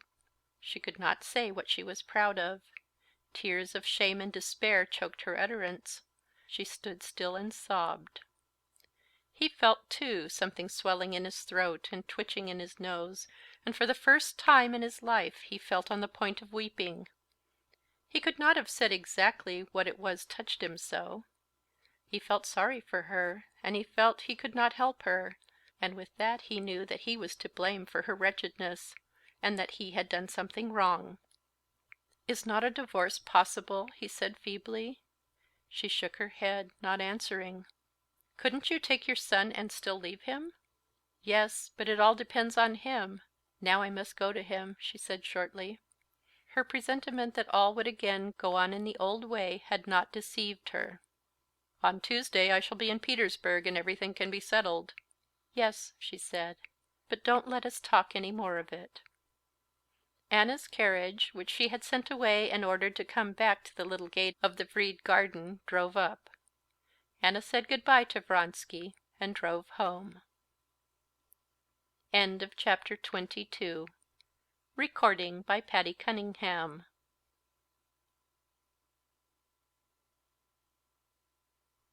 Anna Karenina by Leo Tolstoy. Translated by Constance Garnett. Book 3, Chapter 23.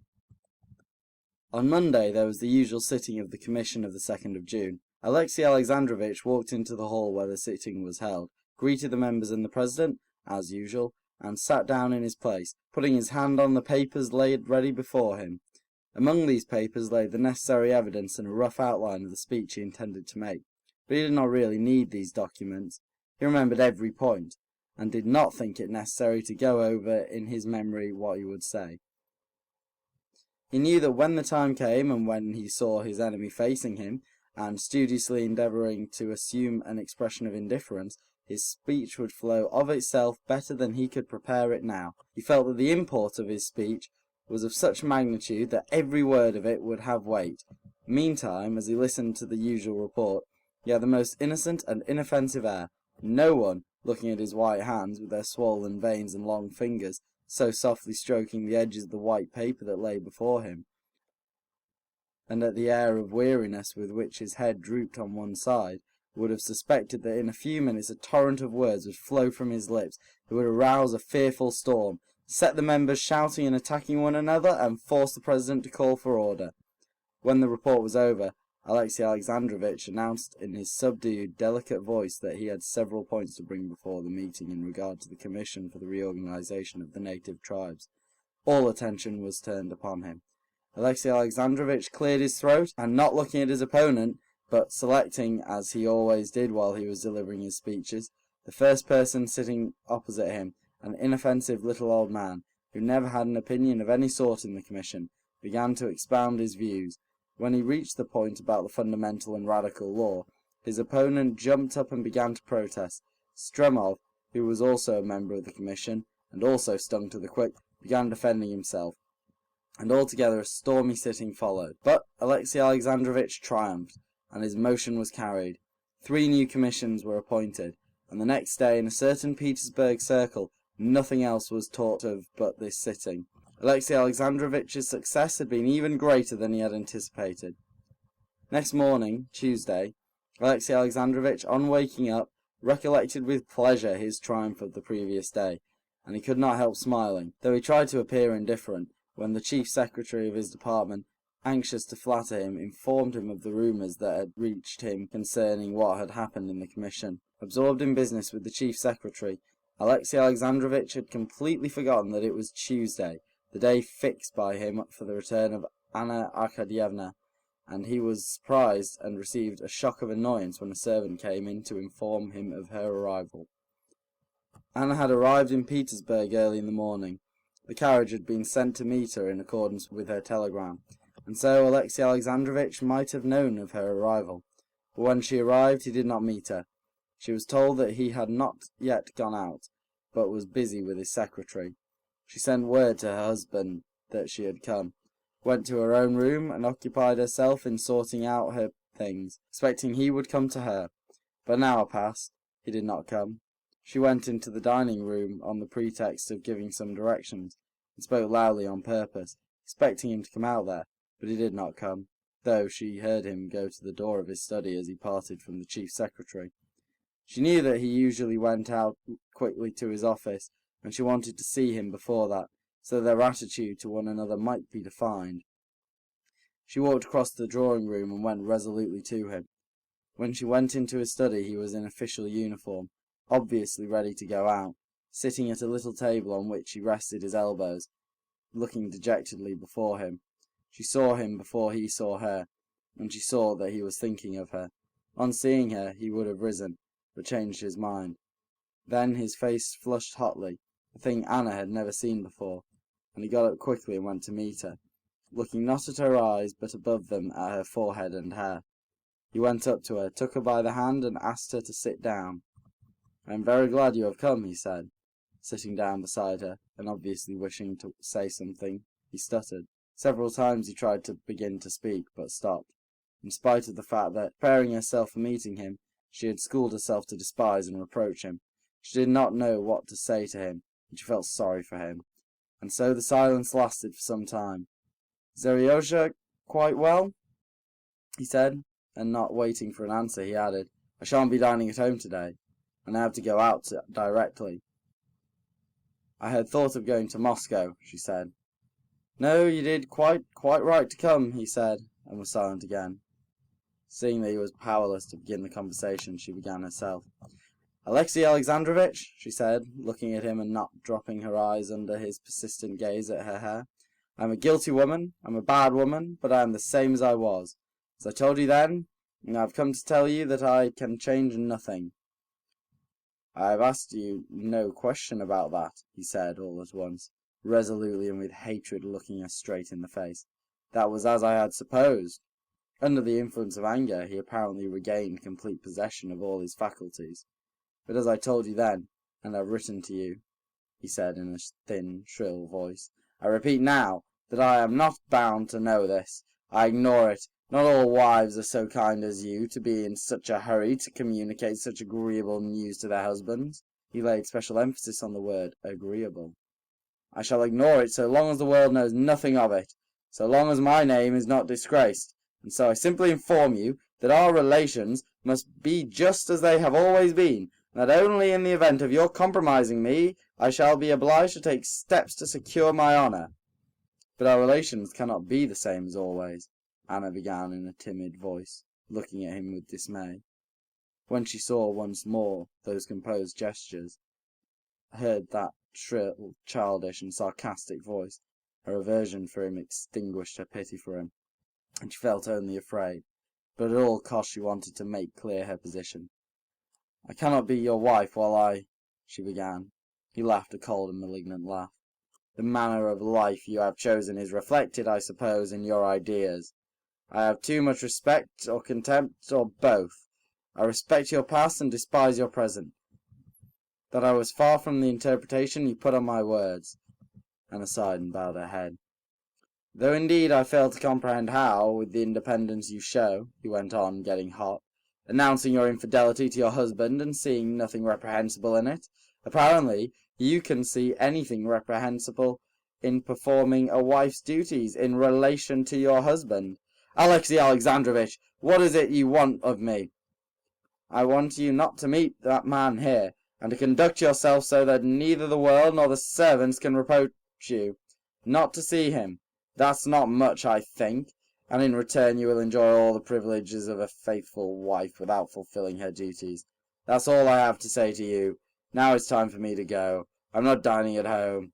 He got up and moved towards the door. Anna got up too, bowing in silence. He let her pass before him. End of chapter 23. Recording by Morgan Gall French, Leeds.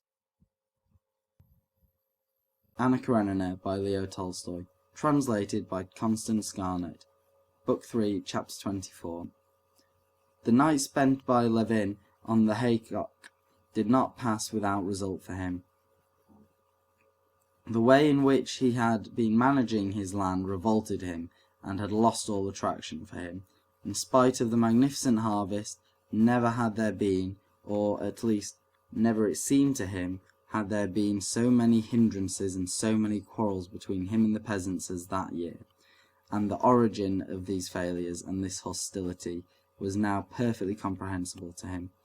The delight he had experienced in the work itself, and the consequent greater intimacy with the peasants, the envy he felt of them, of their life, their desire to adopt that life, which had been to him that night not a dream, but an intention, the execution of which he had thought out in detail, all this had so transformed his view of the farming of the land as he had managed it, that he could not take his former interest in it, and could not help seeing that unpleasant relation between him and the work-people which was the foundation of it all. The herd of improved cows, such as Pava, the whole land ploughed over and enriched, the 9 level fields surrounded with hedges, the 240 acres heavily manured, the seed sown in drills, and all the rest of it. It was all splendid if only the work had been done for themselves, or for themselves and comrades, people in sympathy with them. But he saw clearly now, his work on a book of agriculture, in which the chief element in husbandry was to have been the labourer, greatly assisted him in this, that the sort of farming he was carrying on was nothing but a cruel and stubborn struggle against him and the labourers, in which there was on one side, his side, a continual intense effort to change everything to a pattern he considered better, on the other side the natural order of things, and in this struggle he saw that with immense expenditure of force on his side, and with no effort or even intention on the other side, all that was attained was that the work did not go to the liking of either side, and that splendid tools, splendid cattle and land were spoiled with no good to anyone. Worst of all, the energy expended on this work was not simply wasted. He could not help feeling now, since the meaning of this system had become clear to him, that the aim of his energy was a most unworthy one. In reality, what was the struggle about? He was struggling for every farthing of his share, and he could not help it, for he had only to relax his efforts, and he would not have had the money to pay his labourers' wages. While they were only struggling to be able to do their work easily and agreeably, that is to say, as they were used to doing it, it was for his interest that every labourer should work as hard as possible, and that while doing so he should keep his wits about him, so as to try not to break the winnowing machines, the horse rakes, the thrashing machines, that he should attend to what he was doing. What the labourer wanted was to work as pleasantly as possible, with rest, and above all, carelessly and heedlessly, without thinking. That summer Levin saw this at every step. He sent the men to mow some clover for hay, picking out the worst patches where the clover was overgrown with grass and weeds and of no use for seed. Again and again they mowed the best acres of clover, justifying themselves by the pretence that the bailiff had told them to, and trying to pacify him with the assurance that it would be splendid hay, but he knew that it was owing to those acres being so much easier to mow. He sent out a hay machine for pitching the hay. It was broken at the first row, because it was dull work for a peasant to sit on the seat in front with the great wings waving above him, and he was told, "Don't trouble, your honour, sure the women folks will pitch it quick enough." The ploughs were practically useless, because it never occurred to the labourer to raise the share when he turned the plough, and forcing it round, he strained the horses and tore up the ground, and Levin was begged not to mind about it. The horses were allowed to stray into the wheat, because not a single labourer would consent to be night watchman, and in spite of orders to the contrary, the labourers insisted on taking turns for night duty, and Ivan, after working all day long, fell asleep and was very penitent for his fault, saying, "Do what you will to me, your honour." They killed 3 of the best calves by letting them into the clover aftermath without care as to their drinking, and nothing would make the men believe that they had been blown out by the clover, but they told him, by way of consolation, that one of his neighbours had lost 112 head of cattle in 3 days. All this happened not because anyone felt ill will to Levin or his farm. On the contrary, he knew that they liked him, thought him a simple gentleman, their highest praise, but it happened simply because all they wanted was to work merrily and carelessly, and his interests were not only remote and incomprehensible to them, but fatally opposed to their most just claims. Long before, Levin had felt dissatisfaction with his own position in regard to the land. He saw where his boat leaked, but he did not look for the leak, perhaps purposely deceiving himself. Nothing would be left him if he lost faith in it. But now he could deceive himself no longer. The farming of the land, as he was managing it, had become not merely unattractive, but revolting to him, and he could take no further interest in it. To this was joined the presence, only 25 miles off, of Kitty Shcherbetskaya, who he longed to see and could not see. Darya Alexandrovna Oblonskaya had invited him, when he was over there, to come with the object of renewing his offer to her sister, who would, so she gave him to understand, accept him now. Levin himself had felt on seeing Kitty Shcherbetskaya that he had never ceased to love her, but he could not go over to the Oblonskys, knowing she was there. The fact that he had made her an offer, and she had refused him, had placed an insuperable barrier between her and him. "I can't ask her to be my wife merely because she can't be the wife of the man she wanted to marry," he said to himself. The thought of this made him cold and hostile to her. "I should not be able to speak to her without a feeling of reproach. I could not look at her without resentment, and she will only hate me all the more, and as she's bound to. And besides, how can I now, after what Darya Alexandrovna told me, go to see them? Can I help showing that I know what she told me, and me to go magnanimously to forgive her and have pity on her, me go through a performance before her of forgiving, and deigning to bestow my love on her? What induced Darya Alexandrovna to tell me that? By chance I might have seen her, then everything would have happened of itself. But as it is, it's out of the question, out of the question." Darya Alexandrovna sent him a letter, asking him for a side saddle for Kitty's use. "I am told you have a side saddle," she wrote to him. "I hope you will bring it over yourself." This was more than he could stand. How could a woman of any intelligence, of any delicacy, put her sister in such a humiliating position? He wrote 10 notes, and tore them all up, and sent the saddle without any reply. To write that he would go was impossible, because he could not go. To write that he could not come because something prevented him, or that he could not be away, that was still worse. He sent the saddle without an answer, and with a sense of having done something shameful. He handed over all the now revolting business of the estate to the bailiff, and set off next day to a remote district to see his friend Sviajsky, who had splendid marshes for grouse in his neighbourhood, and had lately written to ask him to keep a long-standing promise to stay with him. The grouse marsh in the Surovsky district had long tempted Levin, but he had continually put off his visit on account of his work on the estate. Now he was glad to get away from the neighbourhood of the Shtcherbatskys, and still more from his farm work, especially on a shooting expedition, which always in trouble served as the best consolation. End of chapter 24. Recording by Morgan French, London. Anna Karenina by Leo Tolstoy. Translated by Constance Garnett. Book 3, Chapter 25. In the Surovsky district there was no railway nor service of post horses, and Levin drove there with his own horses in his big old-fashioned carriage. He stopped halfway at a well-to-do peasant's to feed his horses.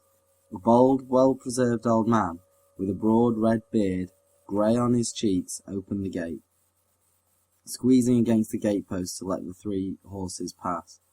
Directing the coachman to a place under the shed in the big, clean, tidy yard, with charred, old-fashioned ploughs in it, the old man asked Levin to come into the parlour. A cleanly dressed young woman, with clogs on her bare feet, was scrubbing the floor in the new outer room. She was frightened of the dog that ran in after Levin, and uttered a shriek, but began laughing at her own fright at once when she was told the dog would not hurt her. Pointing Levin with her bare arm to the door into the parlour, she bent down again, hiding her handsome face, and went on scrubbing. "Would you like the samovar?" she asked. "Yes, please." The parlour was a big room, with a Dutch stove, and a screen dividing it into 2. Under the holy pictures stood a table painted in patterns, a bench, and 2 chairs. Near the entrance was a dresser full of crockery. The shutters were closed. There were few flies, and it was so clean that Levin was anxious that Laska, who had been running along the road and bathing in puddles, should not muddy the floor, and ordered her to a place in the corner by the door. After looking round the parlour, Levin went out in the backyard. A good-looking young woman in clogs, swinging the empty pails on the yoke, ran on before him to the well for water. "Look sharp, my girl," the old man shouted after her, good-humouredly, and he went up to Levin. "Well, sir, are you going to Nikolai Ivanovich Sviajsky? His honour comes to us too," he began, chatting, leaning his elbows on the railing of the steps.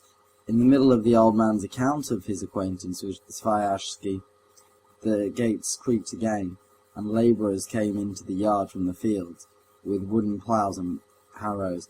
The horses harnessed to the ploughs and harrows were sleek and fat. The labourers were obviously of the household. 2 were young men in cotton shirts and caps. The 2 others were hired labourers in homespun shirts. One an old man, the other a young fellow. Moving off from the steps, the old man went up to the horses and began unharnessing them. "What have they been ploughing?" asked Levin. "Ploughing up the potatoes. We rent a bit of land too. Fedot, don't let out the gelding, but take it to the trough, and we'll put the other in harness." "Oh, father, the ploughshares I ordered. Has he brought them along?" asked the big, healthy-looking fellow, obviously the old man's son. "There, in the outer room," answered the old man, bundling together the harness he had taken off and flinging it on the ground. "You can put them on while they have dinner." The good-looking young woman came into the outer room with the full pails dragging at her shoulders. More women came on the scene from somewhere, young and handsome, middle-aged, old and ugly, with children and without children. The samovar was beginning to sing. The labourers and the family, having disposed of the horses, came in to dinner. Levin, getting his provisions out of his carriage, invited the old man to take tea with him. "Well, I have had some today already," said the old man, obviously accepting the invitation with pleasure, "but just a glass for company." Over their tea, Levin heard all about the old man's farming.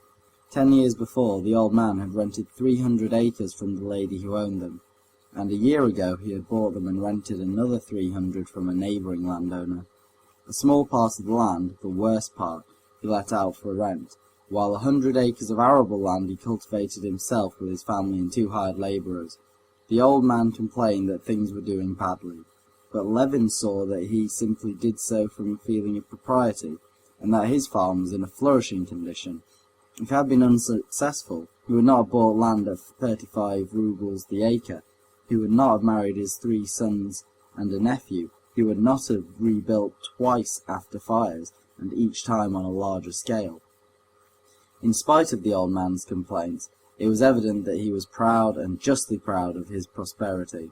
Proud of his sons, his nephew, his sons' wives, his horses and his cows, and especially of the fact that he was keeping all this farming going. From his conversation with the old man, Levin thought he was not averse to new methods either. He had planted a great many potatoes, and his potatoes, as Levin had seen driving past, were already past flowering and beginning to die down, while Levin's were only just coming into flower. He earthed up his potatoes with a modern plough borrowed from a neighbouring landowner. He sowed wheat. The trifling fact that, thinning out his rye, the old man used the rye he thinned out for his horses, especially struck Levin. How many times had Levin seen this splendid fodder wasted, and tried to get it saved, but always it had turned out to be impossible. The peasant got this done, and he could not say enough praise of it as food for the beasts. "What have the wenches to do? They carry it out in bundles to the roadside, and the cart brings it away. Well, we landowners can't manage well with our labourers," said Levin, handing him a glass of tea. "Thank you," said the old man, and he took the glass, but refused sugar, pointing to a lump he had left. "They're simple destruction," said he. "Look at Sviazhsky's, for instance. We know what the land's like, first rate, yet there's not much of a crop to boast of. It's not looked after enough, that's all it is." "But you work your land with hired labourers." "We're all peasants together. We go into everything ourselves. If a man's no use, he can go, and we can manage by ourselves." "Father, Finnegan wants some tar," said the young woman in the clogs, coming in. "Yes, yes, that's how it is, sir," said the old man, getting up, and crossing himself deliberately. He thanked Levin and went out. When Levin went into the kitchen to call his coachman, he saw the whole family at dinner. The women were standing up waiting on them. The young, sturdy-looking son was telling something funny with his mouth full of pudding, and they were all laughing. The woman in the clogs, who was pouring cabbage soup into a bowl, laughed most merrily of all.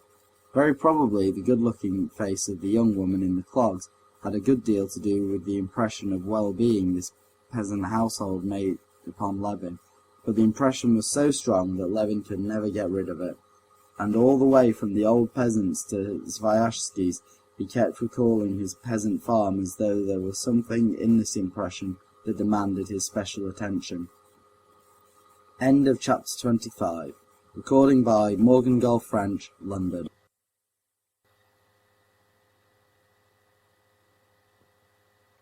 Anna Karenina by Leo Tolstoy. Translated by Constance Garnett. Book 3, Chapter 26. Sviazhsky was the marshal of his district. He was 5 years older than Levin and had long been married. His sister-in-law, a young girl Levin liked very much, lived in his house, and Levin knew that Sviazhsky and his wife would have greatly liked to marry the girl to him. He knew this with certainty, as so-called eligible young men always know it, though he could have never brought himself to speak of it to anyone. And he knew, too, that, although he wanted to get married, and although by every token this very attractive girl would make an excellent wife, he could no more have married her, even if he had not been in love with Kitty Shtcherbatskaya, than he could have flown up to the sky. And this knowledge poisoned the pleasure he had hoped to find in the visit to Sviazhsky. On getting Sviazhsky's letter with the invitation for shooting, Levin had immediately thought of this, but in spite of it had made up his mind that Sviazhsky's having such views for him was simply his own groundless supposition, and so he would go all the same.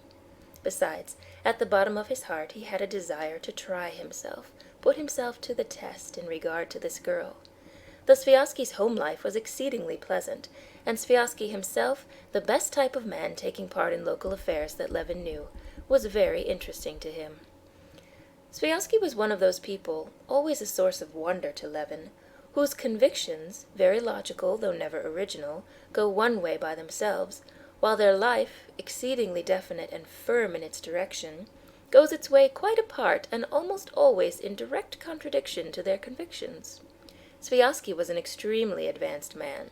He despised the nobility, and believed the mass of the nobility to be secretly in favor of serfdom, and only concealing their views from cowardice. He regarded Russia as a ruined country, rather after the style of Turkey, and the government of Russia as so bad that he never permitted himself to criticize its doings seriously, and yet he was a functionary of that government and a model marshal of nobility, and when he drove about he always wore the cockade of office and the cap with the red band.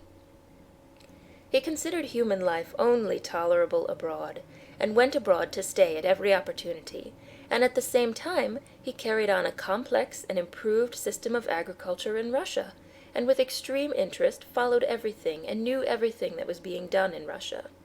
He considered the Russian peasant as occupying a stage of development intermediate between the ape and the man, and at the same time, in the local assemblies, no one was readier to shake hands with the peasants and listen to their opinion.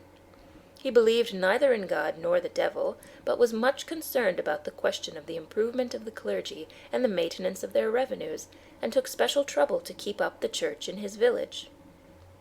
On the woman question, he was on the side of the extreme advocates of complete liberty for women, and especially their right to labor.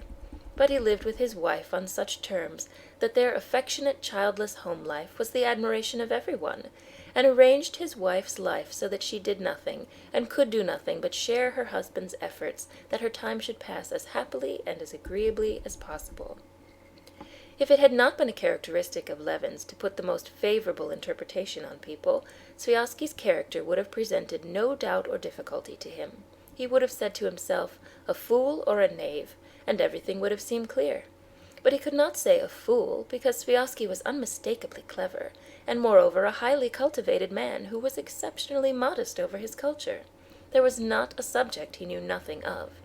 But he did not display his knowledge except when he was compelled to do so. Still less could Levin say that he was a knave, as Sviazhsky was unmistakably an honest, good-hearted, sensible man, who worked good-humoredly, keenly, and perseveringly at his work. He was held in high honor by everyone about him, and certainly he had never consciously done, and indeed was incapable of doing, anything base. Levin tried to understand him, and could not understand him, and looked at him and his life as at a living enigma. Levin and he were very friendly, and so Levin used to venture to sound Sviazhsky, to try to get at the very foundation of his view of life, but it was always in vain. Every time Levin tried to penetrate beyond the outer chambers of Sviazhsky's mind, which were hospitably open to all, he noticed that Sviazhsky was slightly disconcerted. Faint signs of alarm were visible in his eyes, as though he were afraid Levin would understand him, and he would give him a kindly, good-humored repulse.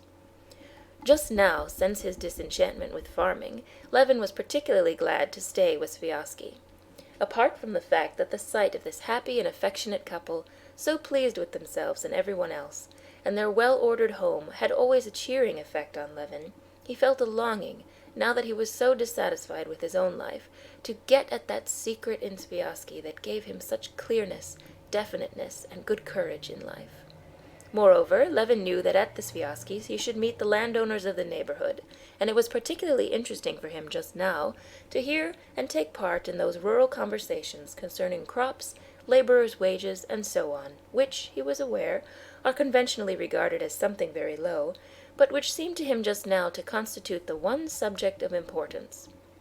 It may not, perhaps, be importance in England, and it was not, perhaps, of importance in the days of serfdom. In both cases, the condition of agriculture are firmly established, but among us now, when everything has been turned upside down and is only just taking shape, the question what form these conditions will take is the one question of importance in Russia, thought Levin. The shooting turned out to be worse than Levin had expected. The marsh was dry, and there were no grouse at all. He walked about the whole day and only brought back 3 birds, but to make up for that he brought back, as he always did from shooting, an excellent appetite, excellent spirits, and that keen intellectual mood which with him always accompanied violent physical exertion. And while out shooting, when he seemed to be thinking of nothing at all, suddenly the old man and his family kept coming back to his mind, and the impression of them seemed to claim not merely his attention, but the solution of some connection connected with them. In the evening at tea, 2 landowners who had come about some business connected with a wardship were of the party, and the interesting conversation Levin had been looking forward to sprang up. Levin was sitting beside his hostess at the tea-table, and was obliged to keep up a conversation with her and her sister, who was sitting opposite him. Madame Sviazhskaya was a round-faced, fair-haired, rather short woman, all smiles and dimples. Levin tried through her to get a solution of the weighty enigma her husband presented to his mind, but he had not complete freedom of ideas, because he was in an agony of embarrassment. This agony of embarrassment was due to the fact that the sister-in-law was sitting opposite to him, in a dress specially put on, as he fancied, for his benefit, cut particularly open, in the shape of a trapeze, on her white bosom.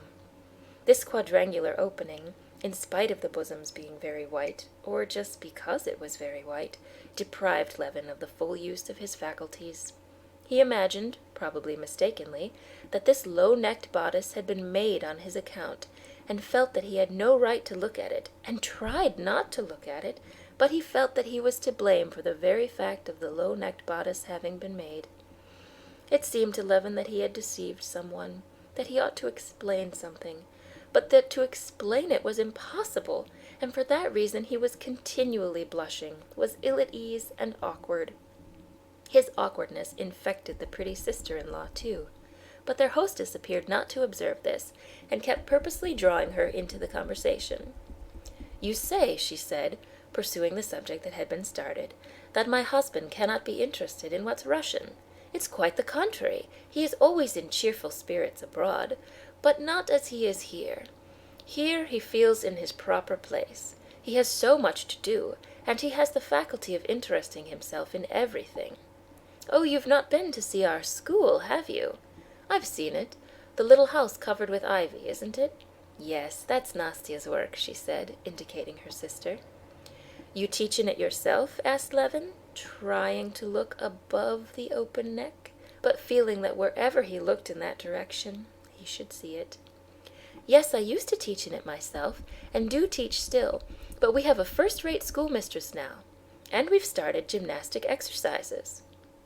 "No, thank you, I won't have any more tea," said Levin, and conscious of doing a rude thing, but incapable of continuing the conversation, he got up, blushing.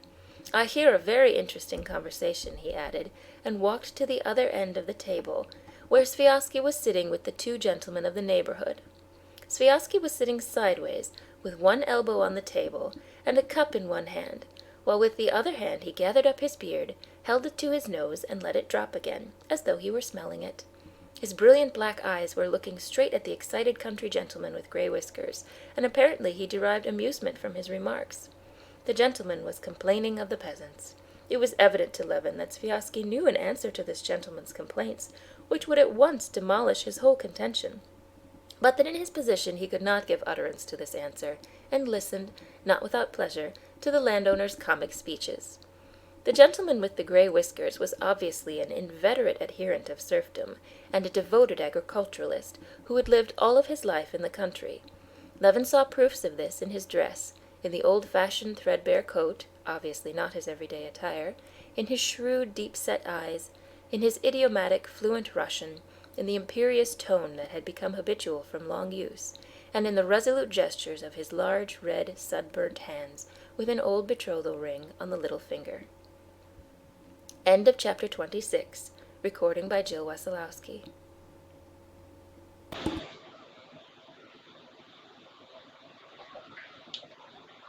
Anna Karenina by Leo Tolstoy. Translated by Constance Garnett. Book 3, Chapter 27. If I'd only the heart to throw up what's been set going, such a lot of trouble wasted. I'd turn my back on the whole business, sell up, go off like Nikolay Ivanovitch to hear La Belle Helena, said the landowner, a pleasant smile lighting up his shrewd old face. But you see you don't throw it up, said Nikolay Ivanovitch Sviazhsky, so there must be something gained. The only gain is that I live in my own house, neither bought nor hired. Besides, one keeps hoping the people will learn sense, though instead of that, you'd never believe it, the drunkenness, the immorality. They keep chopping and changing their bits of land. Not a sight of a horse or a cow. The peasant's dying of hunger, but just go and take him on as a laborer, he'll do his best to do you a mischief, and then bring you up before the justice of the peace. But then you make complaints to the justice too, said Sviazhsky. I lodge complaints? Not for anything in the world. Such a talking and such a to-do that one would have cause to regret it. At the works, for instance, they pocketed the advance money and made off. What did the justice do? Why, acquitted them. Nothing keeps them in order but their own communal court and their village elder. He'll flog them in the good old style. But for that there'd be nothing for it but to give it all up and run away. Obviously the landowner was chaffing Sviazhsky, who, far from resenting it, was apparently amused by it. "But you see we manage our land without such extreme measures," said he, smiling. "Levin and I, and this gentleman." He indicated the other landowner. "Yes, the thing's done at Mihail Petrovitch's, but ask him how it's done. Do you call that a rational system?" said the landowner, obviously rather proud of the word rational. "My system's very simple," said Mihail Petrovitch. "Thank God. All my management rests on getting the money ready for the autumn taxes, and the peasants come to me. 'Father, master, help us.' Well, the peasants are all one's neighbors, one feels for them, so one advances them a third, but one says, 'Remember, lads, I have helped you, and you must help me when I need it, whether it's the sowing of the oats, or the hay cutting, or the harvest.' And well, one agrees so much for each taxpayer, though there are dishonest ones among them too, it's true." Levin, who had long been familiar with these patriarchal methods, exchanged glances with Sviazhsky and interrupted Mihail Petrovitch, turning again to the gentleman with the gray whiskers. "Then what do you think?" he asked. "What system is one to adopt nowadays?" "Why, manage like Mihail Petrovitch, or let the land for half the crop, or for rent to the peasants. That one can do. Only that's just how the general prosperity of the country is being ruined. Where the land with serf labor and good management gave a yield of 9-1, on the half-crop system it yields 3-1. Russia has been ruined by the emancipation." Sviazhsky looked with smiling eyes at Levin, and even made a faint gesture of irony to him.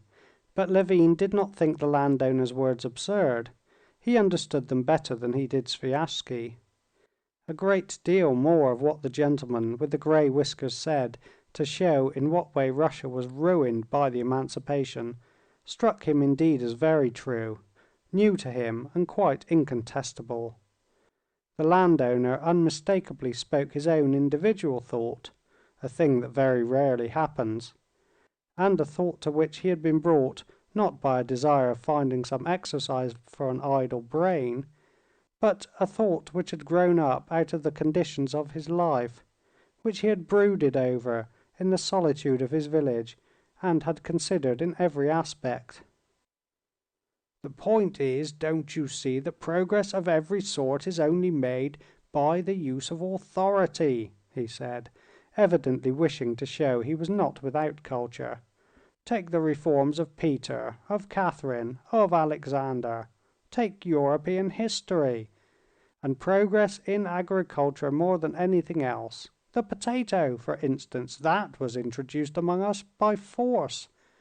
The wooden plough, too, wasn't always used. It was introduced maybe in the days before the Empire, but it was probably brought in by force. Now, in our own day, we landowners in the serf times used various improvements in our husbandry, drying machines and thrashing machines and carting manure and all the modern implements, all that we brought into use by our authority, and the peasants opposed it at first and ended by imitating us. Now, by the abolition of serfdom, we have been deprived of our authority, and so our husbandry, where it had been raised to a high level, is bound to sink to the most savage primitive condition. That's how I see it." "But why so? If it's rational, you'll be able to keep up the same system with hired labor," said Sviazhsky. "We've no power over them. With whom am I going to work the system, allow me to ask?" "There it is, the labor force, the chief element in agriculture," thought Levin. "With laborers. The laborers won't work well, and won't work with good implements. Our laborer can do nothing but get drunk like a pig, and when he's drunk he ruins everything you give him. He makes the horses ill with too much water, cuts good harness, barters the tires of the wheels for drink, drops bits of iron into the thrashing machine so as to break it. He loathes the sight of anything that's not after his fashion, and that's how it is the whole level of husbandry has fallen. Land's gone out of cultivation, overgrown with weeds or divided among the peasants, and where millions of bushels were raised, you get 100,000. The wealth of the country has decreased. If the same thing had been done, but with care that..." And he proceeded to unfold his own scheme of emancipation by means of which these drawbacks might have been avoided. This did not interest Levin, but when he had finished, Levin went back to his first position, and addressing Sviazhsky and trying to draw him into expressing his serious opinion, that the standard of culture is falling, and that with our present relations to the peasants there is no possibility of farming on a rational system to yield a profit, "that's perfectly true," said he. "I don't believe it," Sviazhsky replied quite seriously. "All I see is that we don't know how to cultivate the land, and that our system of agriculture in the serf days was by no means too high, but too low. We have no machines, no good stock, no efficient supervision. We don't even know how to keep accounts. Ask any landowner, he won't be able to tell you what crop's profitable and what's not." "Italian bookkeeping," said the gentleman of the gray whiskers ironically. "You may keep your books as you like, but if they spoil everything for you, there won't be any profit." "Why do they spoil things? A poor thrashing machine or your Russian presser, they will break, but my steam press, they don't break. A wretched Russian nag they'll ruin, but keep good dray horses, they won't ruin them. And so it is all round. We must raise our farming to a higher level." "Oh, if one only had the means to do it, Nikolay Ivanovitch! It's all very well for you, but for me, with a son to keep at the university, lads to be educated at the high school, how am I going to buy these dray horses?"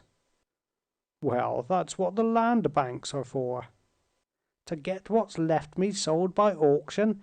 No, thank you." I don't agree that it's necessary or possible to raise the level of agriculture still higher," said Levin. "I devote myself to it, and I have means, but I can do nothing. As to the banks, I don't know to whom they're any good. For my part, anyway, whatever I've spent money on in the way of husbandry, it has been a loss. Stock, a loss. Machinery, a loss." "That's true enough," the gentleman with the gray whiskers chimed in, positively laughing with satisfaction. "And I'm not the only one," pursued Levin.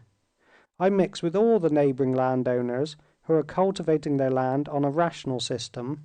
They all, with rare exceptions, are doing so at a loss. Come, tell us, how does your land do? Does it pay?" said Levin, and at once in Sviazhsky's eyes he detected that fleeting expression of alarm which he had noticed whenever he had tried to penetrate beyond the outer chambers of Sviazhsky's mind. Moreover, this question on Levin's part was not quite in good faith. Madame Sviazhskaya had just told him at tea that they had that summer invited a German expert in bookkeeping from Moscow, who for a consideration of 500 roubles had investigated the management of their property and found that it was costing them a loss of 3,000 odd roubles. She did not remember the precise sum, but it appeared that the German had worked it out to the fraction of a farthing. The gray-whiskered landowner smiled at the mention of the profits of Sviazhsky's family, obviously aware how much gain his neighbor and marshal was likely to be making. "Possibly it does not pay," answered Sviazhsky. "That merely proves either that I'm a bad manager, or that I've sunk my capital for the increase of my rents." "Oh, rent!" Levin cried with horror. "Rent there may be in Europe, where land has been improved by the labor put into it, but with us all the land is deteriorating from the labor put into it. In other words, they're working it out, so there's no question of rent." "How no rent? It's a law." "Then we're outside the law. Rent explains nothing for us, but simply muddles us. No, tell me how there can be a theory of rent." "Will you have some junket? Masha, pass us some junket or raspberries." He turned to his wife. "Extraordinarily late the raspberries are lasting this year." And in the happiest frame of mind Sviazhsky got up and walked off, apparently supposing the conversation to have ended at the very point when to Levin it seemed that it was only just beginning. Having lost his antagonist, Levin continued the conversation with the gray-whiskered landowner, trying to prove to him that all the difficulty arises from the fact that we don't find out the peculiarities and habits of our laborer.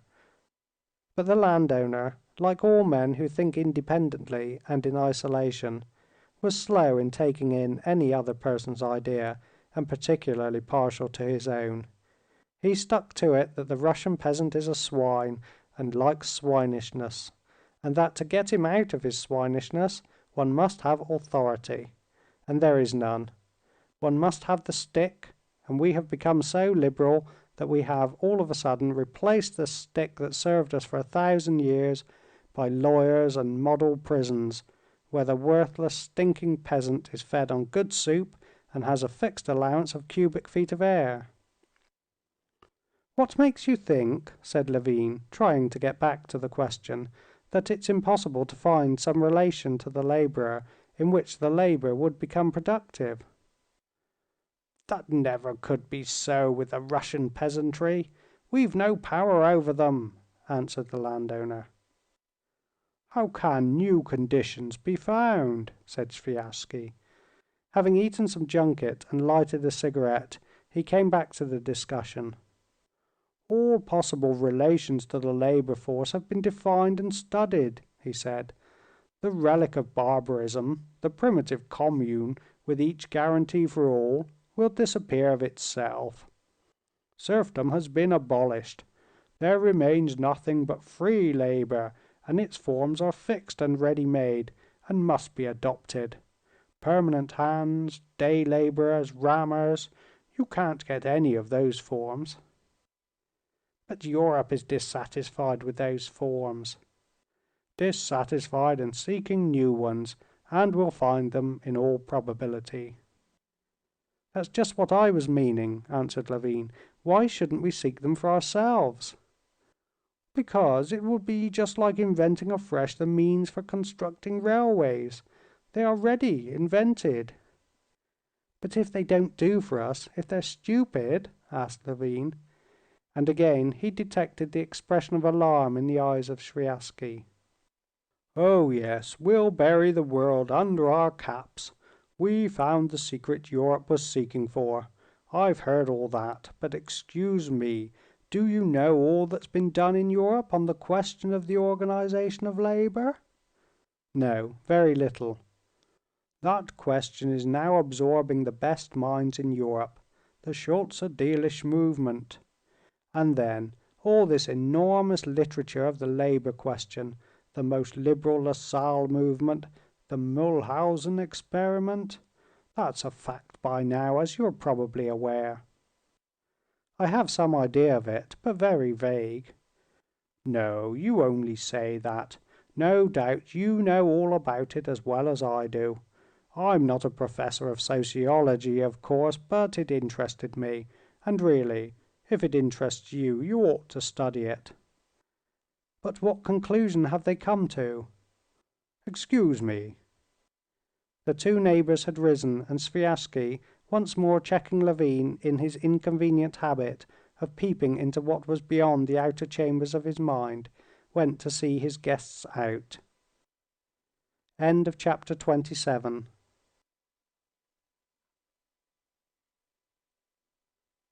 Anna Karenina by Leo Tolstoy.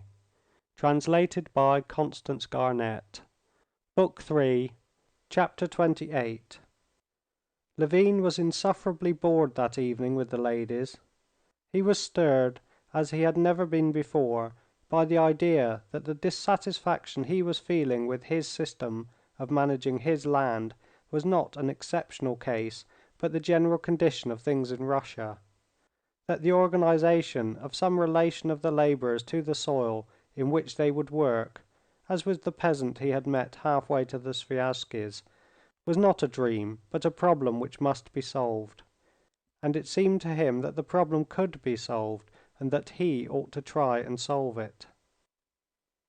After saying good night to the ladies, and promising to stay the whole of the next day, so as to make an expedition on horseback with them to see an interesting ruin in the Crown Forest, Levin went, before going to bed, into his host's study to get the books on the labor question that Sviazhsky had offered him. Sviazhsky's study was a huge room surrounded by bookcases and with two tables in it.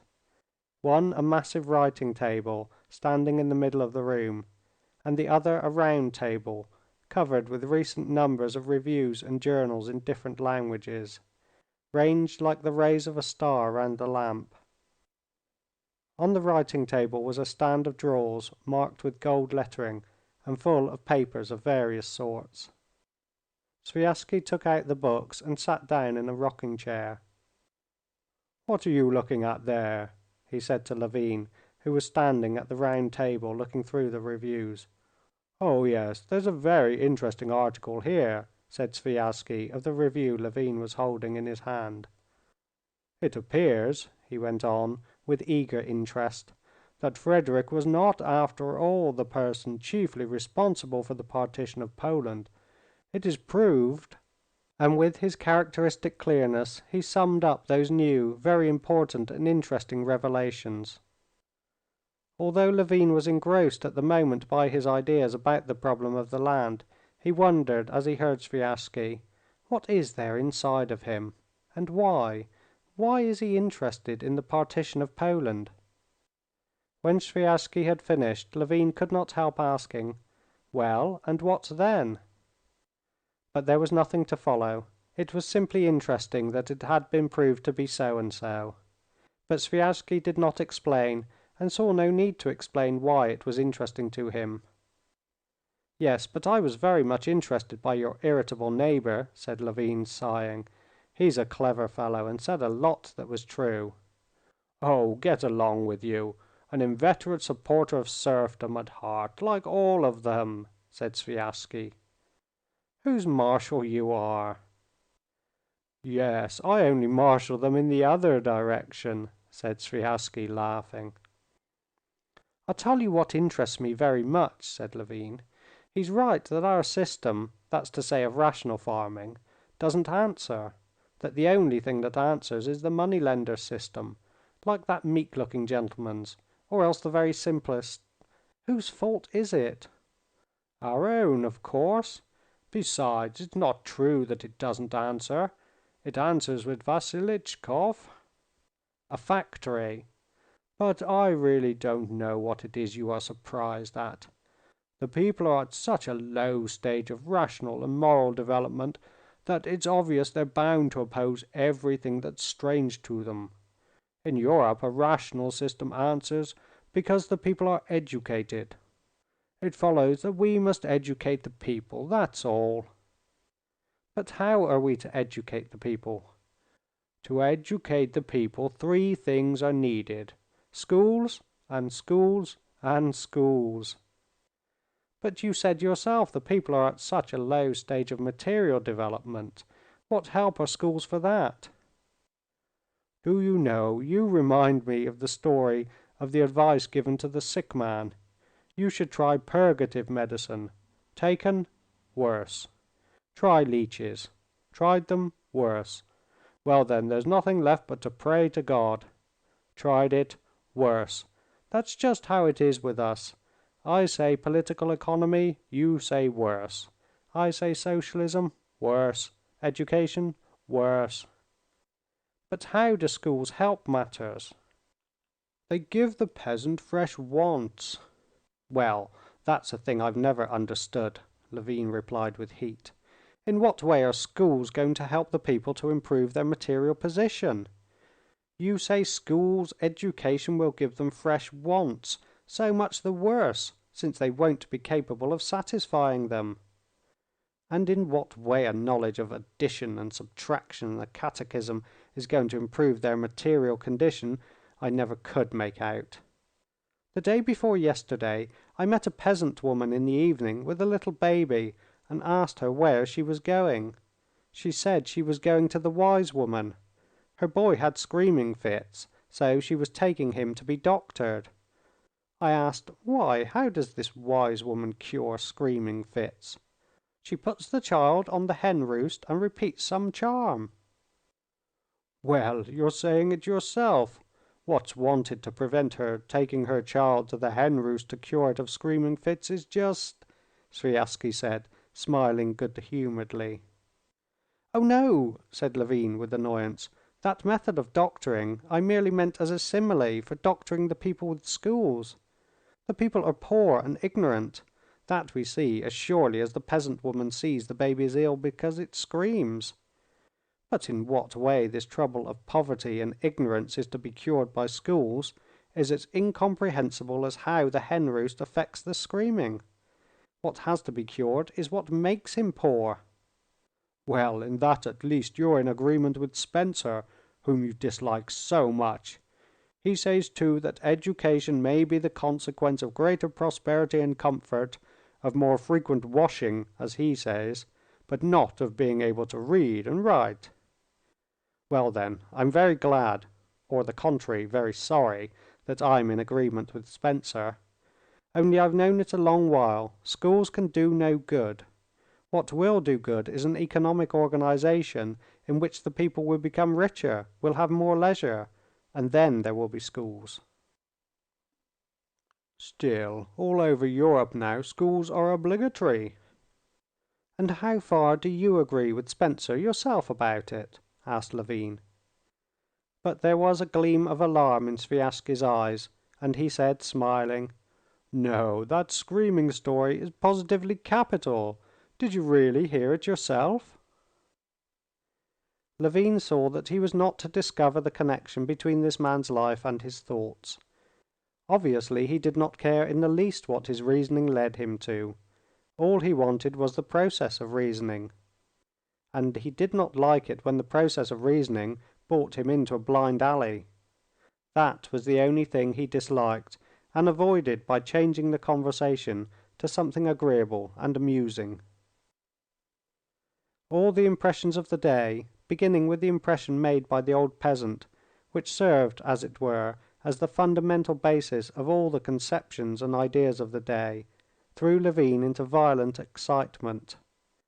This dear good Sviazhsky, keeping a stock of ideas simply for social purposes, and obviously having some other principles hidden from Levin, while with the crowd, whose name is Legion, he guided public opinion by ideas he did not share, that irascible country gentleman, perfectly correct in the conclusions that he had been worried into by life, but wrong in his exasperation against a whole class, and that the best class in Russia, his own dissatisfaction with the work he had been doing, and the vague hope of finding a remedy for all this, all was blended in a sense of inward turmoil and anticipation of some solution near at hand. Left alone in the room assigned him, lying on a spring mattress that yielded unexpectedly at every movement of his arm or his leg, Levin did not fall asleep for a long while. Not one conversation with Sviazhsky, though he had said a great deal that was clever, had interested Levin, but the conclusions of the irascible landowner required consideration. Levin could not help recalling every word he had said, and in imagination amending his own replies. Yes, I ought to have said to him, "You say that our husbandry does not answer because the peasant hates improvements, and that they must be forced on him by authority. If no system of husbandry answered at all without these improvements, you would be quite right. But the only system that does answer is where laborer is working in accordance with his habits, just as on the old peasant's land halfway here. Your and our general dissatisfaction with the system shows that either we are to blame or the laborers. We have gone our way, the European way, a long while, without asking ourselves about the qualities of our labor force. Let us try to look upon the labor force not as an abstract force, but as the Russian peasant, with his instincts, and we shall arrange our system of culture in accordance with that." Imagine, I ought to have said to him that you have the same system as the old peasant has, that you have found means of making your laborers take an interest in the success of the work, and have found the happy mean in the way of improvements which they will admit, and you will, without exhausting the soil, get twice or three times the yield you got before. Divide it in halves, give half as the share of labor, the surplus left you will be greater, and the share of labor will be greater too. And to do this one must lower the standard of husbandry and interest the laborers in its success. How to do this? That's a matter of detail, but undoubtedly it can be done. This idea threw Levin into a great excitement. He did not sleep half the night, thinking over in detail the putting of his idea into practice. He had not intended to go away next day, but he now determined to go home early in the morning. Besides, the sister-in-law, with her low-necked bodice, aroused in him a feeling akin to shame and remorse for some utterly base action. Most important of all, he must get back without delay. He would have to make haste to put his new project to the peasants before the sowing of the winter wheat, so that the sowing might be undertaken on a new basis. He had made up his mind to revolutionize his whole system. End of chapter 28.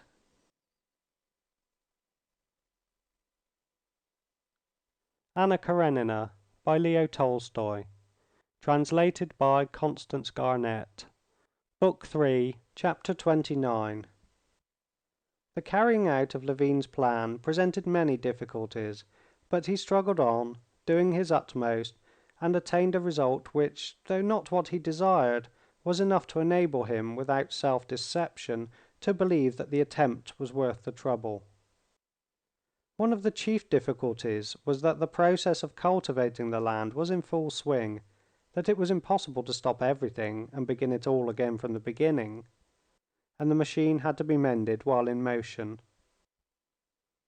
When on the evening that he arrived home he informed the bailiff of his plans, the latter, with visible pleasure, agreed with what he said, so long as he was pointing out that all that had been done up to that time was stupid and useless. The bailiff said that he had said so a long while ago, but no heed had been paid him. But as for the proposal made by Levin, to take a part as shareholder with his labourers in each agricultural undertaking, at this the bailiff simply expressed a profound despondency and offered no definite opinion, but began immediately talking of the urgent necessity of carrying the remaining sheaves of rye the next day, and of sending the men out for the second ploughing, so that Levin felt that this was not the time for discussing it. On beginning to talk to the peasants about it, and making a proposition to cede them the land on new terms, he came into collision with the same great difficulty, that they were so much absorbed by the current work of the day that they had not time to consider the advantages and disadvantages of the proposed scheme. The simple-hearted Ivan, the cowherd, seemed completely to grasp Levin's proposal, that he should with his family take a share of the profits of the cattle yard, and he was in complete sympathy with the plan.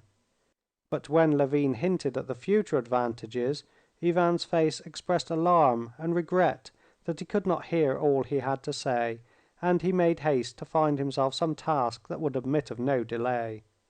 He either snatched up the fork to pitch the hay out of the pens, or ran to get water, or to clear out the dung.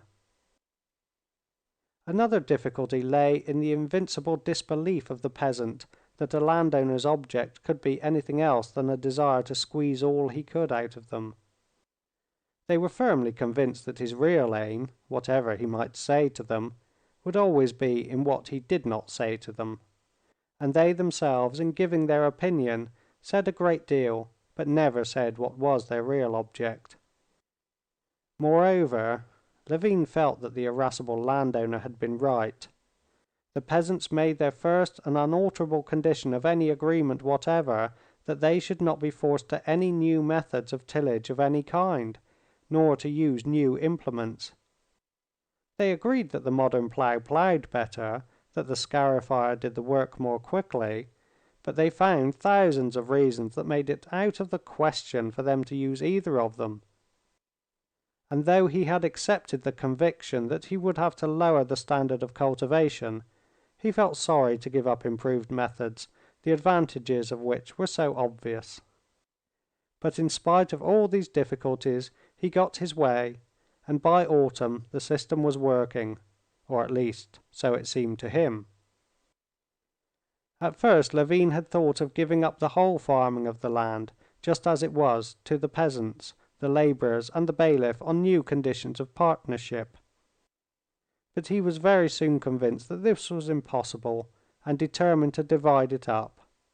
The cattle yard, the garden, hayfields, and arable land, divided into several parts, had to be made into separate lots.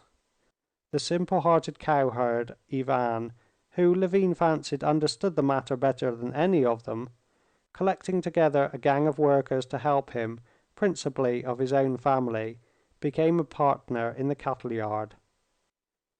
A distant part of the estate, a tract of waste land that had lain fallow for 8 years, was, with the help of the clever carpenter Fyodor Rozanov, taken by 6 families of peasants on new conditions of partnership, and the peasant Shwarev took the management of all the vegetable gardens on the same terms.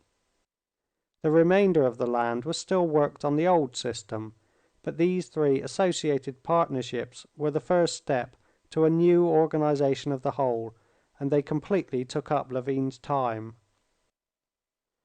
It is true that in the cattle yard things went no better than before, and Ivan strenuously opposed warm housing for the cows and butter made of fresh cream, affirming that cows require less food if kept cold, and that butter is more profitable made from sour cream. And he asked for wages just as under the old system, and took not the slightest interest in the fact that the money he received was not wages, but an advance out of his future share in the profits.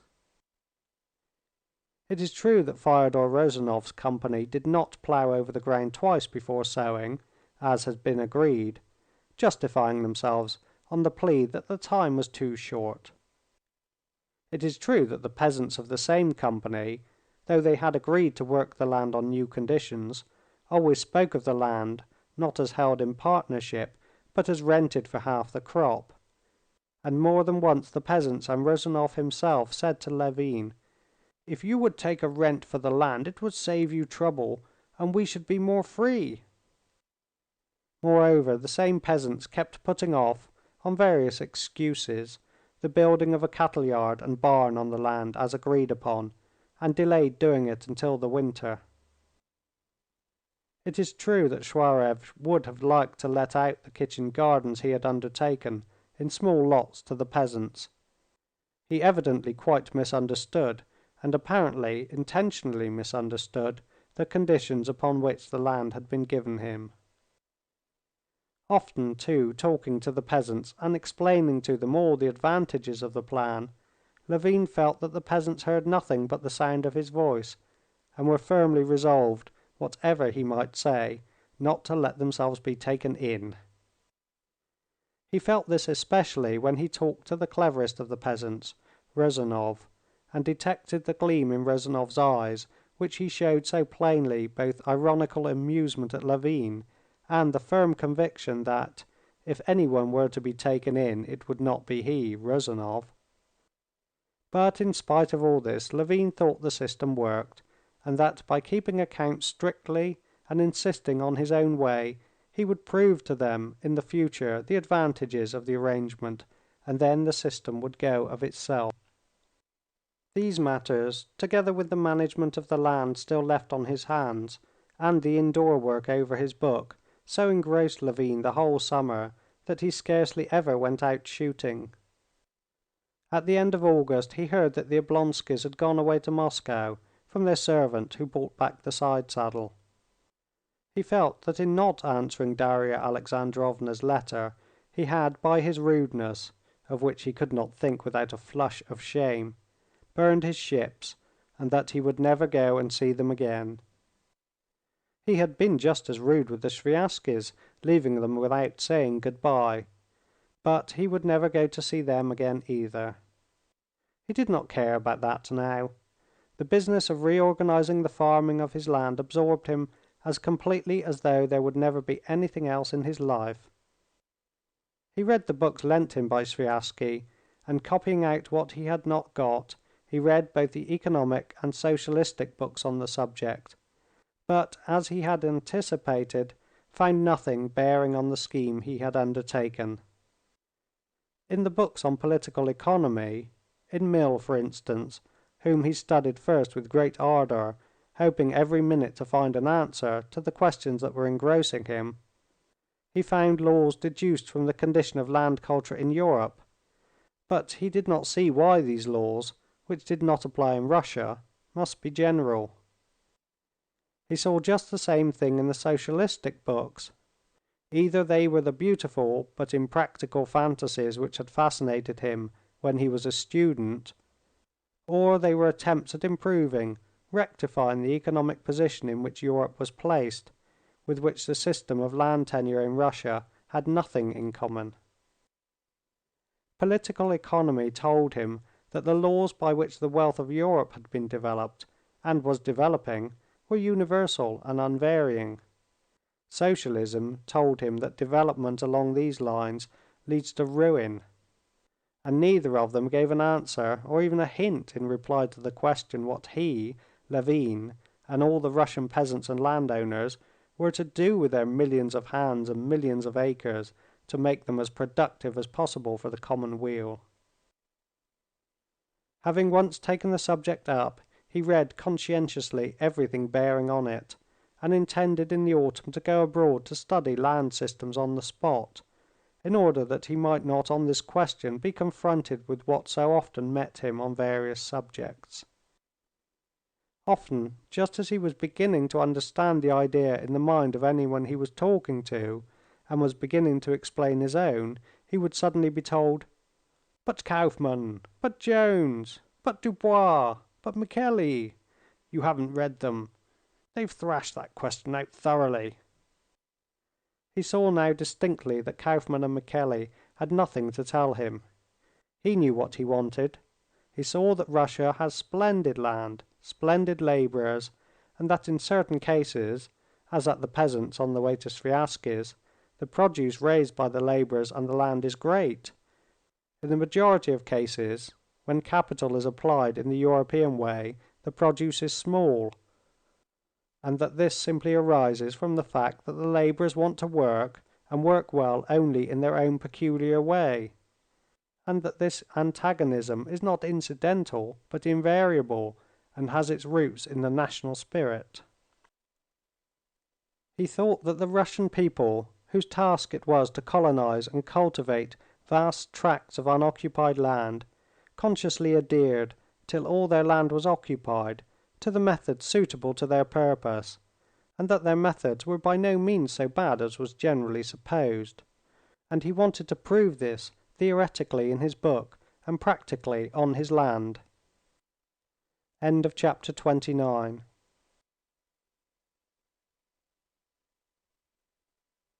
Anna Karenina by Leo Tolstoy.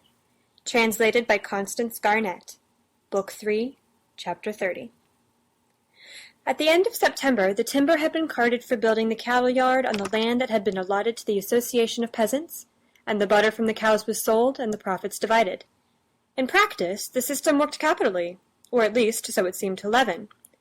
In order to work out the whole subject theoretically and to complete his book, which, in Levin's daydreams, was not merely to effect a revolution in political economy, but to annihilate that science entirely, and to lay the foundation of a new science, of the relation of the people to the soil. All that was left to do was to make a tour abroad, and to study on the spot all that had been done in the same direction, and to collect conclusive evidence that all that had been done there was not what was wanted. Levin was only waiting for the delivery of his wheat, to receive the money for it, and go abroad. But the rains began, preventing the harvesting of the corn and potatoes left in the fields, and putting a stop to all work, even to the delivery of the wheat. The mud was impassable along the roads. 2 mills were carried away, and the weather got worse and worse. On the 30th of September the sun came out in the morning, and hoping for fine weather, Levin began making final preparations for his journey. He gave orders for the wheat to be delivered, sent the bailiff to the merchant to get the money owing him, and went out himself to give some final directions on the estate before starting off. Having finished all his business, soaked through with the streams of water which kept running down the leather behind his neck and his gaiters, but in the keenest and most confident temper, Levin returned homewards in the evening. The weather had become worse than ever towards evening. The hail lashed the drenched mare so cruelly that she went along sideways, shaking her head and ears. But Levin was all right under his hood, and he looked cheerfully about him at the muddy streams running under the wheels, at the drops hanging on every bare twig, at the whiteness of the patch of unmelted hailstones on the planks of the bridge, at the thick layer of still juicy, fleshy leaves that lay heaped up about the stripped elm tree. In spite of the gloominess of nature around him, he felt peculiarly eager. The talks he had been having with the peasants in the further village had shown that they were beginning to get used to their new position. The old servant to whose hut he had gone to get dry evidently approved of Levin's plan, and of his own accord proposed to enter the partnership by the purchase of cattle. "I have only to go stubbornly on towards my aim, and I shall attain my end," thought Levin. "And it's something to work and take trouble for. This is not a matter of myself individually. The question of the public welfare comes into it. The whole system of culture, the chief element in the condition of the people, must be completely transformed. Instead of poverty, general prosperity and content.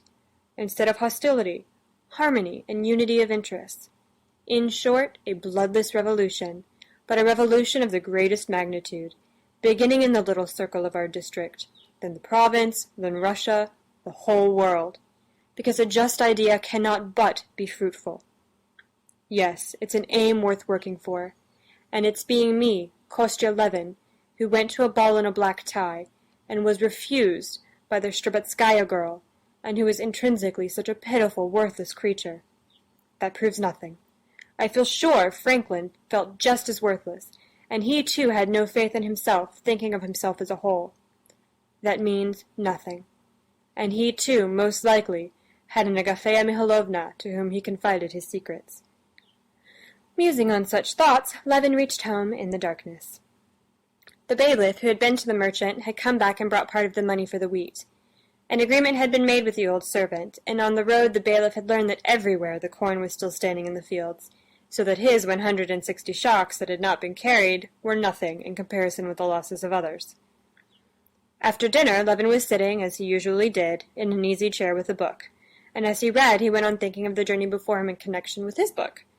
Today all the significance of his book rose before him with special distinctness, and whole periods ranged themselves in his mind in illustration of his theories. "I must write that down," he thought. "That ought to form a brief introduction, which I thought unnecessary before."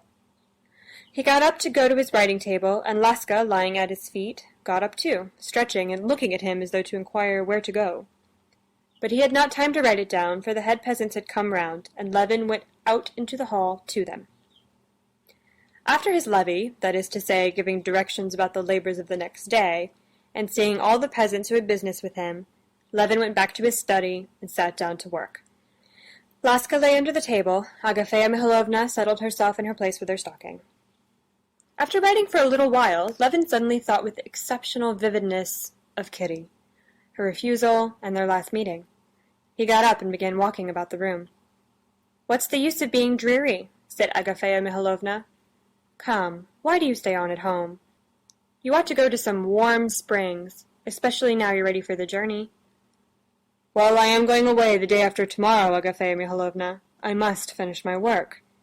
There, your work, you say, as if you hadn't done enough for the peasants. Why, as 'tis, they're saying, your master will be getting some honor from the Tsar for it. Indeed, and it is a strange thing, why need you worry about the peasants? "I'm not worrying about them. I'm doing it for my own good."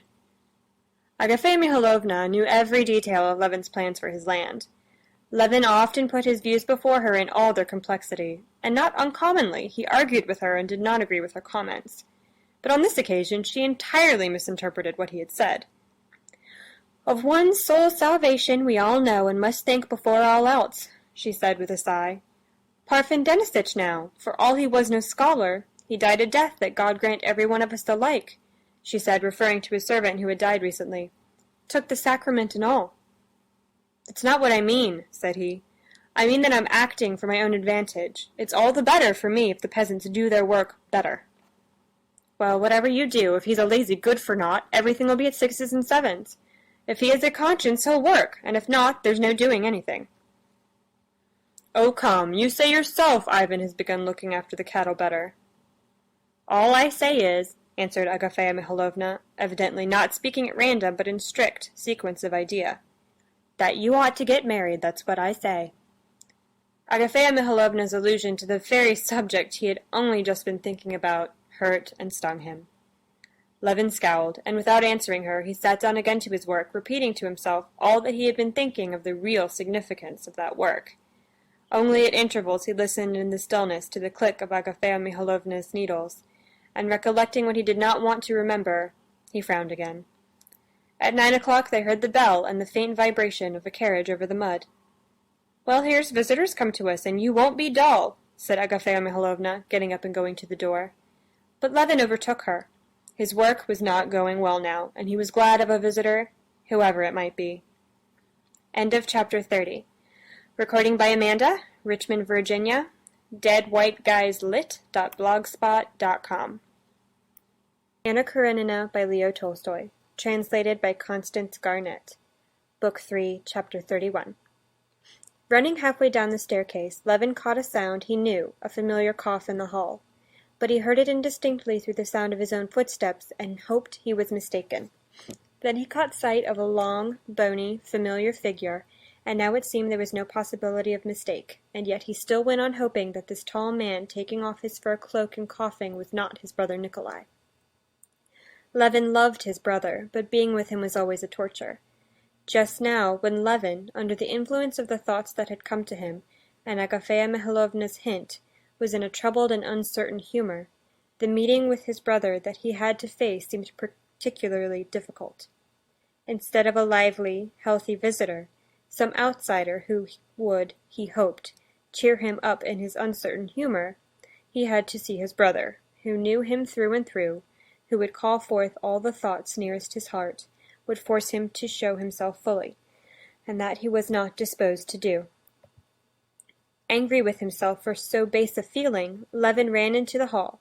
As soon as he had seen his brother close, this feeling of selfish disappointment vanished instantly and was replaced by pity. Terrible as his brother Nikolai had been before in his emaciation and sickliness, now he looked still more emaciated, still more wasted. He was a skeleton, covered with skin. He stood in the hall, jerking his long, thin neck, and pulling the scarf off it, and smiled a strange and pitiful smile. When he saw that smile, submissive and humble, Levin felt something clutching at his throat. "You see, I've come to you," said Nikolai in a thick voice, never for 1 second taking his eyes off his brother's face. "I've been meaning to a long while, but I've been unwell all the time. Now I'm ever so much better," he said, rubbing his beard with his big thin hands. "Yes, yes," answered Levin.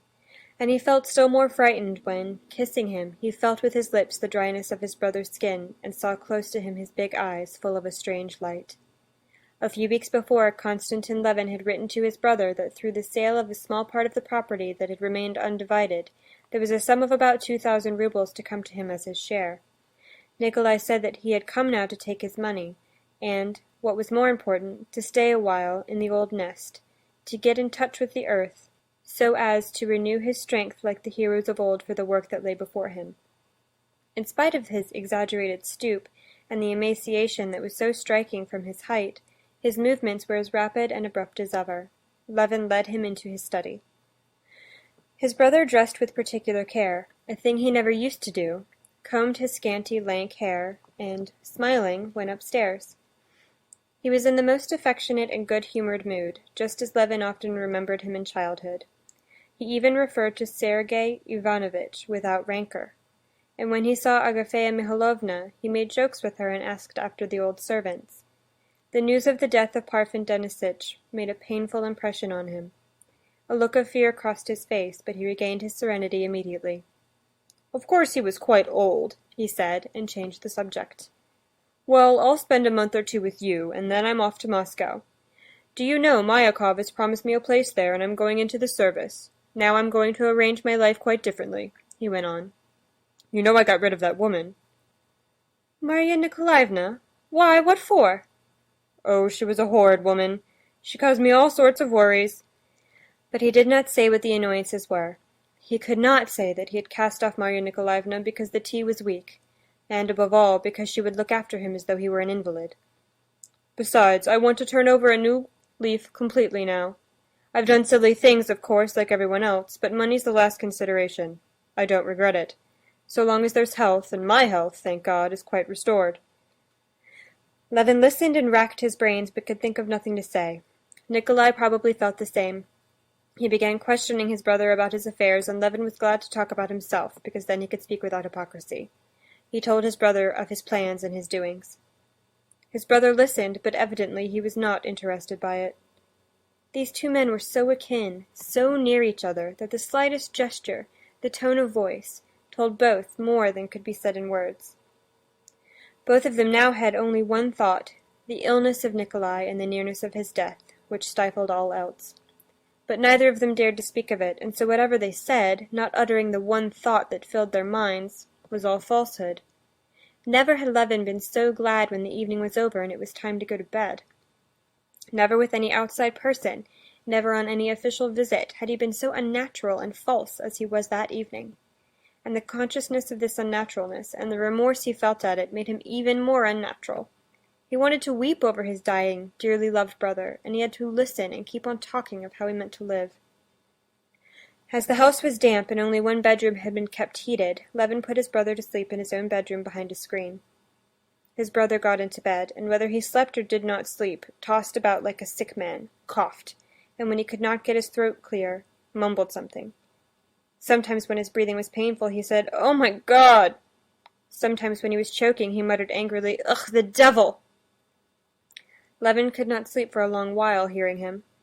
His thoughts were of the most various, but the end of all his thoughts was the same, death. Death, the inevitable end of all, for the first time presented itself to him with irresistible force. And death, which was here in this loved brother, groaning half asleep and from habit calling without distinction on God and the devil, was not so remote as it had hitherto seemed to him. It was in himself, too, he felt that. If not today, tomorrow. If not tomorrow, in 30 years. Wasn't it all the same? And what was this inevitable death? He did not know, had never thought about it, and what was more, had not the power, had not the courage to think about it. I work. I want to do something. But I had forgotten it must all end. I had forgotten. Death. He sat on his bed in the darkness, crouched up, hugging his knees and holding his breath from the strain of thought. He pondered. But the more intensely he thought, the clearer it became to him that it was indubitably so, that in reality, looking upon life, he had forgotten one little fact, that death will come, and all ends, that nothing was even worth beginning, and that there was no helping it anyway. Yes, it was awful, but it was so. But I am alive still. Now what's to be done? What's to be done? He said in despair. He lighted a candle, got up cautiously and went to the looking-glass and began looking at his face and hair. Yes, there were gray hairs about his temples. He opened his mouth. His back teeth were beginning to decay. He bared his muscular arms. Yes, there was strength in them. But Nikolai, who lay there breathing with what was left of lungs, had had a strong, healthy body too. And suddenly he recalled how they used to go to bed together as children, and how they only waited till Fyodor Bogdanitch was out of the room to fling pillows at each other and laugh irrepressibly, so that even their awe of Fyodor Bogdanitch could not check the effervescing, overbrimming sense of life and happiness.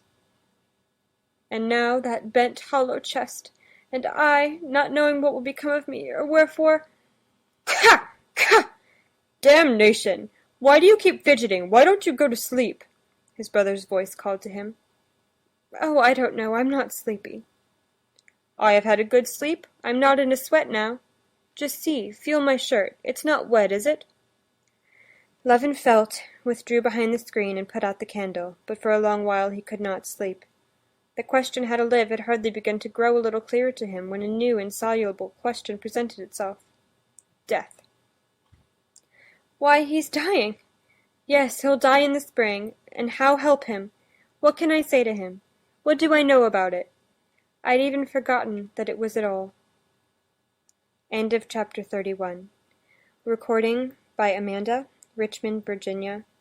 deadwhiteguyslit.blogspot.com. Anna Karenina by Leo Tolstoy. Translated by Constance Garnett. Book 3, Chapter 32. Levin had long before made the observation that when one is uncomfortable with people from their being excessively amenable and meek, one is apt very soon after to find things intolerable from their touchiness and irritability. He felt that this was how it would be with his brother. And his brother Nikolai's gentleness did in fact not last out for long. The very next morning he began to be irritable, and seemed doing his best to find fault with his brother, attacking him on his tenderest points. Levin felt himself to blame, and could not set things right. He felt that if they had both not kept up appearances, but had spoken, as it is called, from the heart, that is to say, had said only just what they were thinking and feeling, they would simply have looked into each other's faces, and Konstantin could only have said, "You are dying, you are dying," and Nikolai could only have answered, "I know I'm dying, but I'm afraid, I'm afraid, I'm afraid." And they could have said nothing more, if they had said only what was in their hearts. But life like that was impossible, and so Konstantin tried to do what he had been trying to do all his life, and never could learn to do, though as far as he could observe many people knew so well how to do it, and without it there was no living at all. He tried to say what he was not thinking, but he felt continually that it had a ring of falsehood, that his brother detected him in it, and was exasperated at it. The third day Nikolai induced his brother to explain his plan to him again, and began not merely attacking it, but intentionally confounding it with communism. "You've simply borrowed an idea that's not your own, but you've distorted it and are trying to apply it where it's not applicable." "But I tell you it's nothing to do with it. They deny the justice of property, of capital, of inheritance, while I do not deny this chief stimulus." Levin felt disgusted himself at using such expressions, but ever since he had been engrossed by his work, he had unconsciously come more and more frequently to use words not Russian. "All I want is to regulate labor." "Which means you've borrowed an idea, stripped it of all that gave it its force, and want to make believe that it's something new," said Nikolai, angrily tugging at his necktie. But my idea has nothing in common. That, anyway, said Nikolai Levin with an ironical smile, his eyes flashing malignantly, has the charm of, what's one to call it? Geometrical symmetry, of clearness, of definiteness. It may be a utopia, but if once one allows the possibility of making of all the past a tabula rasa, no property, no family, then labor would organize itself. But you gain nothing. Why do you mix things up? I've never been a communist. But I have, and I consider it's premature but rational, and it has a future, just like Christianity in its first ages. All that I maintain is that the labor force ought to be investigated from the point of view of natural science. That is to say, it ought to be studied, its qualities ascertained. But that's utter waste of time. That force finds a certain form of activity of itself, according to the stage of its development.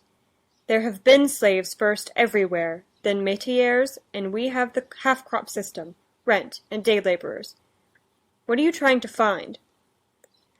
Levin suddenly lost his temper at these words, because at the bottom of his heart he was afraid that it was true. True that he was trying to hold the balance even between communism and the familiar forms, and that this was hardly possible. I'm trying to find means of working productively for myself and for the laborers. I want to organize, he answered hotly. You don't want to organize anything. It's simply just as you've been all your life, that you want to be original, to pose as not exploiting the peasants simply, but with some idea in view. Oh, all right, that's what you think, and let me alone, answered Levin, feeling the muscles of his left cheek twitching uncontrollably. You've never had, and never have, convictions. All you want is to please your vanity. Oh, very well, then let me alone. And I will let you alone, and it's high time I did, and go to the devil with you, and I'm very sorry I ever came. In spite of all Levin's efforts to soothe his brother afterwards, Nikolai would listen to nothing he said, declaring that it was better to part, and Konstantin saw that it simply was that life was unbearable to him. Nikolai was just getting ready to go when Konstantin went in to him again and begged him, rather unnaturally, to forgive him if he had hurt his feelings in any way. Ah, generosity, said Nikolai, and he smiled. If you want to be right, I can give you that satisfaction. You're in the right, but I'm going all the same. It was only just at parting that Nikolai kissed him, and said, looking with sudden strangeness and seriousness at his brother, Anyway, don't remember evil against me, Kostya, and his voice quivered. These were the only words that had been spoken sincerely between them. Levin knew that these words meant, You see and you know that I'm in a bad way, and maybe we shall not see each other again. Levin knew this, and the tears gushed from his eyes. He kissed his brother once more, but he could not speak, and knew not what to say. 3 days after his brother's departure, Levin too set off for his foreign tour. Happening to meet Strabatsky, Kitty's cousin, in the railway train, Levin greatly astonished him by his depression. What's the matter with you? Strabatsky asked him. Oh, nothing. There's not much happiness in life. Not much. You come with me to Paris instead of Mulhausen. You shall see how to be happy. No, I've done with it all. It's time I was dead. Well, that's a good one, said Strabatsky, laughing. Why, I'm only just getting ready to begin. Yes, I thought the same not long ago, but now I know I shall soon be dead. Levin said what he had genuinely been thinking of late. He saw nothing but death or the advance towards death in everything. But his cherished scheme only engrossed him the more. Life had to be got through somehow, till death did come. Darkness had fallen upon everything for him, but just because of this darkness he felt that the one guiding clue in the darkness was his work, and he clutched it and clung to it with all his strength. End of chapter 32. Recording by Amanda, Richmond, Virginia. deadwhiteguyslit.blogspot.com. End of Anna Karenina, Book 3 by Leo Tolstoy, translated by Constance Garnett.